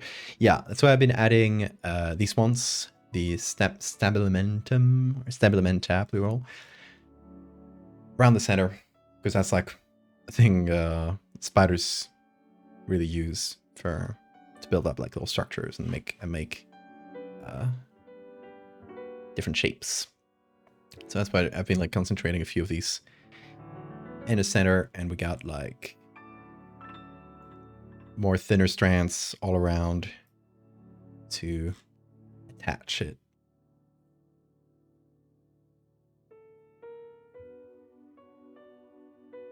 You gave Carlos a girlfriend? Oh, the Discord bot Carlos. That's like, which Carlos?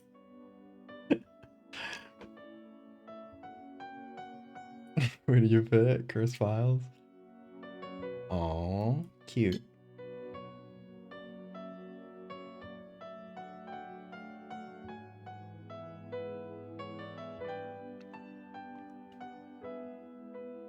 You know, actually this one has some nice, like, connecting strands. What I'm gonna do is flip this horizontally.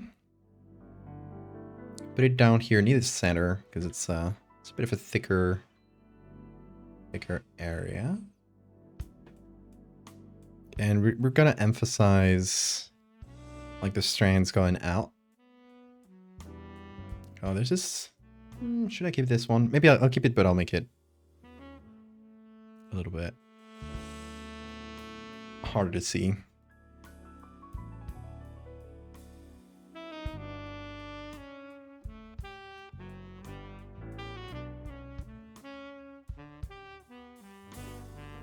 And we just attach it on the floor. And let's see this dewy one. This one here, which sort of made up the base. This is honestly a pretty good one. The dew bothers me, I'll be honest, but it's still one of the best ones we got out of all the spiderweb textures. I think it'll work better as a smaller one, because then the dew will be harder to see. And then we figure out like the attachment points on the ground, like make different levels of attachments.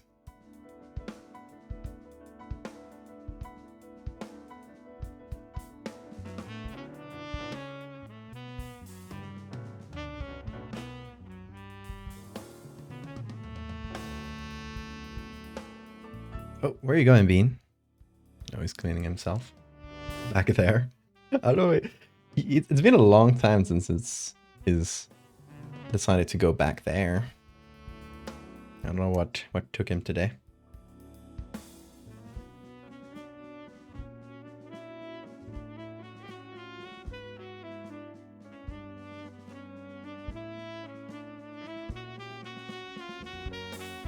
A very thin pencil.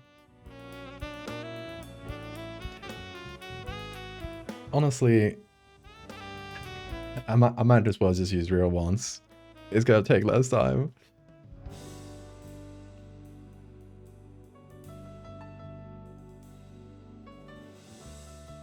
Okay, I want to add a little bit more thickness right around this part, so we can pretty much see the background through it. So let's see, which textures should I use? Got this, but it's like repeated right next, so let's not use that one. That's the dewy one. This one's pretty good for like structures. That one's pretty nice, actually. Do we have more on the other side? We do.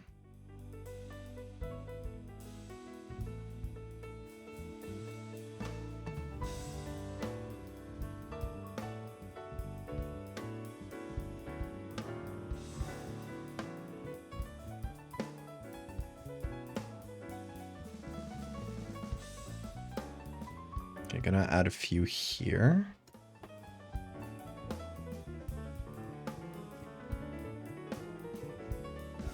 Sort of like clinging to the wall.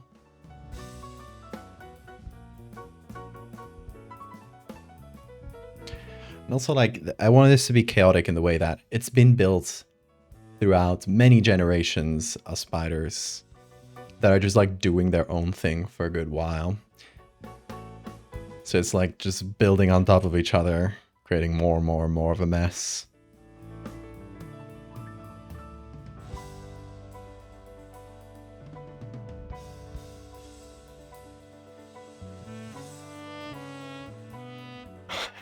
%1 opacity dog spider. Who's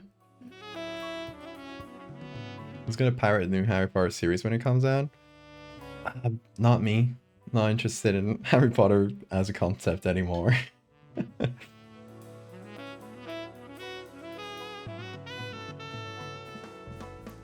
Like, unless my partner really wants to hate watch it, and we decide to hate watch it, then I'll pirate it. I'll pirate it to watch like a couple episodes and laugh about it, but that's about the extent of my interest.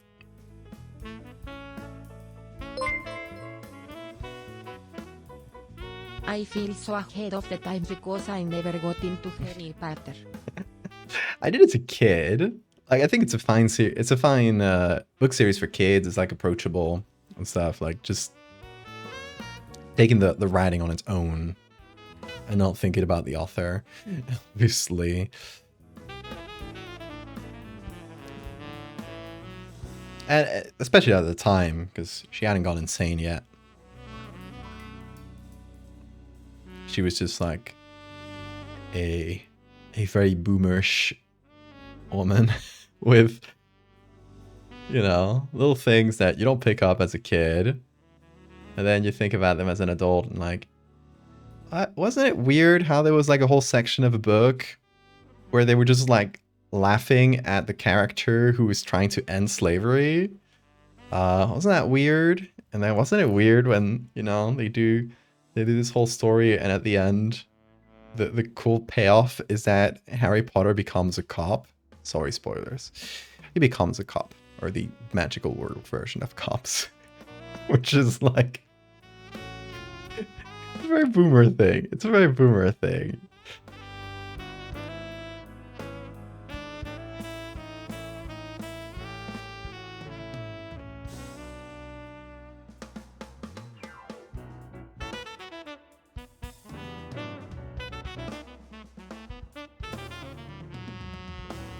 But it's stuff that you don't pick up as a kid.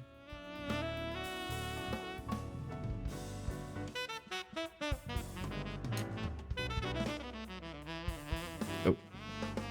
Bean is too... He's too hidden. He has managed to succeed. You can see his ear there. Look at his ear. He's managing to successfully hide from the camera. I don't know what to do at this point. He is winning against the ever-observing eye of the internet. I'll leave it here. You can see his ears. Good enough.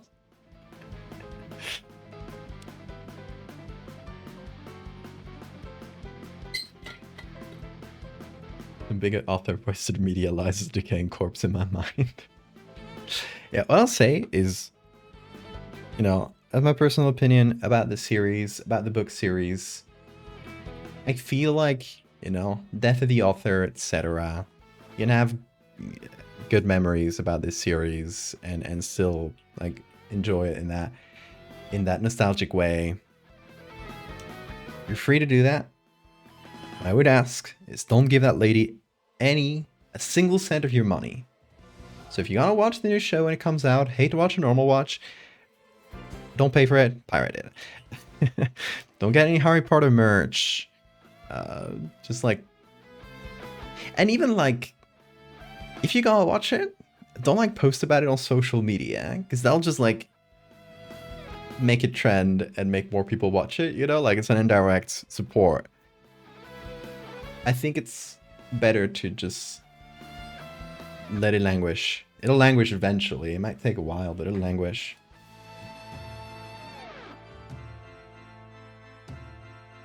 And hopefully the mold one day claims J.K. Rowling. She becomes a mold creature. Visual Jamie, thank you for the follow.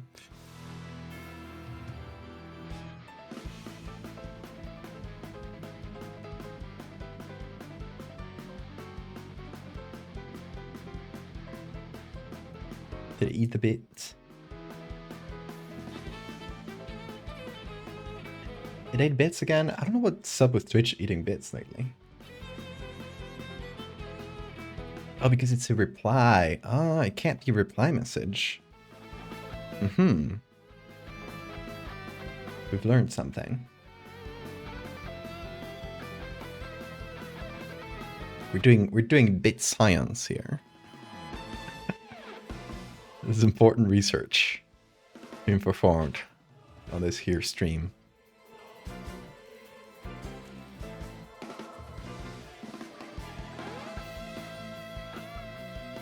The thing about Death of the Author is that in reality, what it means is that the interpretation of the author or all their characters is the same as everyone else.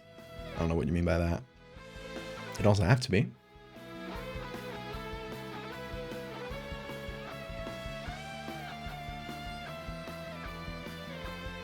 Like, Death of the Author to me, like, I'm not talking about J.K. Rowling. J.K. Rowling, it's like one of those, like, I would say more complicated cases, right? But the, I don't know. I keep using the same bit. I kind of don't want to do it. Okay. Death of the Author, just speaking about my work here. It means that somebody can, like, look at my work and see what I've made, see the art I made, see what I've written, and take out a completely different thing. That's fine. So even if you still love the series, please respect that there are going to be people who don't want to hear about it in a positive way anymore. Yeah. I've met so many HP fans that choose to make it part of their personality to defend their love for it based on the soft theos or cool. I don't care. Yeah, absolutely.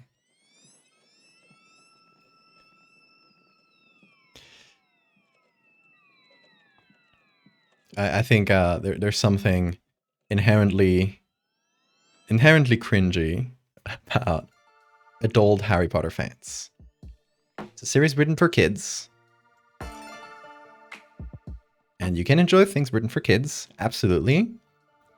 But making it part of your personality, like, weirds me out a little bit.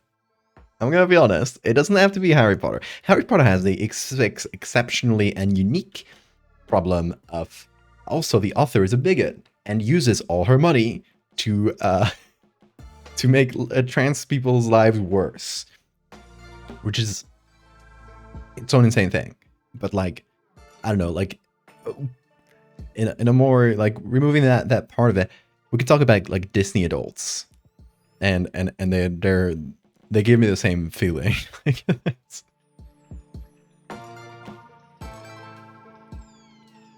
And you can enjoy Disney as much as you want. I like a lot of Disney stuff. I have nostalgia for a lot of Disney stuff. But I'm talking about the specific phenomenon of Disney adults. People just like obsessed with like going to the parks and obsess about every new movie. And they make content about it, and it's no hates against people who enjoy it, but it weirds me out. It weirds me out. I'm sorry if there are any Disney adults in the chat. You can say it. I won't I won't judge. This is a space of healthy conversation and no judgment. I'll not judge anybody for being a Disney adult. I will judge you for being a Harry Potter adult. Because of Rowling, but...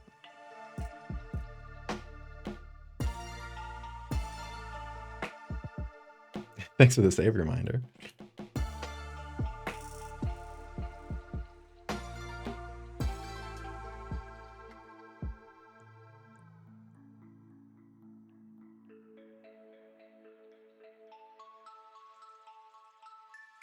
Basically, the author is not the only authority about the works and worlds.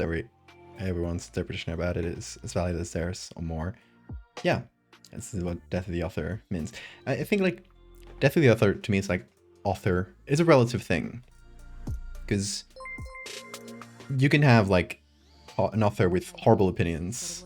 In the Disney parks and she says that Disney adults are the second worst park attendees behind pasoles. People with fast passes hit entitles them to everything. God. I can't say anything because I'm abroad still and I'm actively making a MLP infection horror. Honestly, I prefer bronies like 100 times to Disney adults. It's different vibes. Different vibes.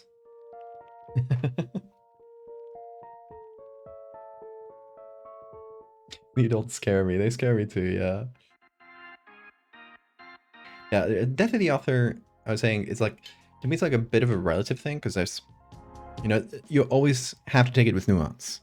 Because on the one hand, you could have an author that had terrible opinions and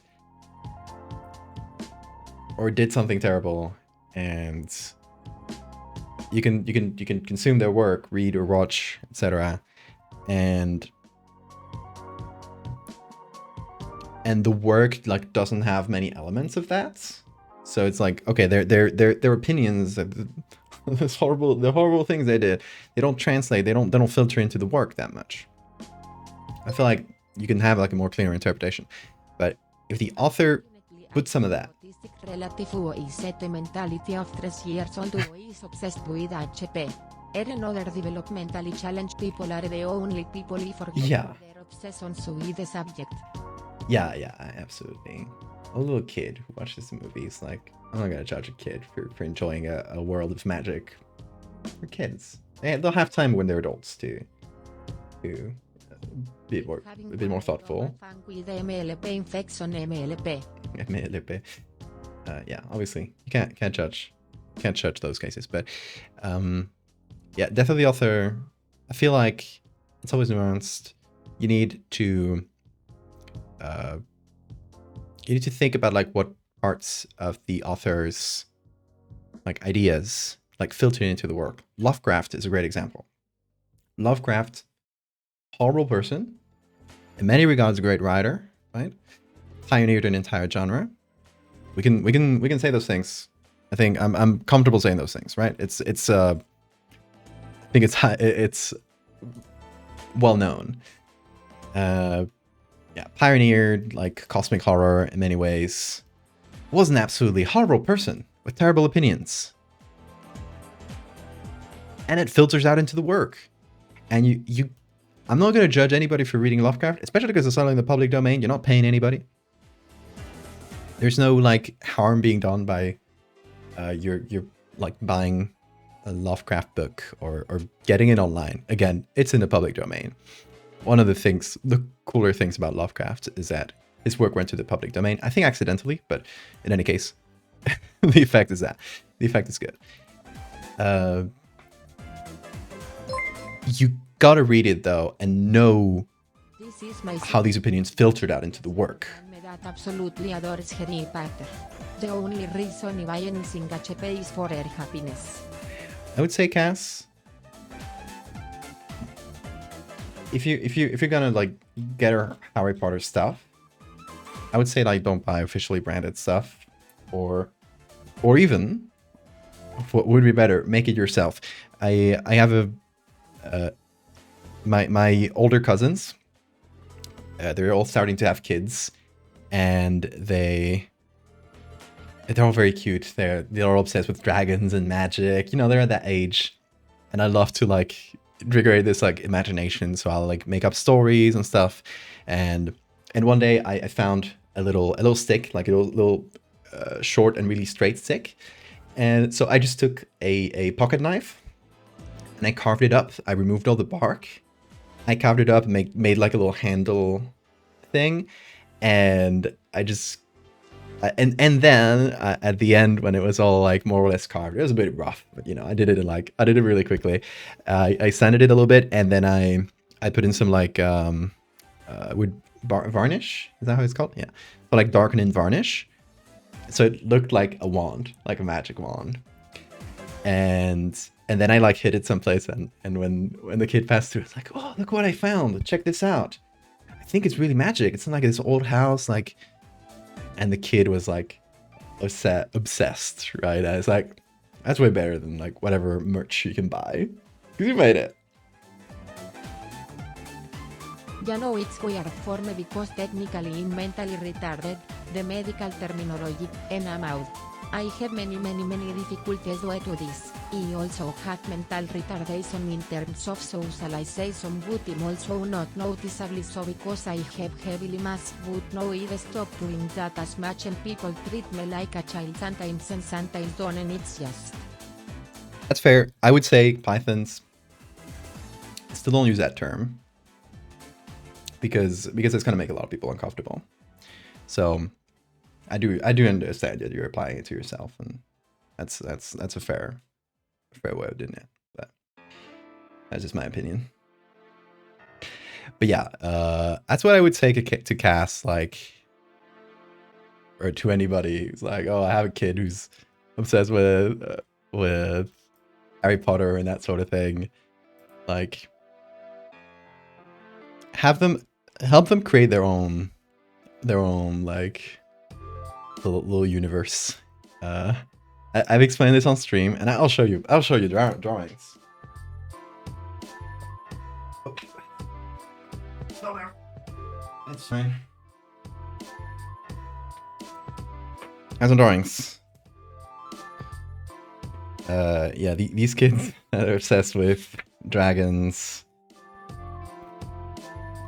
I like draw dragons with them. I don't have this one because I gave it to the kid in question, but the kids became convinced that there's an old well like near my grandpa's house, like my grandpa's old house. The well was built in like the 18th century, so and it's like really deep. And they became convinced that it was a dragon living in there. So I built. We made a little story within that, and I drew a bunch of little sketches of a small dragon, like friendly looking, but still like a big lizard with like a big scary mouth, but still like decently friendly looking and pretty small. And I hid it, and I burned it a little bit with some, with a candle, so it's the edges are sort of like darkened and stuff, and I hid it, and I made the kids find it when it was one of the kids' birthdays, and then we all went to the well, and it was like, yeah, you need to like throw a little stick into the well, and listen in, or like throw some water into the well, and since the water kind of bounces around and it echoes, it feels like something is replying. You throw some water, and you listen in, and a few seconds later you hear like tick, tick, tick, tick, tick. I'm like, yeah, see, that's the dragon waking up, and all the kids were like, oh my god. It was so cute. And this one I can show you because I do have it here. The other one I gave it to the kids. But one of the kids, his name is Telmo. He signed it, of course. Drew. He's like, he was telling me like, oh, you know, I created a dragon. I It's like, love when people in the chat That's- can hire support needs folks interests. It really heals my own inner child menor que tres. you gotta engage. It's always fun. It warms my heart to do this kind of thing and see the kids' reaction. Yeah, this kid is 4, and he's one of my cousin's kids. And I was like, oh, you know, I'm. He was like, I'm developing this dragon. I'm like, you're developing it? Yeah, I've been drawing it a few times. This kid he's so cute because he's like super well behaved, and he'll speak like really softly but really think about his words, and he honestly like speaks really well for his age. Like he's really, I think he's a really smart kid. So he's like, yeah, I've been developing this dragon. Like, oh, okay. He's like, yeah, he has 3 eyes. Oh, very, very cool, very cool. Yeah, and he breathes fire and lightning. Oh, that's awesome. Yeah. And I was like, do you want to draw him for me? And he's like, yeah, let me see if I remember everything. And he drew this. So he was like, as he was drawing, he was like, I'm not sure the wings were like this. They were more like a bat's. I'm like, okay, don't worry. You draw it, and then I'll draw my interpretation of it next to it. I was like, yeah, that would be cool. So he draws this. You can see this, the top here, the top breath is fire, and the bottom is lightning. And so I took that, and I did my own interpretation of it. He's breathing fire and lightning, and he's still like, I was about to give him like little chicken legs, but I was like, nah, I'll just give him like relatively thin legs and a tail full of spikes. And I made the wings more bat-like. I was like, is that how you wanted them? Oh, yeah. It was very cute. I really enjoyed that little moment. And the kid, he's gonna be a better creature designer than whatever could ever be. He's 4. And he's created some monster designs that I was like, you know. He was telling me, because obviously I tell him like, yeah, I draw monsters and stuff for a living, and he loves dragons, monsters. He's at that age, he's obsessed with it. And so he's telling me, oh, you know, I designed, or I don't know what the correct English word for it was, like I developed this monster, and it's a football field that is actually just a giant mouth, and when it gets people in, then it just closes the mouth and eats everyone. And it's like, is it cooking? Is this kid cooking? That's literally the kind of stuff I come up with. He's gonna take my job one day. Little Telmo. Smart guy. That's a lot of fun. Bro is cooking. He's cooking for real, right? Reminds me of when I read Dragonology books. Oh my god, you know what? I bought a bunch of books. This is from an artist who you'll find as Dragons of Wales on social media. And I bought their whole book collection.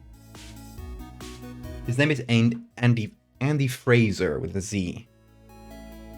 And he's been drawing like sort of like realistic dragons on top of photos for many years. And this is one of his books. I recommend getting it. The whole collection. It's great. Oh, it's so good for kids. This one's Dragons of Deep Time, which is like dragons that are sort of drawn, sort of built into huge trees or cliffs. This is one of his later books, which is, it's so like the quality of the drawings is incredible. So you got like smaller and bigger ones. But this one I didn't give to the kids because it has some like scarier dragons. I didn't want to scar them too much, right? But I gave the kids his 2 like earliest books, which is a lot of very smaller and cute dragons. And it's, there's no huge scary dragon that hoards gold. It's all like small dragons, and maybe they'll eat birds or fish. There's like aquatic dragons with like lobster tails. There's little dragons that walk around parks and eat people's trash. It's a bunch of good stuff, and it's all like a little bit like speculative biology. You know, it like puts them in the environment like real animals, and the kids were obsessed. Like I read them. I read these kids like both books. They're about this size, right? So there's like maybe there's like 30 dragons or something like that in each of these. I read them all, and they were obsessed. Like one of them, especially one of them, who's like he's also 4. He's a kid from a different cousin, Telmo. He has like a just this incredible memory, and you'll read them this book, and he will remember he will latch on to every single word, and he'll remember exactly like the little story I told him. Oh, and this little dragon goes in and digs into the trash. And he asked me like, oh, what does he get in the trash? And I was like, oh, maybe he gets a chip bag, and he gets all the chips that are left over at the end. And he remembers like all these little details that you told him. And the next day you're like, he's asking me about this dragon again. Oh yeah, he digs into the trash. And it's like, and he gets the chip bags. Yeah, he gets the chip bags. It's so cute. I do really recommend Andy Fraser's work. Like it's really, really good. And I did get, oh, this one. I also there was also like little posters that I gave the kids. I did keep this one though. And I kept like the scarier books, but the not scary ones, they look a bit like this one. This is like really small dragons, right? It's a very short little book, but these are the ones that I showed the kids, right? Like these sort of designs. They're just little guys. They're very cute. Aren't they awesome? It's so much. Cara sonriente. Isn't this cool? So yeah, that's the kind of ones I taught kids, because the really scary ones, I didn't want to worry their parents with like scary monster dragon designs. This one is one of the ones I got, Dark Woods, which is it's scarier designs. They're mostly smaller, right? But it's dragons that live in dark woods, and they have creepier designs, and all the text is written like sort of found footage. It's great. Anyway, just letting y'all know about this artist, because it's really cool. He's been doing, he does other things too. He does like some really cool paleo art. But I love the dragons the most. It's Dragons of Wales, yeah. It's the same author. Do you have them too? Yeah, the Dragons of Wales books, like the first 2 books, which are called Dragons of Wales, are the ones I gave the kids. So I don't have them here to show you guys. It's like his earlier work. It's a little cuter. It's like more, I think it's more kid friendly than the big scary dragons that are as huge as mountains. Yeah, someone drop a link to Dragons of Wales in the chat.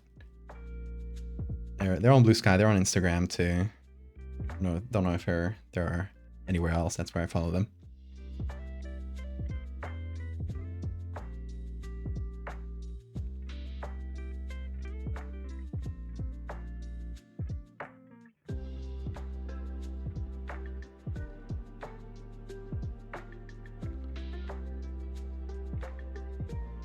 Bless the next pack you're about to open. Pack of what?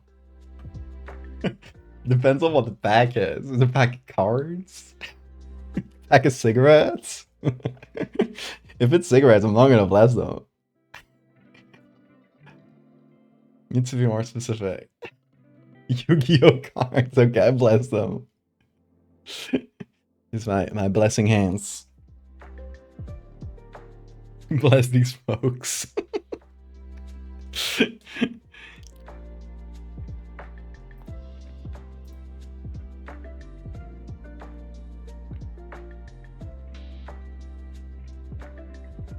Yeah, you know the problem about loving like telling children stories and that sort of thing is that once their parents notice,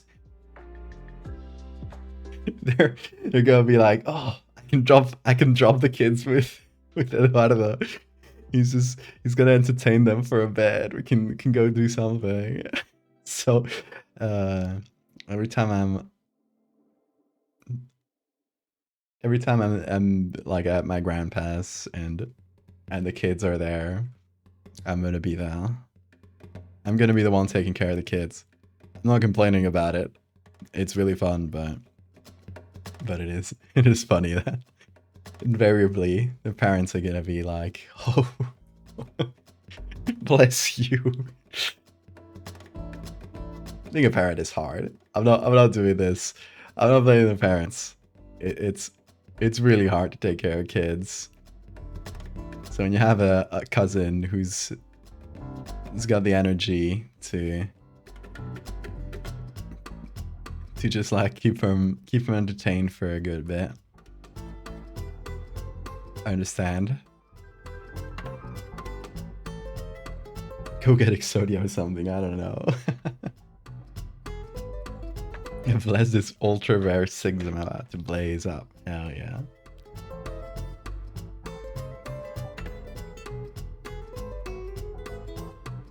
Designated babysitter, exactly.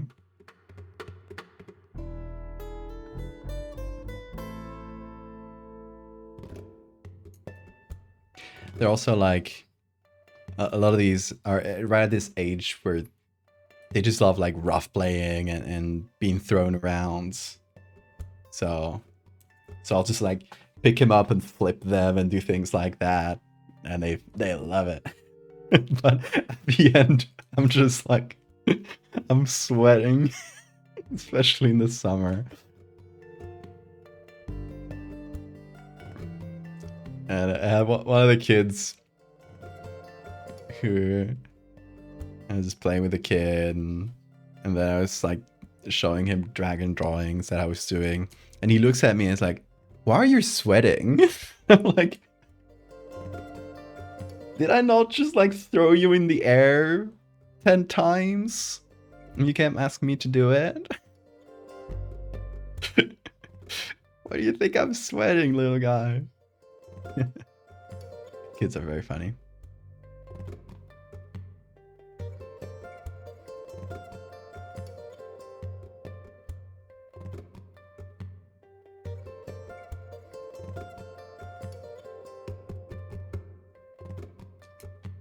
Now gonna end up being the Grunkle Stan of his family. The guy the kids always dropped off with. Yeah. Exactly. Whenever somebody drops off a kid like with me, they're gonna end up like hearing about dragons or folklore stories. They all know the stories. I tell them stories about the folklore of Asturias, because I think it's important. It's important to like hear these things as a kid. It's formative for you. It roots you in the folklore of your area. So that's why I have like here, I think it's in this sketchbook. Yeah. I have like, I've essentially, I don't know if this will be super visible, but I improvised in a little comic of this folklore story about the Guelevere, this giant dragon serpent being tricked. And then I did this big drawing of a Guelevere, and I showed him the next day. Guelevere is the dragon of Asturias, and it is just a giant winged serpent. In many senses, it acts similarly to a dragon. Like, it usually has a horde, and a lot of the stories of the Guelevere in folklore are about like beating it, but not through strength, but through wit, through like being smart and tricking it in some way, right? Which I think is good. It's a good thing to teach to a kid. Like, you don't have to be stronger than other people. You have to be smarter. You have to like, you know, if you want to beat someone, beat them by being smart, not by being strong. It's sort of lesson that you teach kids. So I'll teach you. I'll tell you the story of the Guelevere. One of them. There's many. Eat my winged snake all the time, but I keep that to myself since it's not appropriate for children. Okay, so there's this story. I don't remember which village it was from, but there's this enormous Cuelebre who lives in a cave up the river from a small village. And every year, well, the Cuelebre sleeps all year, but every year it wakes up around the same day and goes down through, like exits the cave, goes down into the town, and tells with a booming voice to the people of the town, I am hungry, you need to feed me. And everybody in the town, obviously they don't want to be eaten by this giant monster. So they will get together all their livestock, all their cows and their sheep, and they will feed them to the dragon, and then they'll go hungry next year. And this is going on for years and years, and everybody, you know, everybody hates this dragon. And what happens is one year, this guy was like, I'm gonna outsmart him. So he prepares. Before the dragon is gonna come, he bakes him this enormous, it's called a Borogna. It's this enormous, it's like cornbread, but it's full of chorizo and like meats, different meats. It's generally what you do with like your leftover meats. You'll put them in a Borogna. And this guy bakes an enormous, like oven-sized Borogna, and he fills it with all the tasty stuff and giant nails, like big carpenter nails. You just become red hot in the oven. And when the dragon comes by, the dragon's like, oh, I'm hungry, feed me. So this guy comes in with just a cart, basically, with a giant piece of bread that smells delicious. And he's like, oh, Mr. Cuelebre, we love you and appreciate you so much that we've baked you this delicious Borogna.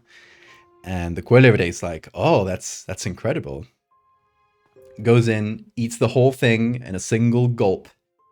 And as he bites down into this bread, all the nails that were inside of it just poke out and like go into his skull and instantly kill the thing.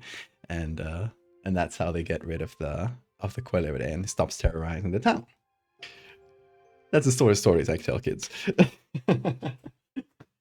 That's why you don't have to be stronger than a dragon, but you can be smarter.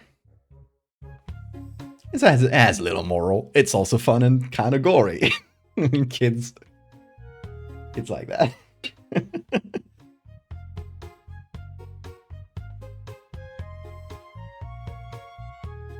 The shading and texturing rocks. Thank you. It was a fun one.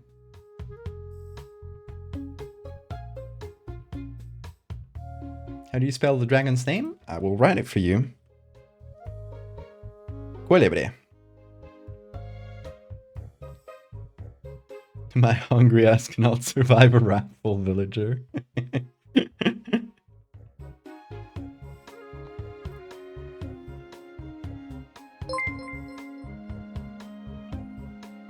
Hey Drawn, would you like a giant pastry? Why do it look so pokey? Don't worry, that's just extra fiber. No, don't use a fork and knife. Yeah, it's just texture. It's just good texture that I'm putting in my big old bread.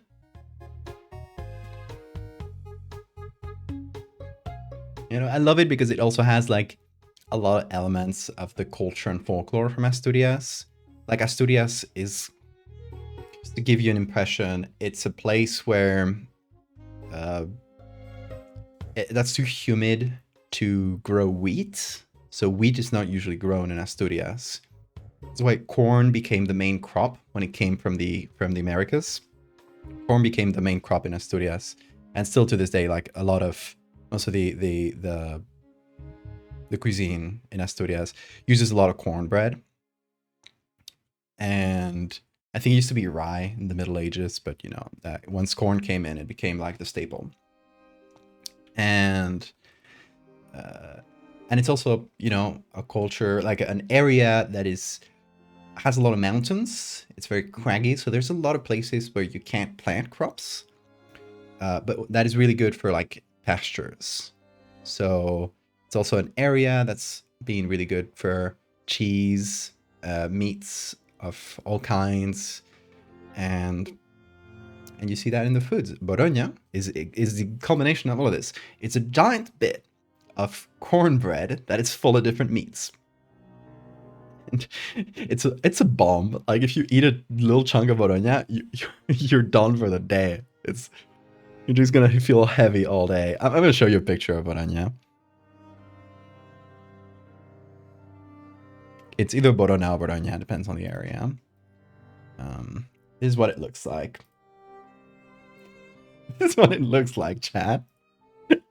You'll take, you can see, this is one that's really full of stuff, but it's usually more separated. It usually looks a bit more like this, or like this, where it's like spread through the bread. This one looks kind of insane.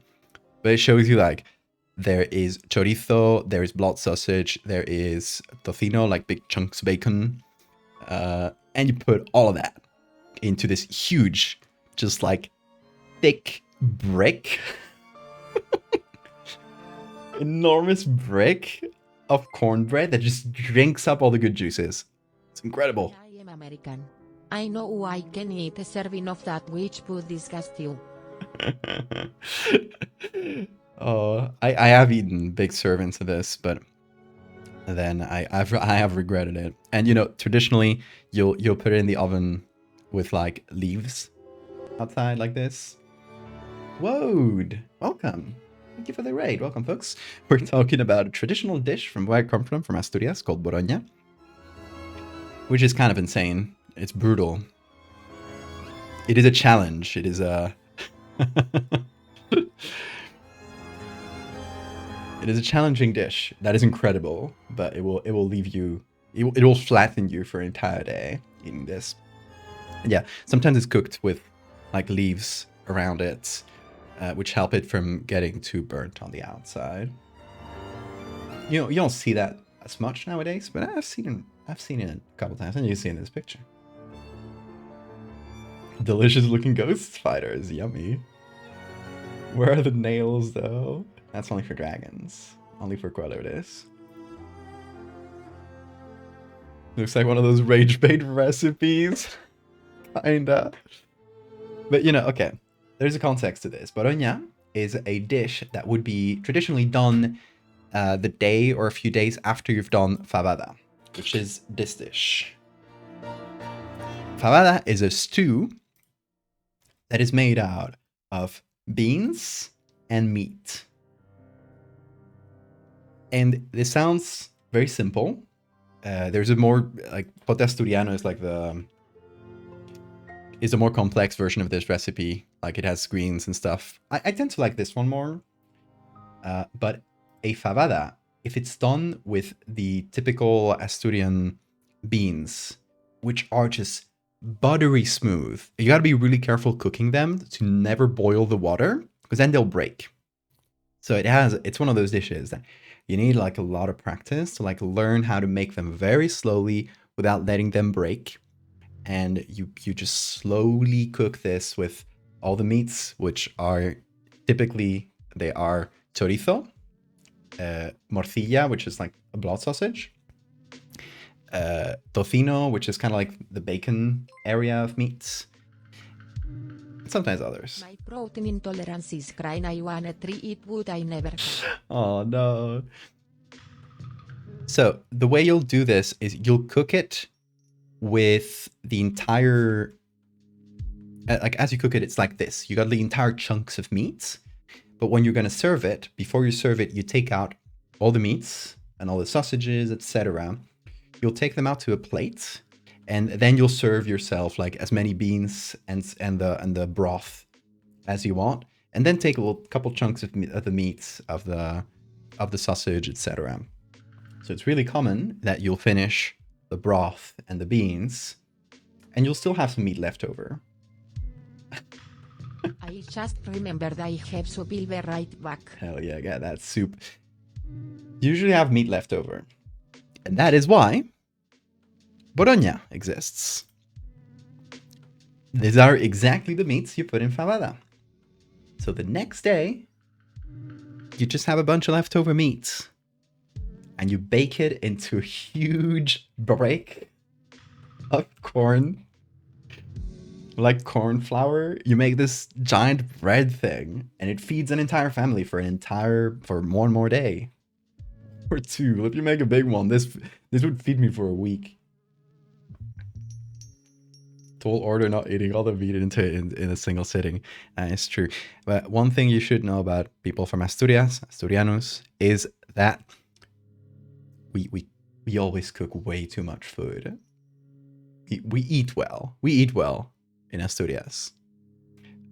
We eat hearty meals like these, and it's very common that you'll have leftovers.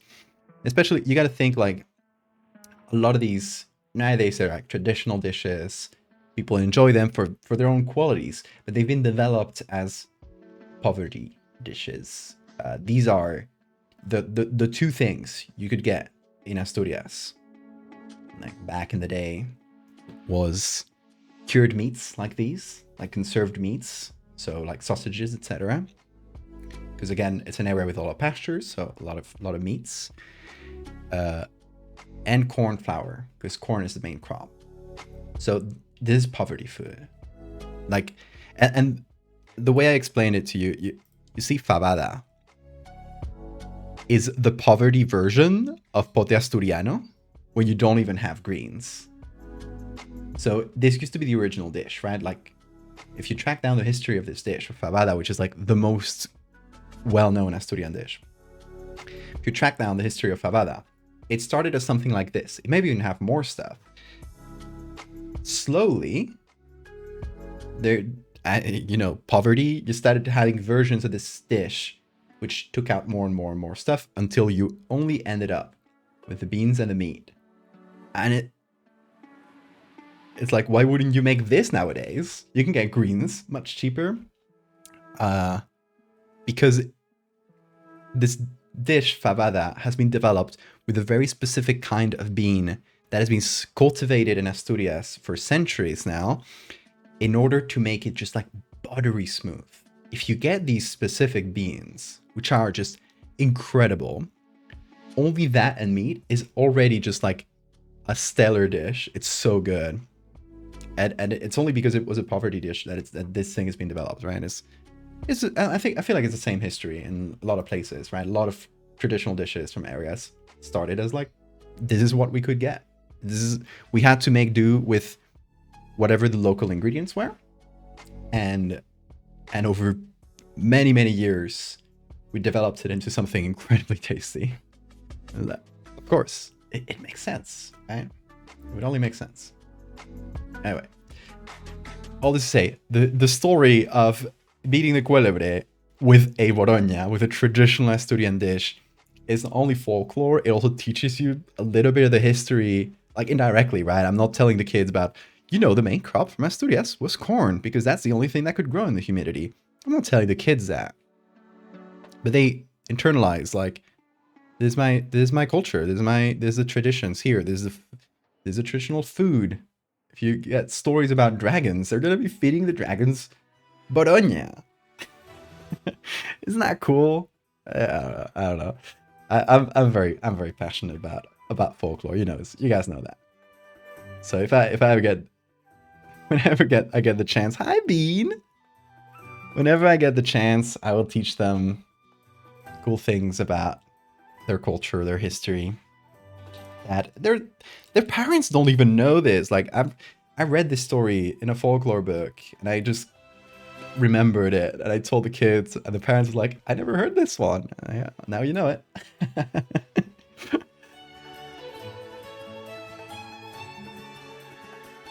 Reviving a bit of tradition.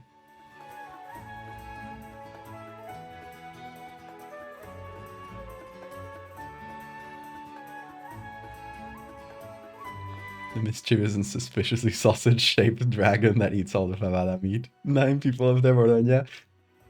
I should develop that. And beans are black-eyed peas, pinto beans. I love pinto beans. Would it be crime to add cheese to the cornbread? I wouldn't cook it inside, because I think it wouldn't mesh well with like as it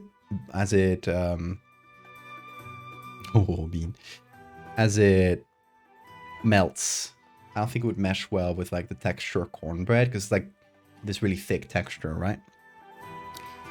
But I would definitely eat a bit of bologna with some like blue cheese if you just want like a punch of a combination. And I've talked about this. I will say it again because I love talking about Asturias and the culture and the food. But we have this cheese called Cabrales, which is the only blue cheese in the world. I don't know what it's full of. Oh, it's products. Okay. This is Cabrales. The only blue cheese in the world where you're not injecting the fungus into the cheese. Like, if you've ever eaten a blue cheese that isn't Cabrales, at some point in the cheese, like, maturation, how do you say that? Like, the cheese making process, somebody injected a specific breed of, what is it? Was the fungus Penicillium, right? That's the bigger one. Specific breed of Penicillium into the cheese, which matured it into a blue cheese. Cabrales is made probably in the original way that blue cheese was developed. They chuck this cheese into a specific cave where this fungus lives, and the fungus will just naturally enter the cheese. They just chuck the cheese into a cave. I'm not exaggerating. I want to show you. I'm going to show you the cheese caves. These are the cheese caves. This is what they look like. I've never personally visited. I know some cheesemakers do tours of the caves. It's like up in the mountain. You got to imagine like this is a small area, like a small. Cabrales is it's a village. It's the name of the village, and the name of the caves and this whole general area. And it's full of cheesemakers because there's the most well-known cheese from Asturias. It's a classic, right? But at some point when I'm in the area, I'd love to do a tour of the cheese caves, which you need to sort of be in the area at the right time when they're doing tours, etc. But cheese caves, isn't this great? Isn't it lovely? You just chuck the cheese into a cave for, I don't know, like months or years. I don't know how long they do it. You can see them here. It's still a bit fresh. Like, you don't coat them with like whatever it is you put outside the cheese, like wax or anything like that, right? You let the cheese like pretty much in its natural state. You just put it in the cave and the spores will enter the cheese. You don't put any barriers, so you let the spores enter and it'll just mature into this really strong blue cheese. Like, it's entirely blue all over, and it just becomes like kind of a mix between creamy and crumbly inside. It's, if you ever get the chance to try some Cabrales cheese, especially if you're in the area, if you're in Spain, it's probably going to be highly expensive outside of Spain. If you ever get the chance, and you like blue cheese, you have to like blue cheese. If you don't like blue cheese, you're not going to like this one. It's very strong. If you like blue cheese and you ever get the chance, try this one. It's my favorite blue cheese. It's just so good. And it comes from a cheese cave. If you're eating it and it has a name Cabrales, by law, it is grown in the cheese caves in this specific region. So you know it's something that came from the official cheese caves. With the amount of forest around Asturias, I imagine there would be some epic forage ingredients too. A lot of mushrooms, yeah. A lot of good mushrooms around Asturias.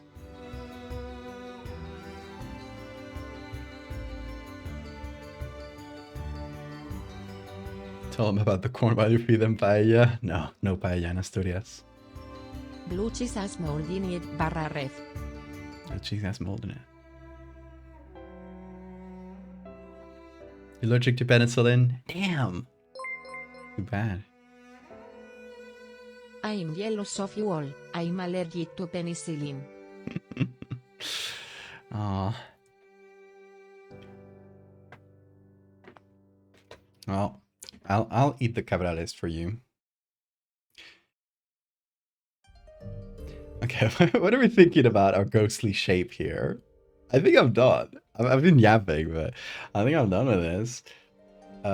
Maybe we add like little bits of little spider shapes. Maybe it's kind of gonna be hard to see here. No. Soup. Enjoy your soup. Maybe like in the closer to the camera. Little bit of little itty bitty spiders. I'm gonna go to iNaturalist, and we're gonna look for the specific spider that we had talked about at the beginning of the stream, which is. Wait on entry my goteus one more bit. Now look at that. I'm gonna add spiders. Okay, so we talked about this at the beginning of the stream. We're thinking about like which type of spider would build this, and I kind of wanted like a non-threatening spider because I think it's funnier if it's like it's more interesting if it's not a big scary spider. It's little guys, a bunch of little guys, and they collaborate to scare you.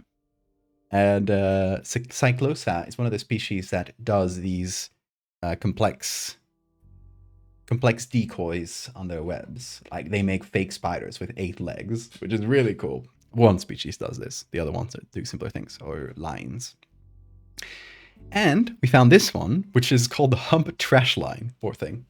Have you made a backward character yet? No, not yet.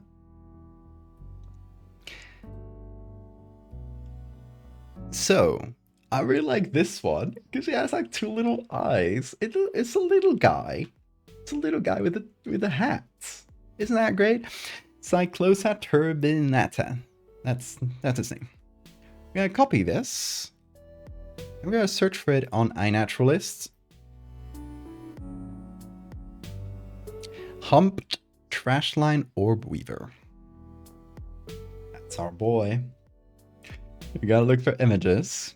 And as always, we're gonna filter by no copyright. Let's see what we find. Good, there are some. And let's see. Can I see one where they have little... Oh, I guess the pattern changes a bit. You can see why they're called trash lines. It's because they build lines out of trash.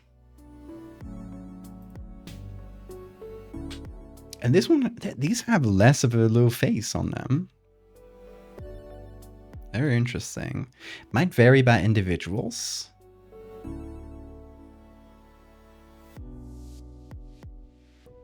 Oh, look at it. Cute. See, I want to see one that's like moving around. Hi, Bean. Oop, there you go. Here's a Bean. Why the ghost spider meets an actual ghost? I think they'd be buddies. They could hunt the house together. Okay, that's not a humped trash line orb weaver. That does not look like it. Okay, so they're mostly like this. And I want one that's like this, moving around. Little leggies out. Let's see. These are really zoomed in. These guys are small. So getting clear pictures of them is probably going to be really zoomed in or kind of blurry. That's fine. Can the ghost spider be my friend? They can have their own bedroom. It's a whole family. You can't take one of them out. That would be cruel. You have to invite the whole family in. And their descendants, and their descendants, and their descendants, as they slowly build a man.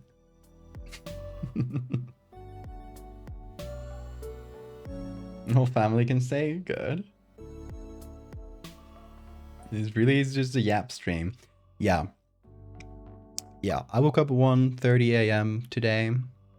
I started to stream at like 4:40 a.m. I don't even care.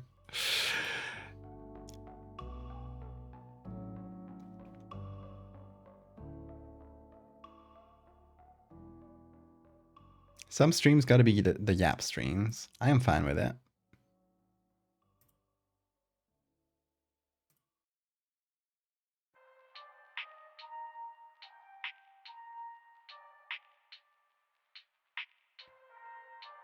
It's interesting because they always hang out like this. And they have this little bump in the back, so I think they're trying not to look like spiders. I think they're trying to like camouflage their silhouette. And that's why they build lines. They build lines and they stand in the middle like this. And they try not to be noticed. Let's go to Trashline Orb Weavers, the genus Cyclosa. Let's see what else they got. Whoa, whoa, that's such a beautiful picture. Look at the colors of this web. Really cool. Okay, let's go to no copyright. Ooh, okay. Look at that. Beautiful photos. Good macro shots. It's not easy to shoot this, by the way. Look at that. These guys are small. CD spiders. They have funny buddies. I like it.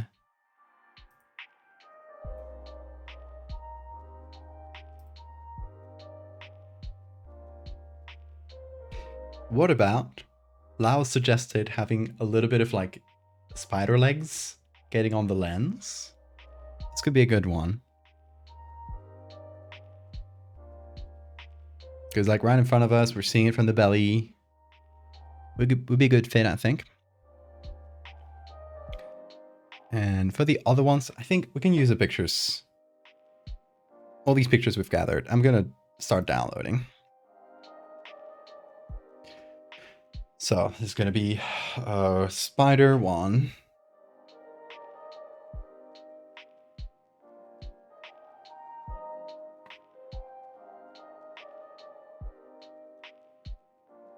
Hold on.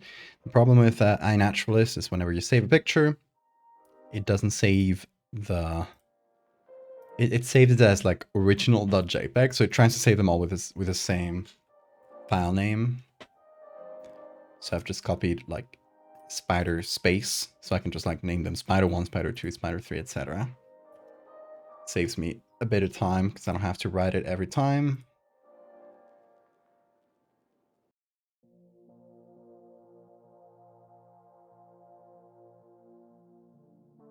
I don't know if I'll use all of these, but I wanna try them on. Spider 5 and spider 6. Honestly, Trashline is kind of a mean name for these guys. They're awesome. They shouldn't have named it after their trash. Do they make a line of trash? Yes. But maybe debris line? I don't know. Oh, it's probably better names. I'm just saying. I'm just saying we should consider the spider's feelings if we're naming them Trashline. Humped Trashline. Oh, thanks. You heard of Lonsdale Light? What's that? Appears to be 58% stronger than diamond. Strongest natural substance? No. Not heard of that. Embrace the trash. I mean, they should be the ones who embrace the trash. The scientists that named them don't have the right to call them trash. The spiders want to be called trash lines? And sure, I don't mind. It's their own decision. Hi, Bean. Where are you going? Oh, switching beds? Switching cameras.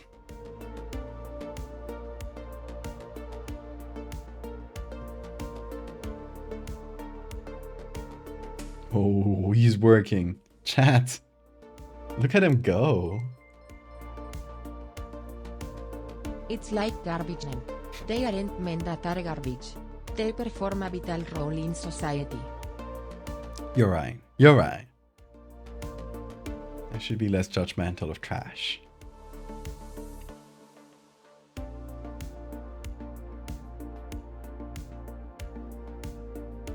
Your stream has frozen on a frame of me smiling away. That's mildly disturbing.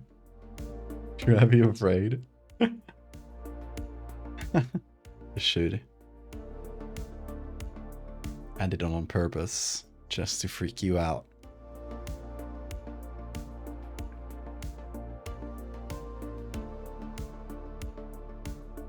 I get Bean working. Oh, he's so hardworking.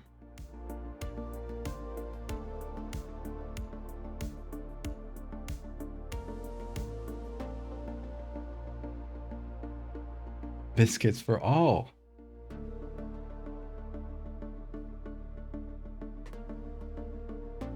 Oh, okay. Bean was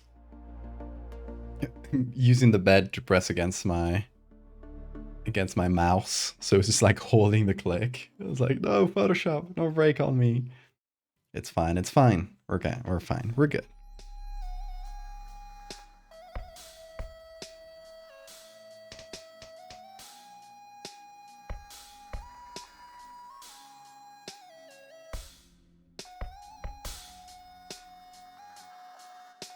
Trash ghosts in the hallway.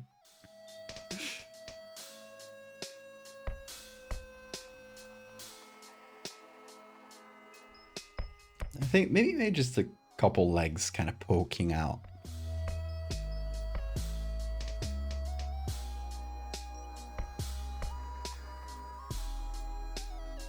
As a shadow more than anything.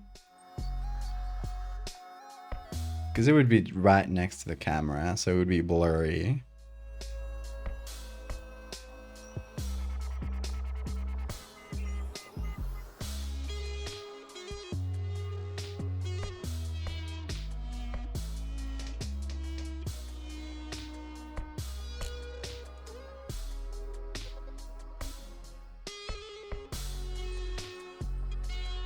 All caps bone zone doesn't work? What is that supposed to do? What does all caps bone zone mean? Oh shit, I wasn't showing you what I was doing. Whoops. I was putting spider legs here. Oh, but it's a little detail. I don't want people to notice that immediately.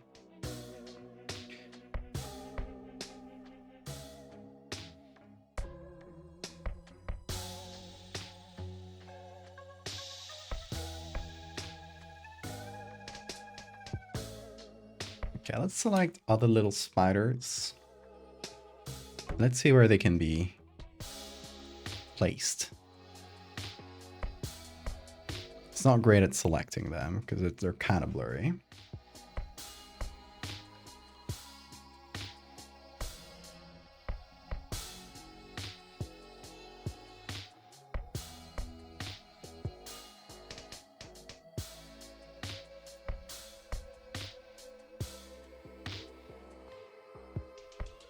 Oh, it's the name of the shaking skeleton emote.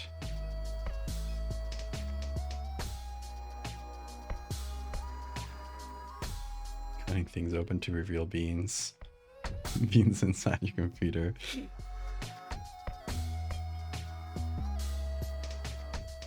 Sounds like a terrible curse to have. Whoa, where'd that go? Okay, these guys would be small, real small, which is why I'm like, I don't think I should place a ton of spiders. Like maybe only where they would have enough contrast.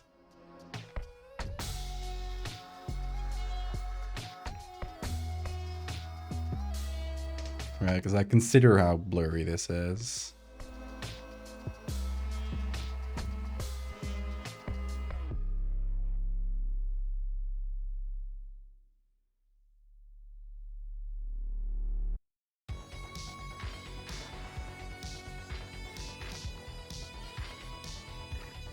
I want to see if I make a regularly sized spider, and this would be big actually. Okay, zoom in please, there we go.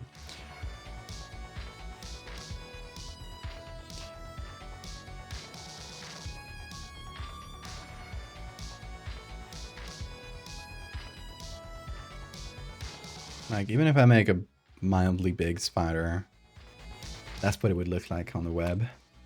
And on a clearer part of the web. Yeah, I could put a few of these in.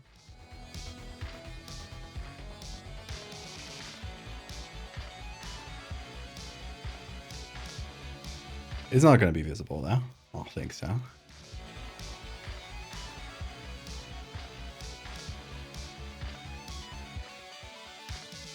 Pretty good selection. I wasn't expecting it to be that okay.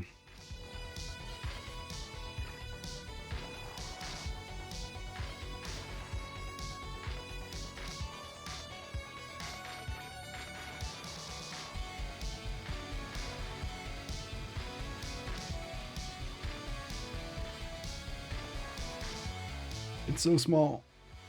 Barely see.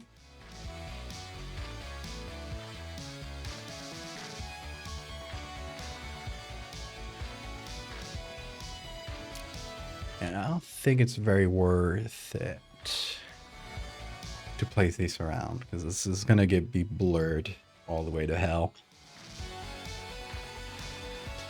Like maybe some closer ones, like maybe one around here on this door handle? Question mark? No, wait. This one's huge. Ah, Photoshop, don't break.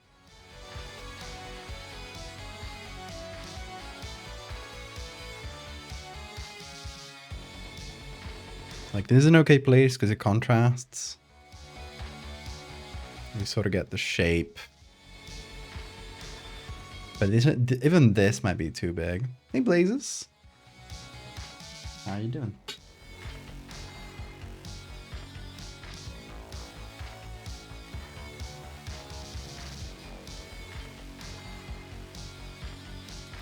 Hi, Bean. Are you done kneading? You done baking cookies?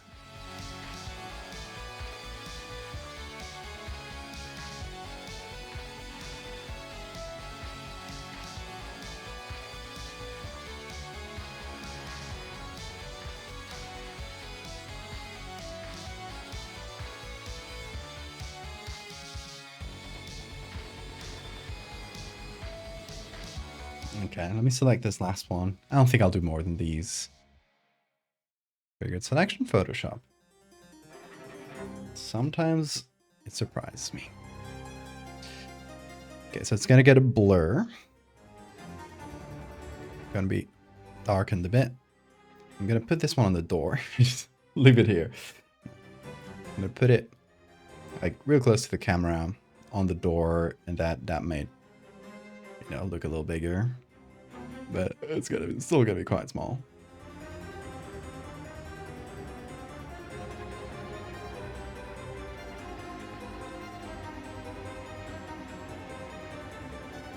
Yeah, it's good to see you again, Blazes.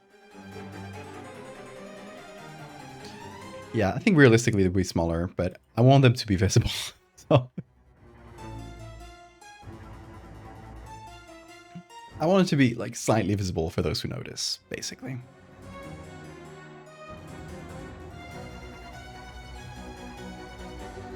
Not too visible, but hey, this one that's on the lens will be, I think, the only really visible spider. Okay. Oh shit, we need to sign this. Obviously the spider web, right? What am I even kidding?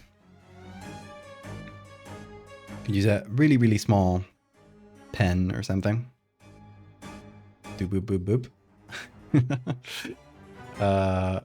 We could use these zigzag patterns to make it a little thicker. I think that might be the best. So let's find whatever texture is the zigzag one. I think it might be this. Nope.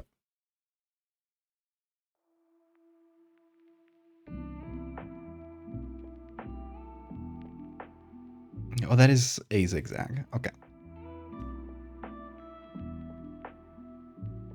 Let me grab a couple of these.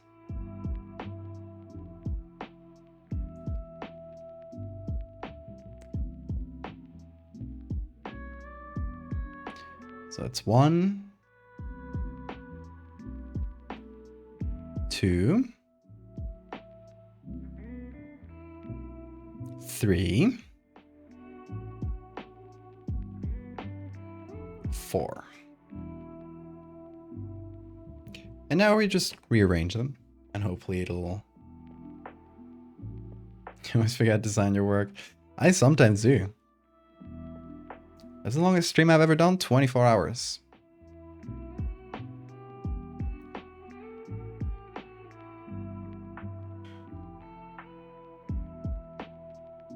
That was fun. That was a subathon. So the way it works is there's a timer at the start. Since the start of the stream, there's a timer that's constantly ticking down. And for every subscription, and I also did like Patreon subscriptions, it adds like a certain amount of time. So I think it was 5 minutes per sub and 10 minutes per Patreon sub. And it ended up going up to 24 hours. I think we started at like 10 or 12 or something. It was already like going to be a super long stream, right? But it went twice as long at the end. And yeah, we had a lot of fun stuff. I'm gonna do another one of these at some point, by the way. I've been actively thinking about it. Because that was a fun little thing, and we did a lot of art. It wasn't all art, right? It was like a mix of directly art bits with having guests on, playing games. We watched a movie. What else did we do?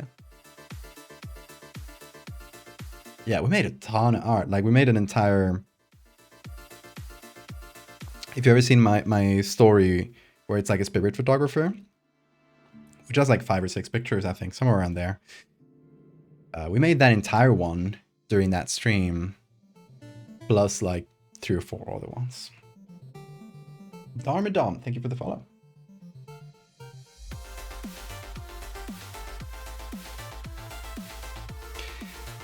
And yeah, I was thinking of doing another one like that at some point, like probably when I come back from the US. Like, yeah, maybe it's gonna be sometime during November. And I thought the theme would be collabs. So thinking of calling it the Collabathon. And every like few hours, I bring in a guest and we collab on something. I have a lot of people I have pending collabs with, so it's gonna be a fun way to do just a bunch of arts. So for some of them, it might be like, oh, I'm gonna do my bit of a collab, and the other person's gonna do their bit on their own time. Some of them, I would like to have people live and work on things directly. Like each person is working on their own side of the collab, so like a sort of like split screen situation. And yeah, I thought that would be fun. What do you guys think? Would you enjoy looking at that for 24 hours? I would, like, obviously, I wouldn't expect people to be here for 24 hours, but for a chunk of that, would you enjoy it? Oh, goodbye, Bean. Switch.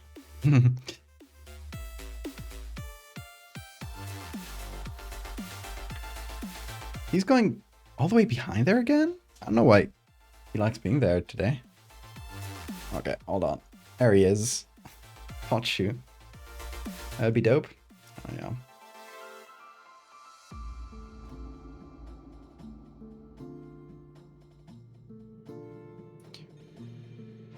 So yeah, I have a whole list of things I might want to do during the stream. A whole list of people to collab with. I think it's somewhere here.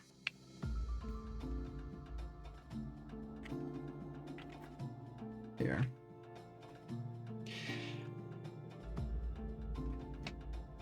Yeah, I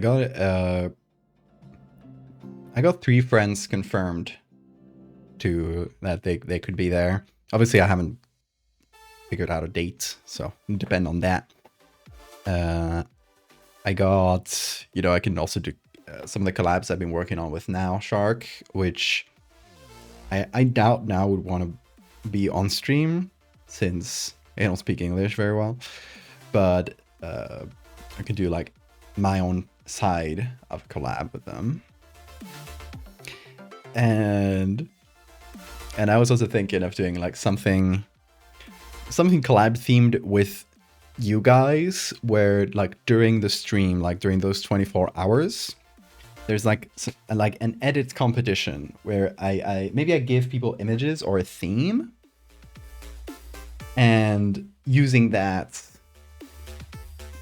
people can make edits, just photo edits with them, and no level school required. It's just like, do something fun with it, and we'll give at the end, like, we'll give some prizes to the people, the person that does like the funniest one, the person that does the most creative one, and the person that does like the most highly skilled one. It's not a skill competition, just like an idea competition. And I thought that would be fun. And then the other fun thing about subathons is the rewards, where every X amount of subs, or like, let's say points, right, where one sub counts as 1 point, and one Patreon sub counts as 2 points, and so on. Every X amount of them could have like a specific little reward, and those were a lot of fun last time. We drank horrible soups, and one of them could be like turning bean art into an edit, like taking the shape of bean art and interpreting it into a drawing or an edit or something. Could have giveaways every so often. We got Terry mouse pads to give away. I don't know, little things like creatures I would date tier lists. Or challenges where like for the next hour I can only like use one hand to make the edit. Well, things like that. What do you guys think? Just a general concept, a general temperature check, if you'd like to see something like that. Collabing will make the 24 hours fly by. Yeah, definitely. It's like, you know, the time might be like somewhere from 12 to 24 hours, considering how it went last time. But yeah, having just guests every, like, I think we could do like a couple hours of art, then 1 hour something different, couple hours of art, then 1 hour something different. Little things like that. Obviously I need to like make pauses to eat and things like that. and if it goes like longer than X amount of time, like I think like if it goes, the timer goes to more than 24, we start like a second day of the subathon, so it's not, so I got time to sleep, because like honestly I can do 24 hours once. I feel like that's possible if my sleep is okay. If we get to more than that, it's gonna be like smaller chunks over the next few days.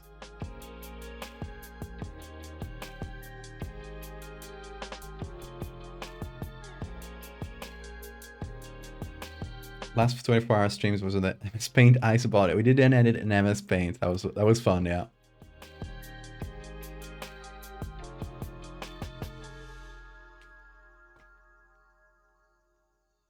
I'm glad you guys vibe with the idea.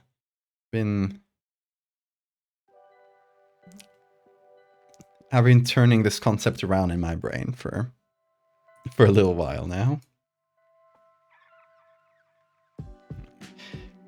I'm gonna have like a few things to, like, I need like a decently clear schedule, because that's gonna, like, it's obviously 24 hours you're streaming, but 24 hours after that you're gonna be resting, right? So it's gonna be like a chunk, like a few days. I'm like, okay, I can reserve those for the stream only.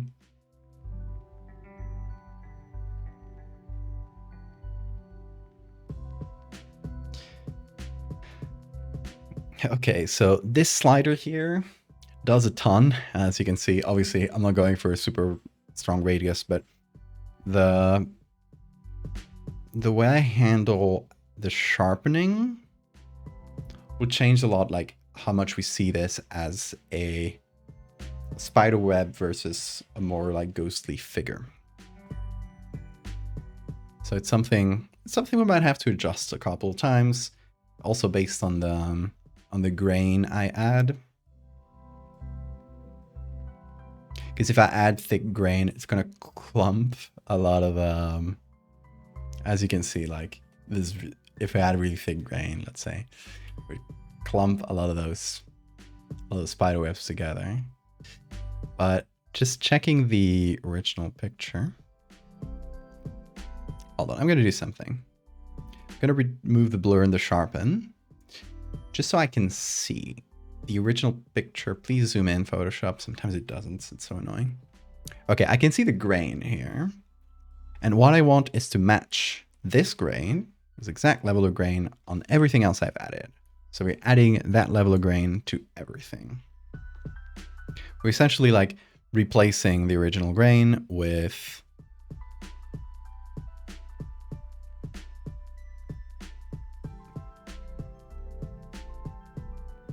and here's how I'm gonna do it. I'm gonna increase the size of this grain until I start losing detail on the lines here. Just taking like a clear line as reference.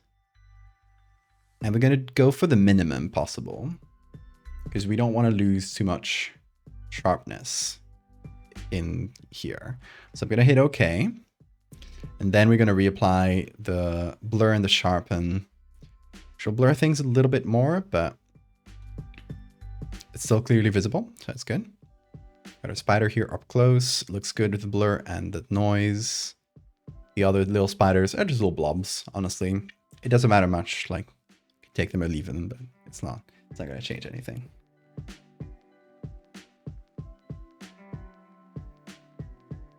Do you always finish the art you're making on one stream? I try to. I always try to whenever it's possible to finish it in one go. Like, to me, a lot of what I like about streaming, like a lot of the goal of streaming, is to give myself sort of just a chunk of time where I'm going to concentrate on this. It's true that I yapped for most of this stream. Removing that. Don't think about that. Give myself like a chunk of time where I'm going to focus on this. If you ever see me making edits out of stream, I'm always like doing 3 things at once and I can barely concentrate on one. So that's why streams really help me like manage that. That's why I like to finish it within a stream, because it tells me like this is, I don't know,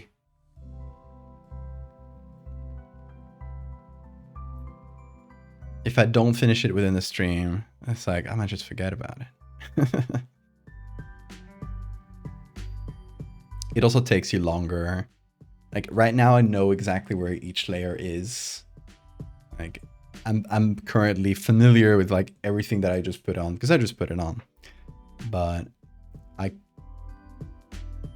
if I leave it for a week and then come back, I have to like re-familiarize myself so I can be a little clumsier. You know what I think? I think our ghost is too bright. It's in an area that's in the shadow. And right now it kind of feels like it physically doesn't match the area. So I think we can darken it without losing too much of the silhouette and everything. I'm gonna try.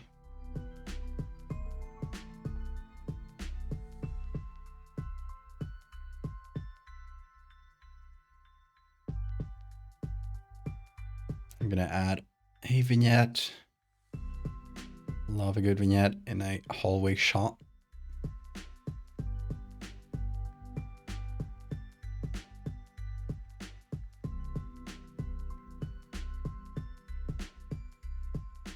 It's always fun forgetting how you're creating an effect on all projects, yeah.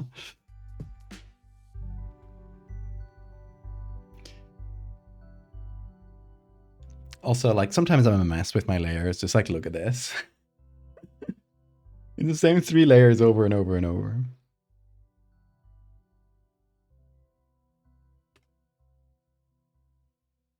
Okay, here's what I'm gonna do. I'm gonna do a levels layer.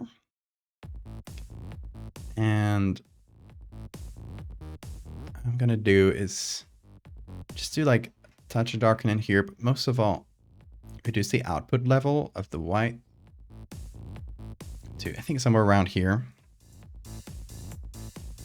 But we'll see once we just place it on the area. And we're just gonna place this over the web zone.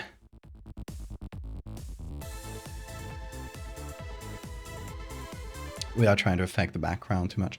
I could just clip it on, but then it would do weird things. Trust me, it's not worth it. I'll just paint it on. There's a specific bug on Photoshop. Screen layers.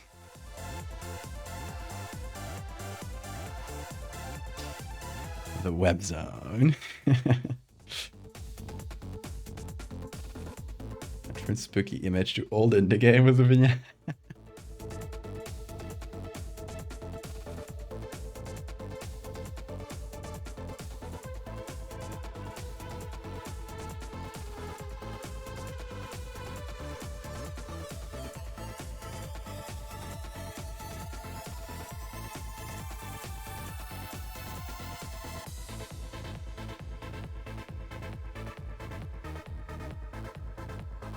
This is before and after. And we can adjust. I'm looking at it in small size because we're looking for the silhouette, right? We're looking for the silhouette of a person.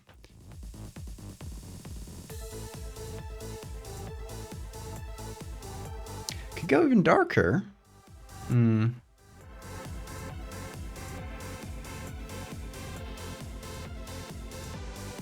Like, I feel like we can go pretty dark and it's still visible as a silhouette, which is pretty interesting.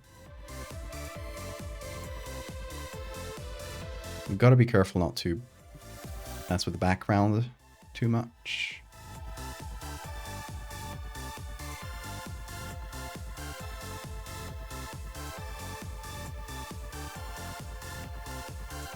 You Photoshop spiders to catch the Photoshop bugs.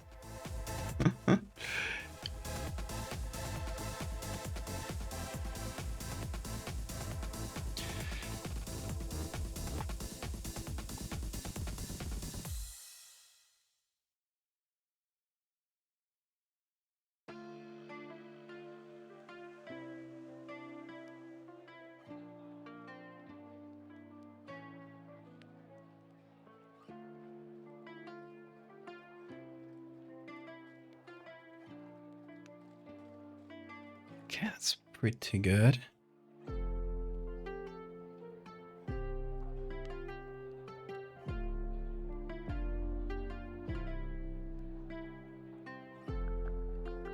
I'm gonna put the soft light layer under the spider webs just to mess with the background a little more. Try to avoid like weird silhouette clipping or something.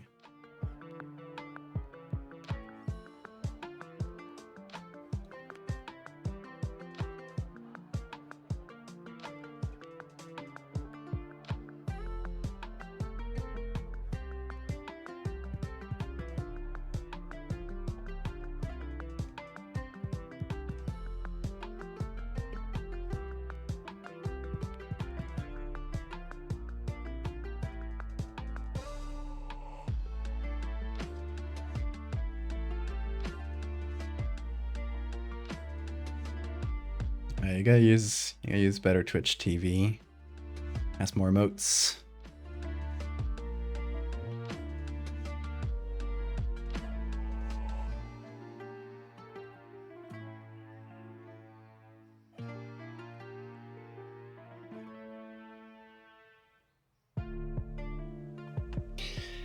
Okay. I have an idea. One last idea. Eyes. Just having the shape, the vague shape of two eyes, so like poking through the silhouette here, might look cool. I'm not sure. I'm not sure exactly how I would do it. think we try to follow sort of the shape of the webs. And we leave some in, right? We don't entirely just make a hole like this, because that wouldn't look good. We need to be mindful. Be careful. Can make some sort of round-ish openings.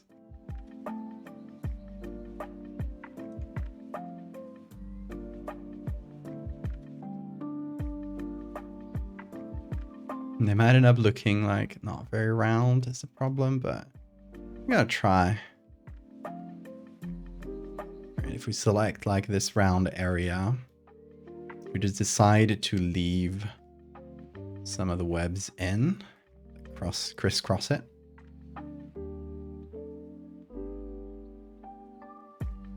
And we remove the rests.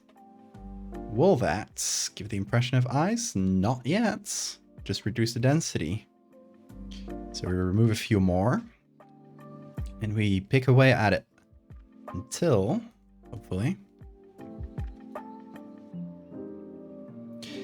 we get the silhouette of eyes.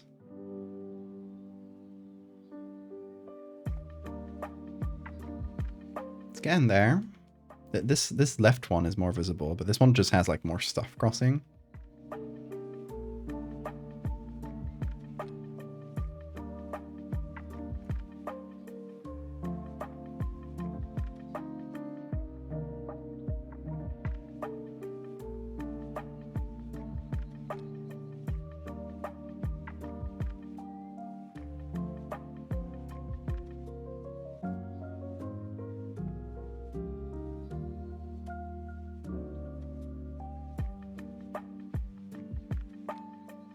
And I sort of want to make it feel like a coincidence that, oh, this is sort of eye-shaped.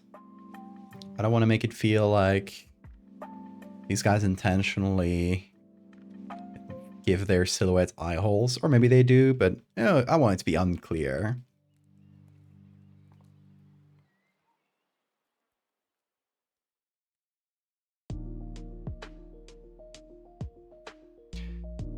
But I do want it to add sort of to the silhouette and the vibe of there's a person there.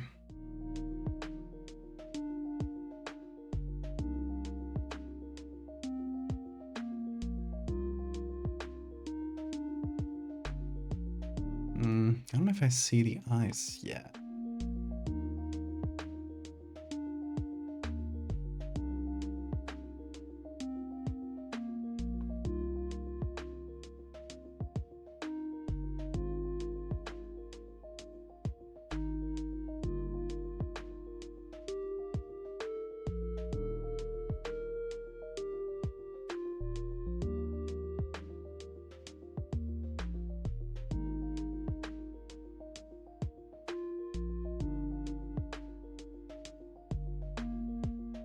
By creating the shape of some more crisscrossing webs.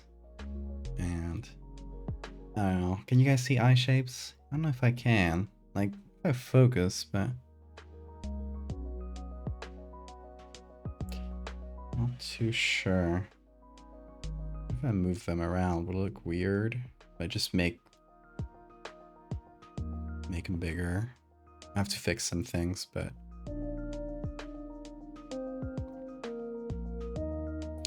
that works better. Yeah, they just need to be bigger, I think. A bit more spaced out. Yeah, if I can fix some of the crisscrossing webs.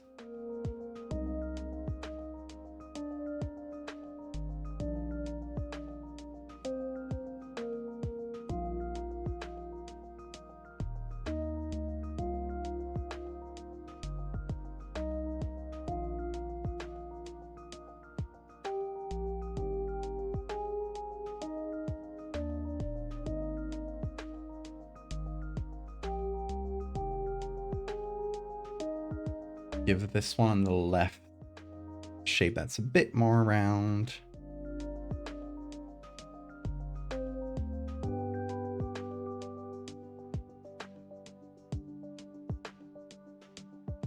And this one that's a little bit less round, or regular. Okay, now I can see like shapes, which I think adds to it. What do you think? Do you like the eye shapes? The eye like sort of silhouettes? Do you not like them? Love to hear your thoughts.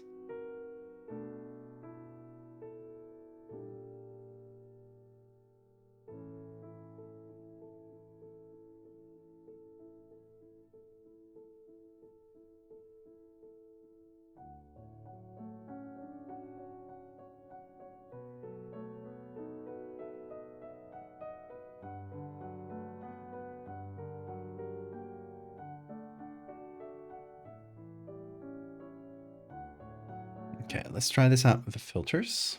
You like the phantom eyes? Good.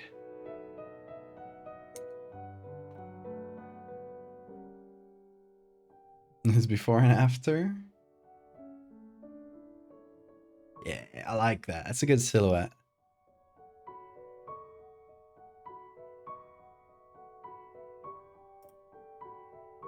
One down. Oh, the music. It's confused for like half a second. Damn, we've been live for 6 hours.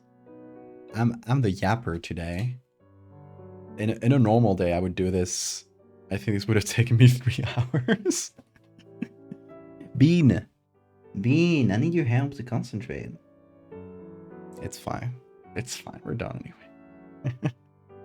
Bean has been just hiding away today. Don't know what's up with him.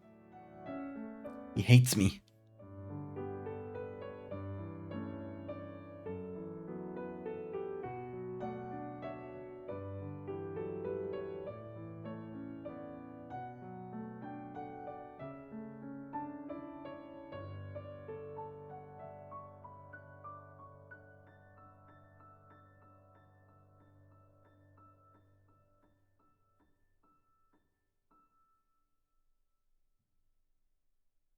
What if I change the roughness of the grain?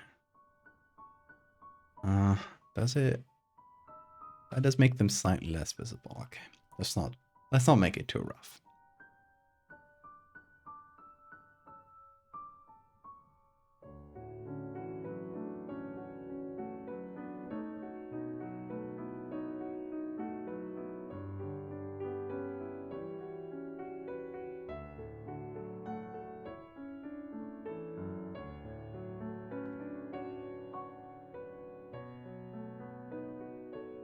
No, chained in the shadows does a lot.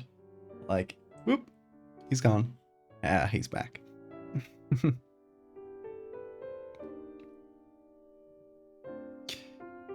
Okay, I'm kind of leaning towards the side of make the silhouette actually fairly dark. So it's a little hazy and hard to see, and you just get that first impression of, oh, person. And you realize.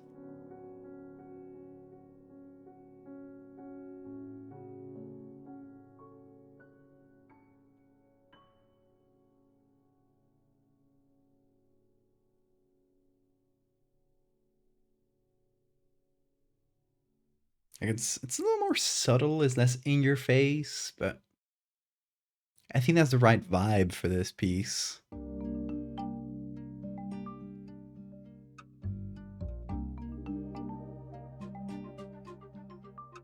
I'm getting you off topic a lot.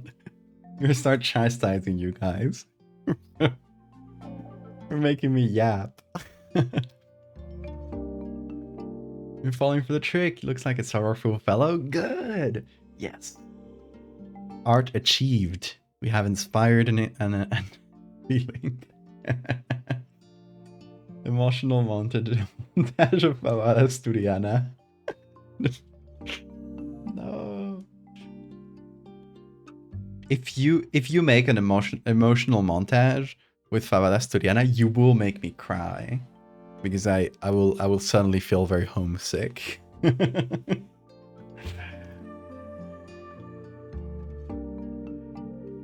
Chat sizing.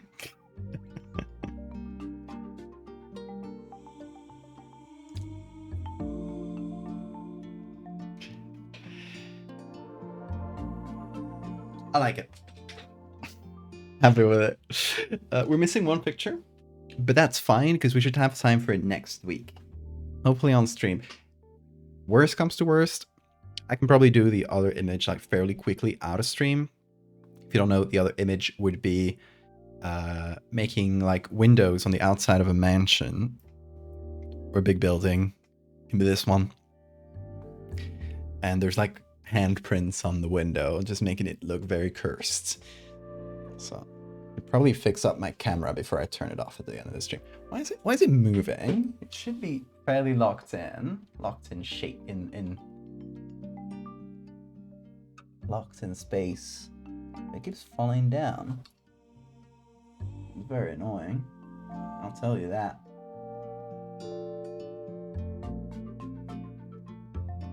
You get to look at my technical. So this is for the lates, for the people who stay late in the stream. You get to look at me messing with the technical details of my camera. And now it's all out of whack. But that's where I fix it by just going to the base camera here and doing whoop. Is that good? A little bit like that, little bit like that. That works.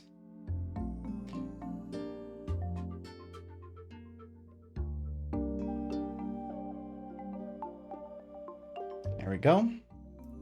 Camera more or less fixed. I feel like it's still a little bit misaligned. There we go. I think. I hope. We'll see.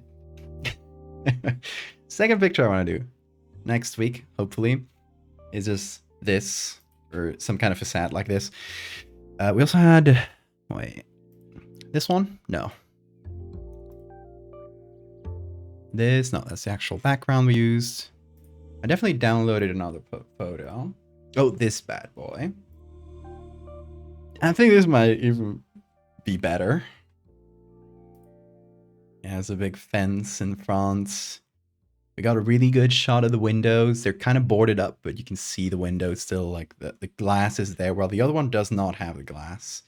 So I would do maybe like a close-up of about this size and then have like handprints made out of spider web. I don't know how we would do that. We would figure it out. We'll figure it out next week, I think. In any case, first edit is done, and that's the main one. That's the one that's going to appear on top of the page, right, with a main bit of text, and the second one is going to appear below. I think that's how that's going to shake, and it's going to be a great Halloween piece. I'm probably going to post this on Halloween, so you're seeing like really early Halloween preparation. I'm going to be in the US during Halloween, but I'm going to have it all ready to like all written and stuff to post. Why does it want to be a PSB now? Oh, probably because of these two images. Save.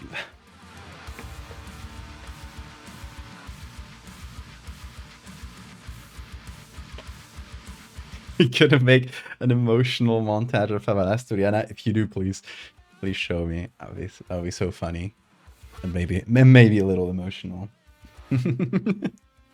Centipede shirt, yeah. This is designed by my good friend Theo, who made the Mothman High emotes. Extremely niche emotional attacks. You see this emote here? Theo made it. Theo used to be an animator. Now they're a tattoo artist. Used to be an animator, and they worked on the series Hilda. So if you've seen Hilda, you've seen Theo's animation. Their work has made me cry. There was, I'm not gonna spoil, but there's a specific scene with a little baby, like dog with antlers thing. If you've watched Hilda, you know the episode. It's the one with the dog antler family, like the antler dog's family. Made me cry. That sequence, that specific sequence, is animated by my friend Theo. And look at the back of the shirt, because I hope you can still get this. I'm gonna look for a link for you guys. I'll post it on the Discord. The back of it. That episode made me cry. Yeah, then Theo made you cry. I always make sure to remind them They have made me cry. That's the same person who did the Mothman High mode. Theo's amazing. Look at this. Look at this. The back of this shirt. Isn't it cool? Proper little rabbit. I'm gonna link to Theo's stuff, which is Flies Church in. I think they're only on Instagram nowadays.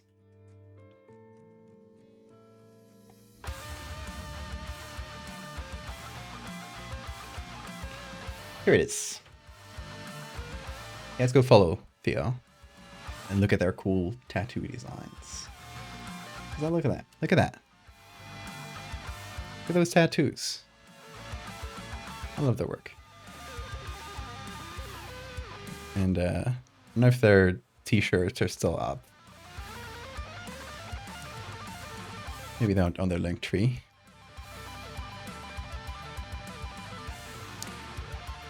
Big cartel shop. Ah, you guys are in luck. It's the only available design currently. There's a few different versions. I was gonna get the long sleeve one, but I just don't wear that much long sleeve nowadays because of the weather. So I got this one that has the design on the back because I really like this on the front. When you have it on camera, it just looks like a little centipede is crawling on you.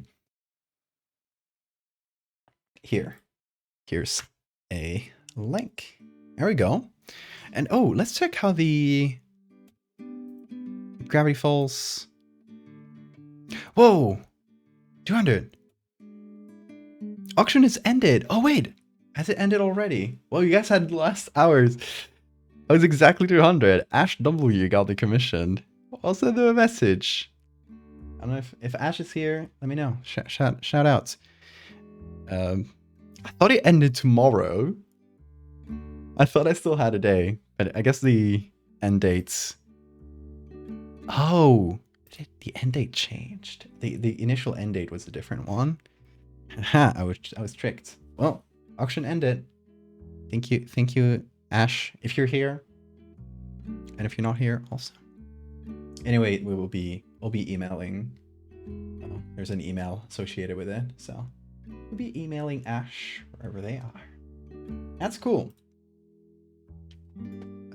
Got a couple $100 for the Simio project for Gaza.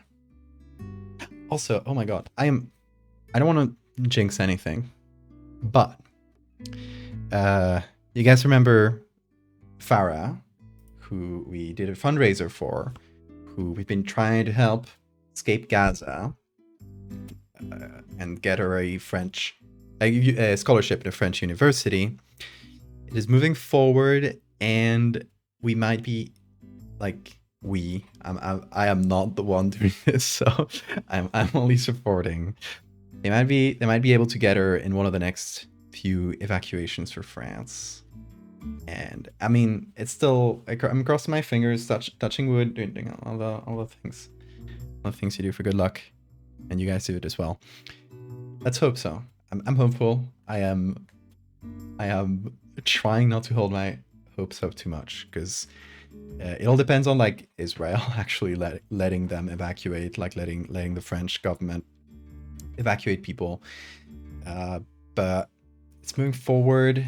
The visa, like they're trying to like rush the visa application forward to hopefully get her in, and she might be like one of 5 students that gets accepted to this university, like at least at this time. And one of the teachers in the university like personally offered to host Farah while they figure out like the living situation, because there's like a lot of trouble getting the university like rooms. It's like a long process. It's very booked, so it's kind of hard to get it. And they've been trying to get her a room, but it's just like taking a long time. So one of the teachers of the university like personally offered to host her at her home, which is incredible. Like it makes me a little hopeful for humanity. Today I'm slightly more hopeful for humanity. Raise a bit of money with the auction. I think the auction in total hopefully raised a few good $1,000. I don't know how much the total will be, but it's probably going to be in the thousands, which is great. And yeah, we'll do this commission for charity. It's probably going to be after I come back from the US, considering I don't have like a lot of time to stream. Well, I'll talk to Ash. We'll see. But I'm really, really hoping. I'm crossing my fingers. I'm trying to be realistically hopeful, because at the end of the day, we depend on a genocidal government to like allow her to leave, and we are sort of quote unquote lucky in the sense that their current stance is they want to get people out of Gaza because they want to occupy it. It's a horrible, it's horrible in that regard, but in the other regard, like getting her out is like saving her life. So, I mean, if we got to do whatever we can, and all the money you guys raised with Farah's fundraiser, we're gonna, I mean, it's gonna go to her. It's gonna help her settle in. She is gonna have a scholarship, like the university offered her a paid scholarship, meaning she will be able to, sustain herself on that. So the rest of the money that she doesn't need, she's gonna let her family have it. Still stuck in Gaza, living in a tent, hearing bombs every few days. So it's harsh. It's I don't know. I have trouble sleeping just thinking about her and her family sometimes, but I'm hopeful today, and hopefully we know a bit more in the next few days. But we just got those good news that they were trying to move ahead with an evacuation soon, and that she might be part of it, and a little bit of hope in humanity. But yeah, I thought you guys might want to know, because a lot of you guys put whatever money you could on the fundraiser as well.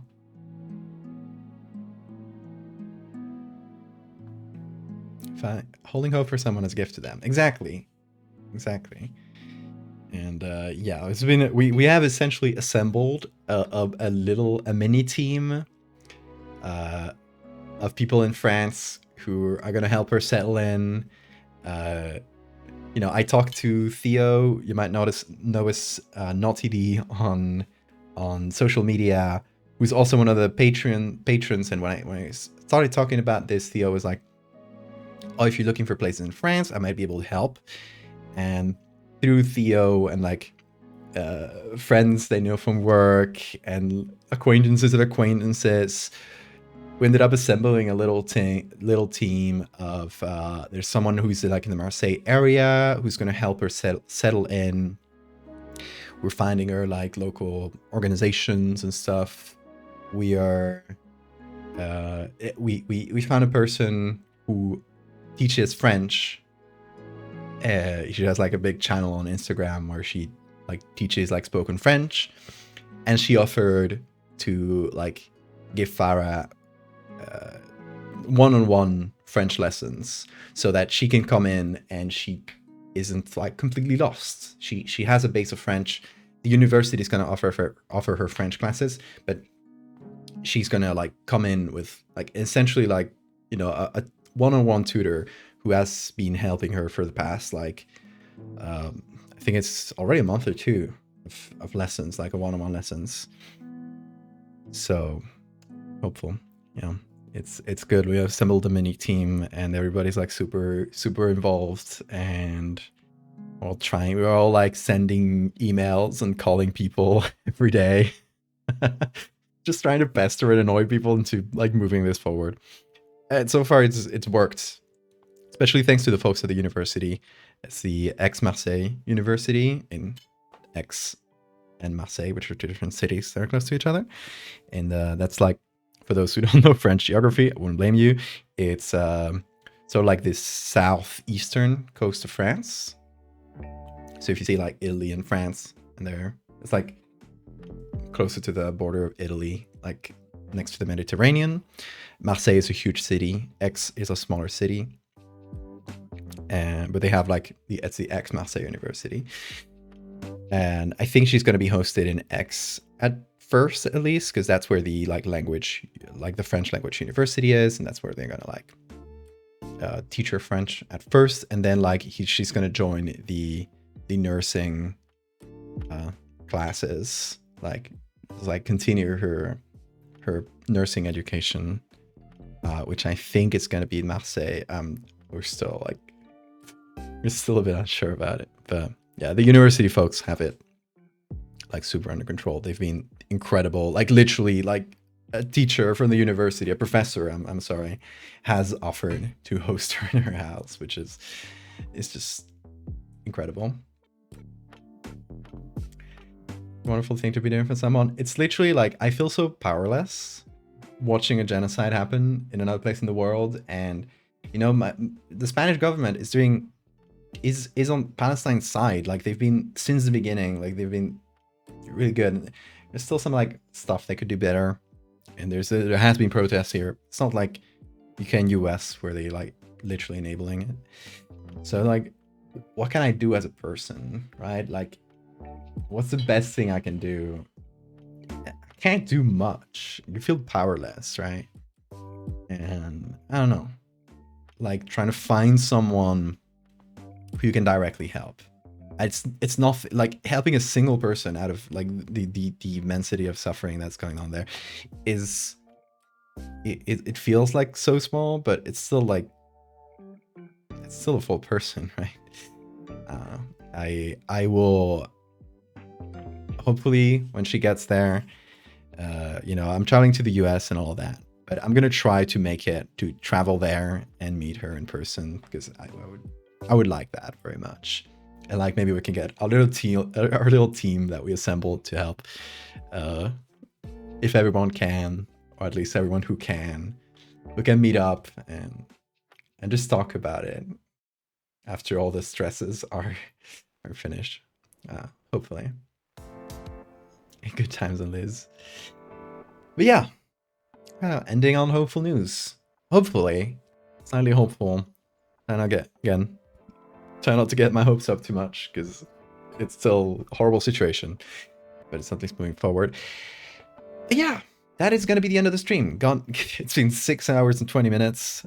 It is getting on 11 a.m. I don't mind, because I slept really weird hours today, so I was not gonna sleep at this time anyway, so I might as well. Tomorrow though, hopefully we can get to stream a bit earlier than today. I'm gonna try to sleep earlier and not wake up at 1 a.m. Tomorrow, we have a very fun stream. Very silly idea. We're gonna talk about greebles, which are these weird little purple guys that they use in psychology, and we're gonna make them into real life flesh beings. Just to give you guys a taste. I'm gonna show you what a greeble looks like before we go. Greebles in psychology are used in experiments for facial recognition without using faces. So it's a way to test the parts of the brain that are used for face recognition. As you can see here, the greebles look very silly though. They have 2 different genders, Plock and Glip, and 5 different families. I love it's so silly that they just gave them all silly, completely made up words for their gender and family. There's the Plock gender and Glip gender, and there's the family Samar, Osmit, Gali, Radok, and Tassio. I think some other experiments use different words, but that's the common ones. And they have different parts: the Bogues, the Quith, and the Dun. And it's just so delightful. It's so silly. And somebody has 2D printed greebles, which I find so cute. But tomorrow we'll make greebles. We'll have a scientist holding up a greeble. I'm imagining a little being this size, and it's this wet little purple thing. And then they're showing it to the camera, smiling, showing the results of their experiments. They made greebles real. And that way, hopefully, we'll teach people what a Greeble is, because I think it's such a like whimsical and funny part of science. Or like, this is a funny experiment in psychology. Not a lot of people know about Greebles, and they should. They're so silly. They're little guys to me. They're little goblins. You shall defend them with your life. Good. Look at the quiff on that one. The people have to know about Greebles, and we gotta take the opportunity. It's gonna be a fun one. It's gonna be a fun one. Yeah, that's gonna be it for tonight, y'all. We'll see each other tomorrow again, hopefully not too late, and we'll talk about Greebles. We'll make some silly edits. We'll see where that goes. I still don't have a specific idea. I just want to turn them into a real thing. That's literally it. So y'all, I'll see you tomorrow if you can make it. So until then, have a great time zone. Take care.